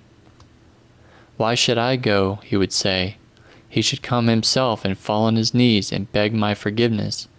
I had him as the house master of my belongings and my estates, yet he did not recognize it was to his advantage, all the good things he had. So he went to the monks who have such poverty and hardship and begged for a drop of oil." Dmitri, however, saw other good things where he went, things which his father could not recognize. For this reason he gave himself over zealously and with his whole soul, without distractions or limitations, to his beloved ascetical works, fasting, vigilance, prayer. He also gave himself to the many common services the brotherhood celebrated, which, since it was Great Lent when he entered the monastery, had a long duration, and so were for him the most enjoyable. He was tireless and completely self-denying in his tasks. The abbot was proud of him because he was obedient in everything. He kept Dmitri close and guided him. Because he was simple, pure, and clean in spirit, the abbot sought his advice, because after one episode he realized that Dmitri had the gift of clairvoyance.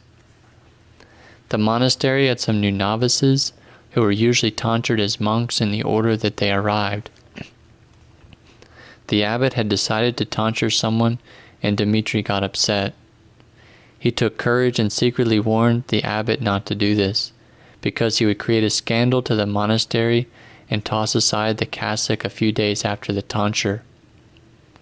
The abbot, although he loved him, considered it audacious for a novice to tell the abbot what he should do in such serious matters. He scolded Dmitri and went ahead with the tonsure. However, Dmitri was not proven wrong, since everything happened just as he said. Furthermore, Demetri convinced the abbot to keep someone else whom he wanted to expel from the monastery, believing him to be ill-suited for the monastery because he spoke improper words. His fault, Demetri said, was external, whereas he was crystal clear on the inside. And according to Demetri, this man was fragrant, whereas in the first case Demetri told the abbot that he smelled of goats. The time was approaching for Demetri to put on the cassock, and he was very happy. However, in the village, his father found himself in a difficult position. What should he do with the many jobs, which in the month of May intensified and which they couldn't manage to perform? The master therefore decided, since he had been waiting so long for hunger to bring Demetri back home, as he initially believed would happen, to go himself to trick Demetri into returning. He went with one of his brothers in the village taxi and arrived at the monastery at mealtime. As soon as Demetri saw them, as he himself said, the food became as a knot in his throat, and he was close to choking from his disturbance and distress. They told him that his mother was supposedly very sick, on her deathbed, and desired to see him for the last time before she died. Demetri believed them and asked for the prayer and the blessing of the abbot to follow them. As soon as they arrived in the village, Demetri realized that he had been deceived. But what could he do? Return to the monastery and to say that his father had deceived him and the abbot? His respect and duty to uphold his father's good name didn't allow it. He bowed his head and thought of remaining there for a little while until he could decide what to do. His father, however, managed to act before Demetri and returned to the monastery at an unexpected time. He went back with the taxi and asked for Demetri's belongings. He told the abbot that Demetri had repented and did not wish to return to the monastery. This was a second wound in Demetri's heart. He sought counsel from the elderly priests of the village, who told him to be obedient, and that in time he would see how God would take care of things.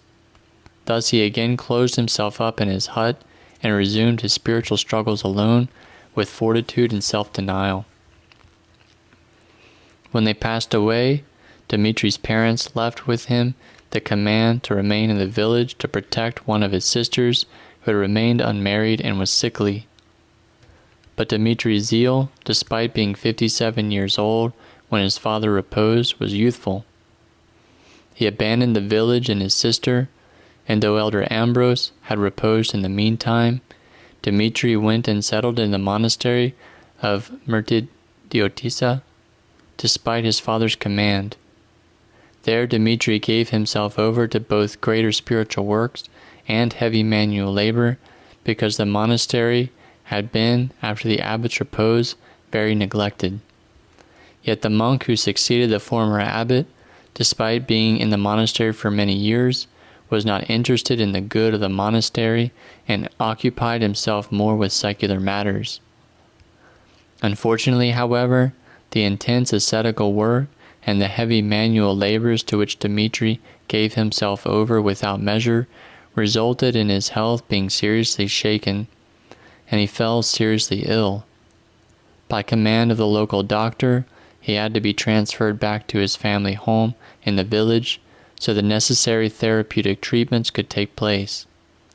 In the deserted area where the monastery was, the doctor could not offer him anything, and if Demetri remained there, he would certainly die. The bishop sent a message that he should be obedient to the doctor, and thus, involuntarily and hurriedly, Demetri ended up back at his home.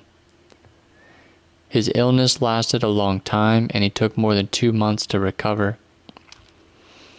He thought better of his father's command, and saw that it was probably God's will for him to enter again into his hesychastic reed hut, and there to continue alone his difficult spiritual struggle. In this hut he practiced asceticism for almost 60 years, until he became very elderly and was forced to abandon it in the winter and at night because he became ill so frequently. Although he avoided mentioning the spiritual experiences which he lived in this hut, It was certain from words which escaped his lips that he was visited by the all-holy Virgin Mary and many other saints. On many mornings, if one happened to see him, Demetrius' face shone brightly. God, as he said, preserved him from demonic visitations. Only once, when he himself asked for it out of curiosity, did God allow them to visit Demetri, so he could be acquainted with their disgusting and dark forms, which he later described. He was granted to see in his sleep the three hierarchs, Basil the Great, St. Gregory the Theologian, and St. John Chrysostom, concelebrating liturgy in his village church, and they even called him into the altar to serve with them. He described them as three suns that illumined the entire holy altar. Furthermore, they told him to tell the chanter to correct the mistake he made when he chanted, "Holy is the Lord our God," before the Exapostolarion, because it was a weekday. This is chanted only before the resurrectional Exapostolarion of Sunday. The day on which he saw the dream was not a Sunday, because if it were Sunday, as he also said, Basil the Great would not be doing the proscomedy kneeling. Footnote: the service of the proscomedy or prothesis is the service where the celebrating priest prepares the bread and wine which will be offered during the divine liturgy. Demetrius' counsels were not limited to church matters. With his wise simplicity, he gave advice about everything when asked. He offered solutions and counseled others regarding family problems, health matters, financial difficulties, the illnesses of animals and plants, village disputes, and the pains of mourning and death. He once visited a person who was about to die, who was agonizing and trembling, seeing his end approaching. Demetri told him, "Don't be scared. If you confess and commune, even if you die, you will not die. You will always be alive." The person calmed down and was comforted. Outside of his hut and beneath the grapevine, Demetri had built wooden seats. There he received many visitors in the afternoons, except during winter. People who needed to be comforted and someone to whom they could entrust their problems, not only from his village but also from the surrounding villages. It was his countryside guest house. He offered them water from the well and whatever fruits happened to be growing on his estate. For serious problems and sins, he would accept people during evening hours. Great burdens, even murders, were laid before his reed hut.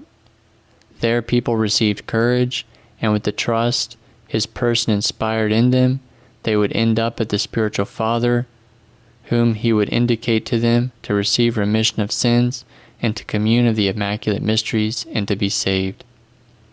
People with spiritual interests, even including priests, hieromonks, and monks, would visit his hut, and Demetri's heart would open when he communicated with them in order to give or to receive from them.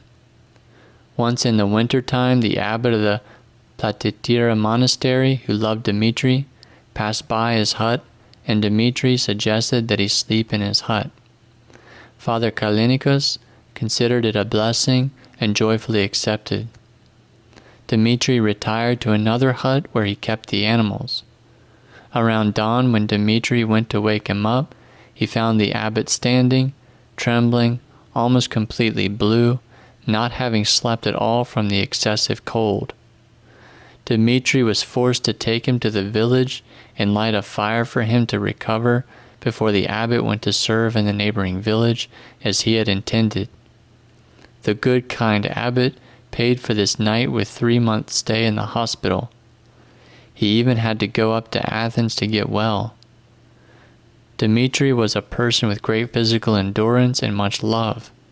He thirsted for acts of mercy, which he always did secretly, despite all the limitations which were placed upon him while his father lived. In public, he did not seem to be so charitable. People even characterized him as rather harsh, because he shouted when they damaged his fields. He shouted also when he would see other people being treated unjustly. He was very quick to object to bad conduct, but always with discretion, without seeking to wound the other person. This he did on the one hand in order to correct, and on the other hand to avoid becoming an object of respect and high admiration, something he wanted to avoid. He would say, "Don't come too near me, and don't bother me too much, because I am quirky. Haven't you heard? Stay far from an unmarried person, because he has all the strange things of the world upon him." The animals understood his goodness better, since he had a way of taming even the wildest ones, so that they would stand near him in a friendly manner. At one of his vineyards he offered hospitality for many years to a huge snake, an adder, which as soon as he went and called it, it would rush near him, sit at his feet, and drink the milk which he would give it. He spoke with the animals, with the birds, with the honeybees, which he nurtured, even with the trees and the other plants, since he had a sensitivity and a loving care for all. He felt compassion for them and took care of them. Above everything, however, he had a sensitivity to and a pain for the souls of his fellow human beings, for the living, but especially for those who had reposed. He dedicated much time in his prayer to them.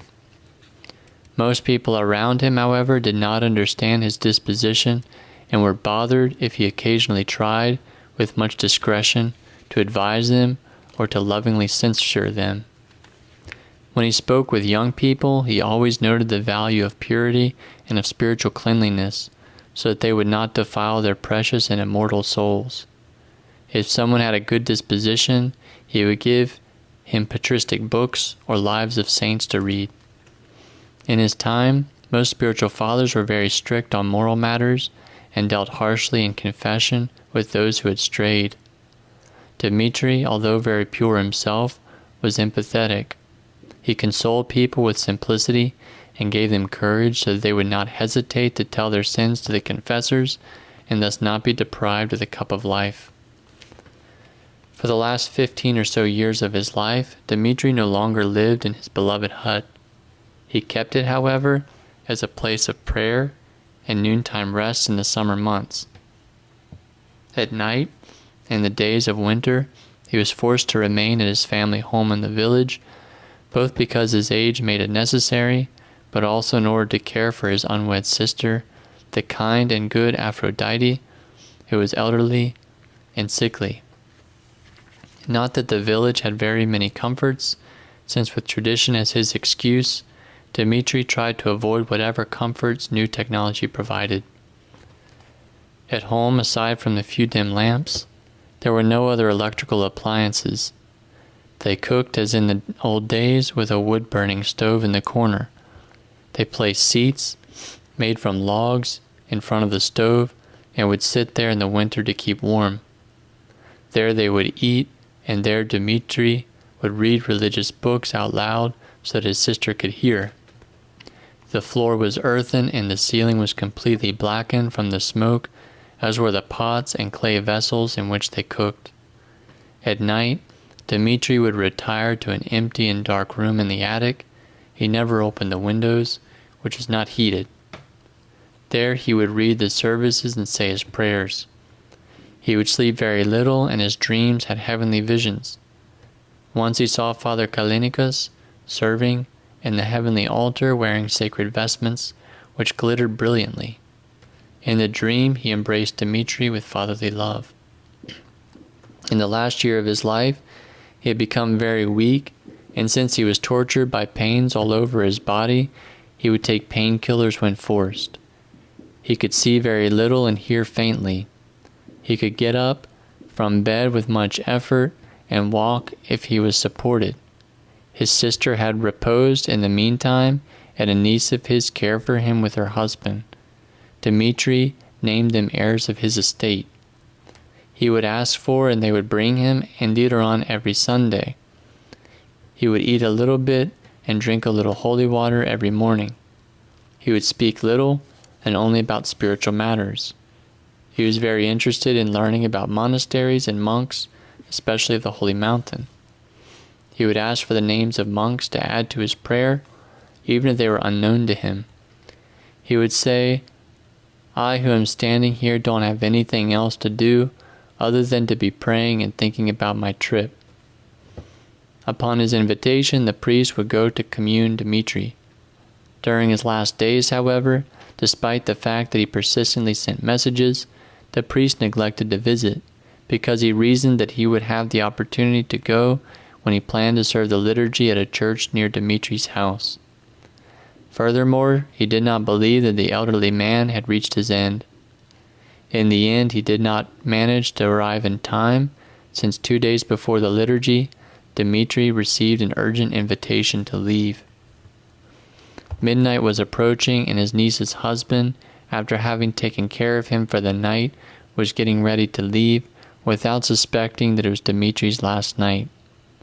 There was no indication that his end was near, though it seemed strange when Demetri asked him before leaving to give him a bite of bread and a sip of wine.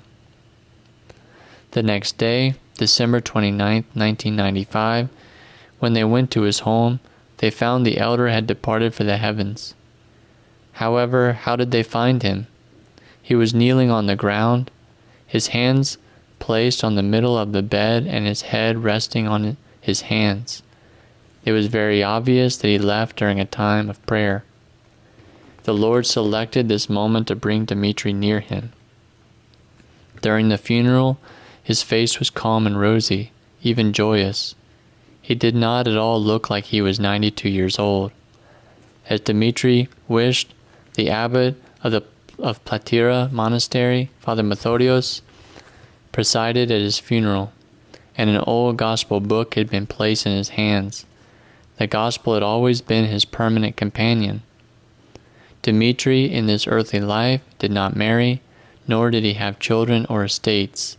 He did not devote himself to academic pursuits for glory, wealth, or comforts. He did not long for ecclesiastical offices, except only the tonsure of a simple monk, and ultimately he was never granted it. He set out with the gospel, where he read and applied the words, "Whosoever wishes to come after me, let him deny himself and carry his cross and follow me." He came close in his actions to St. John the Hut Dweller, since he set his hut before the gates of his parents and crushed the snares of the demons. St. John the Hut Dweller was his model. Demetri was both baptized and buried at a church dedicated to St. John. He, like the hut dweller, did not take anything from this false world when he passed away, except for the Holy Gospel, which showed him the road to deny the world and obtain the salvation of his soul. May his memory be eternal. Amen.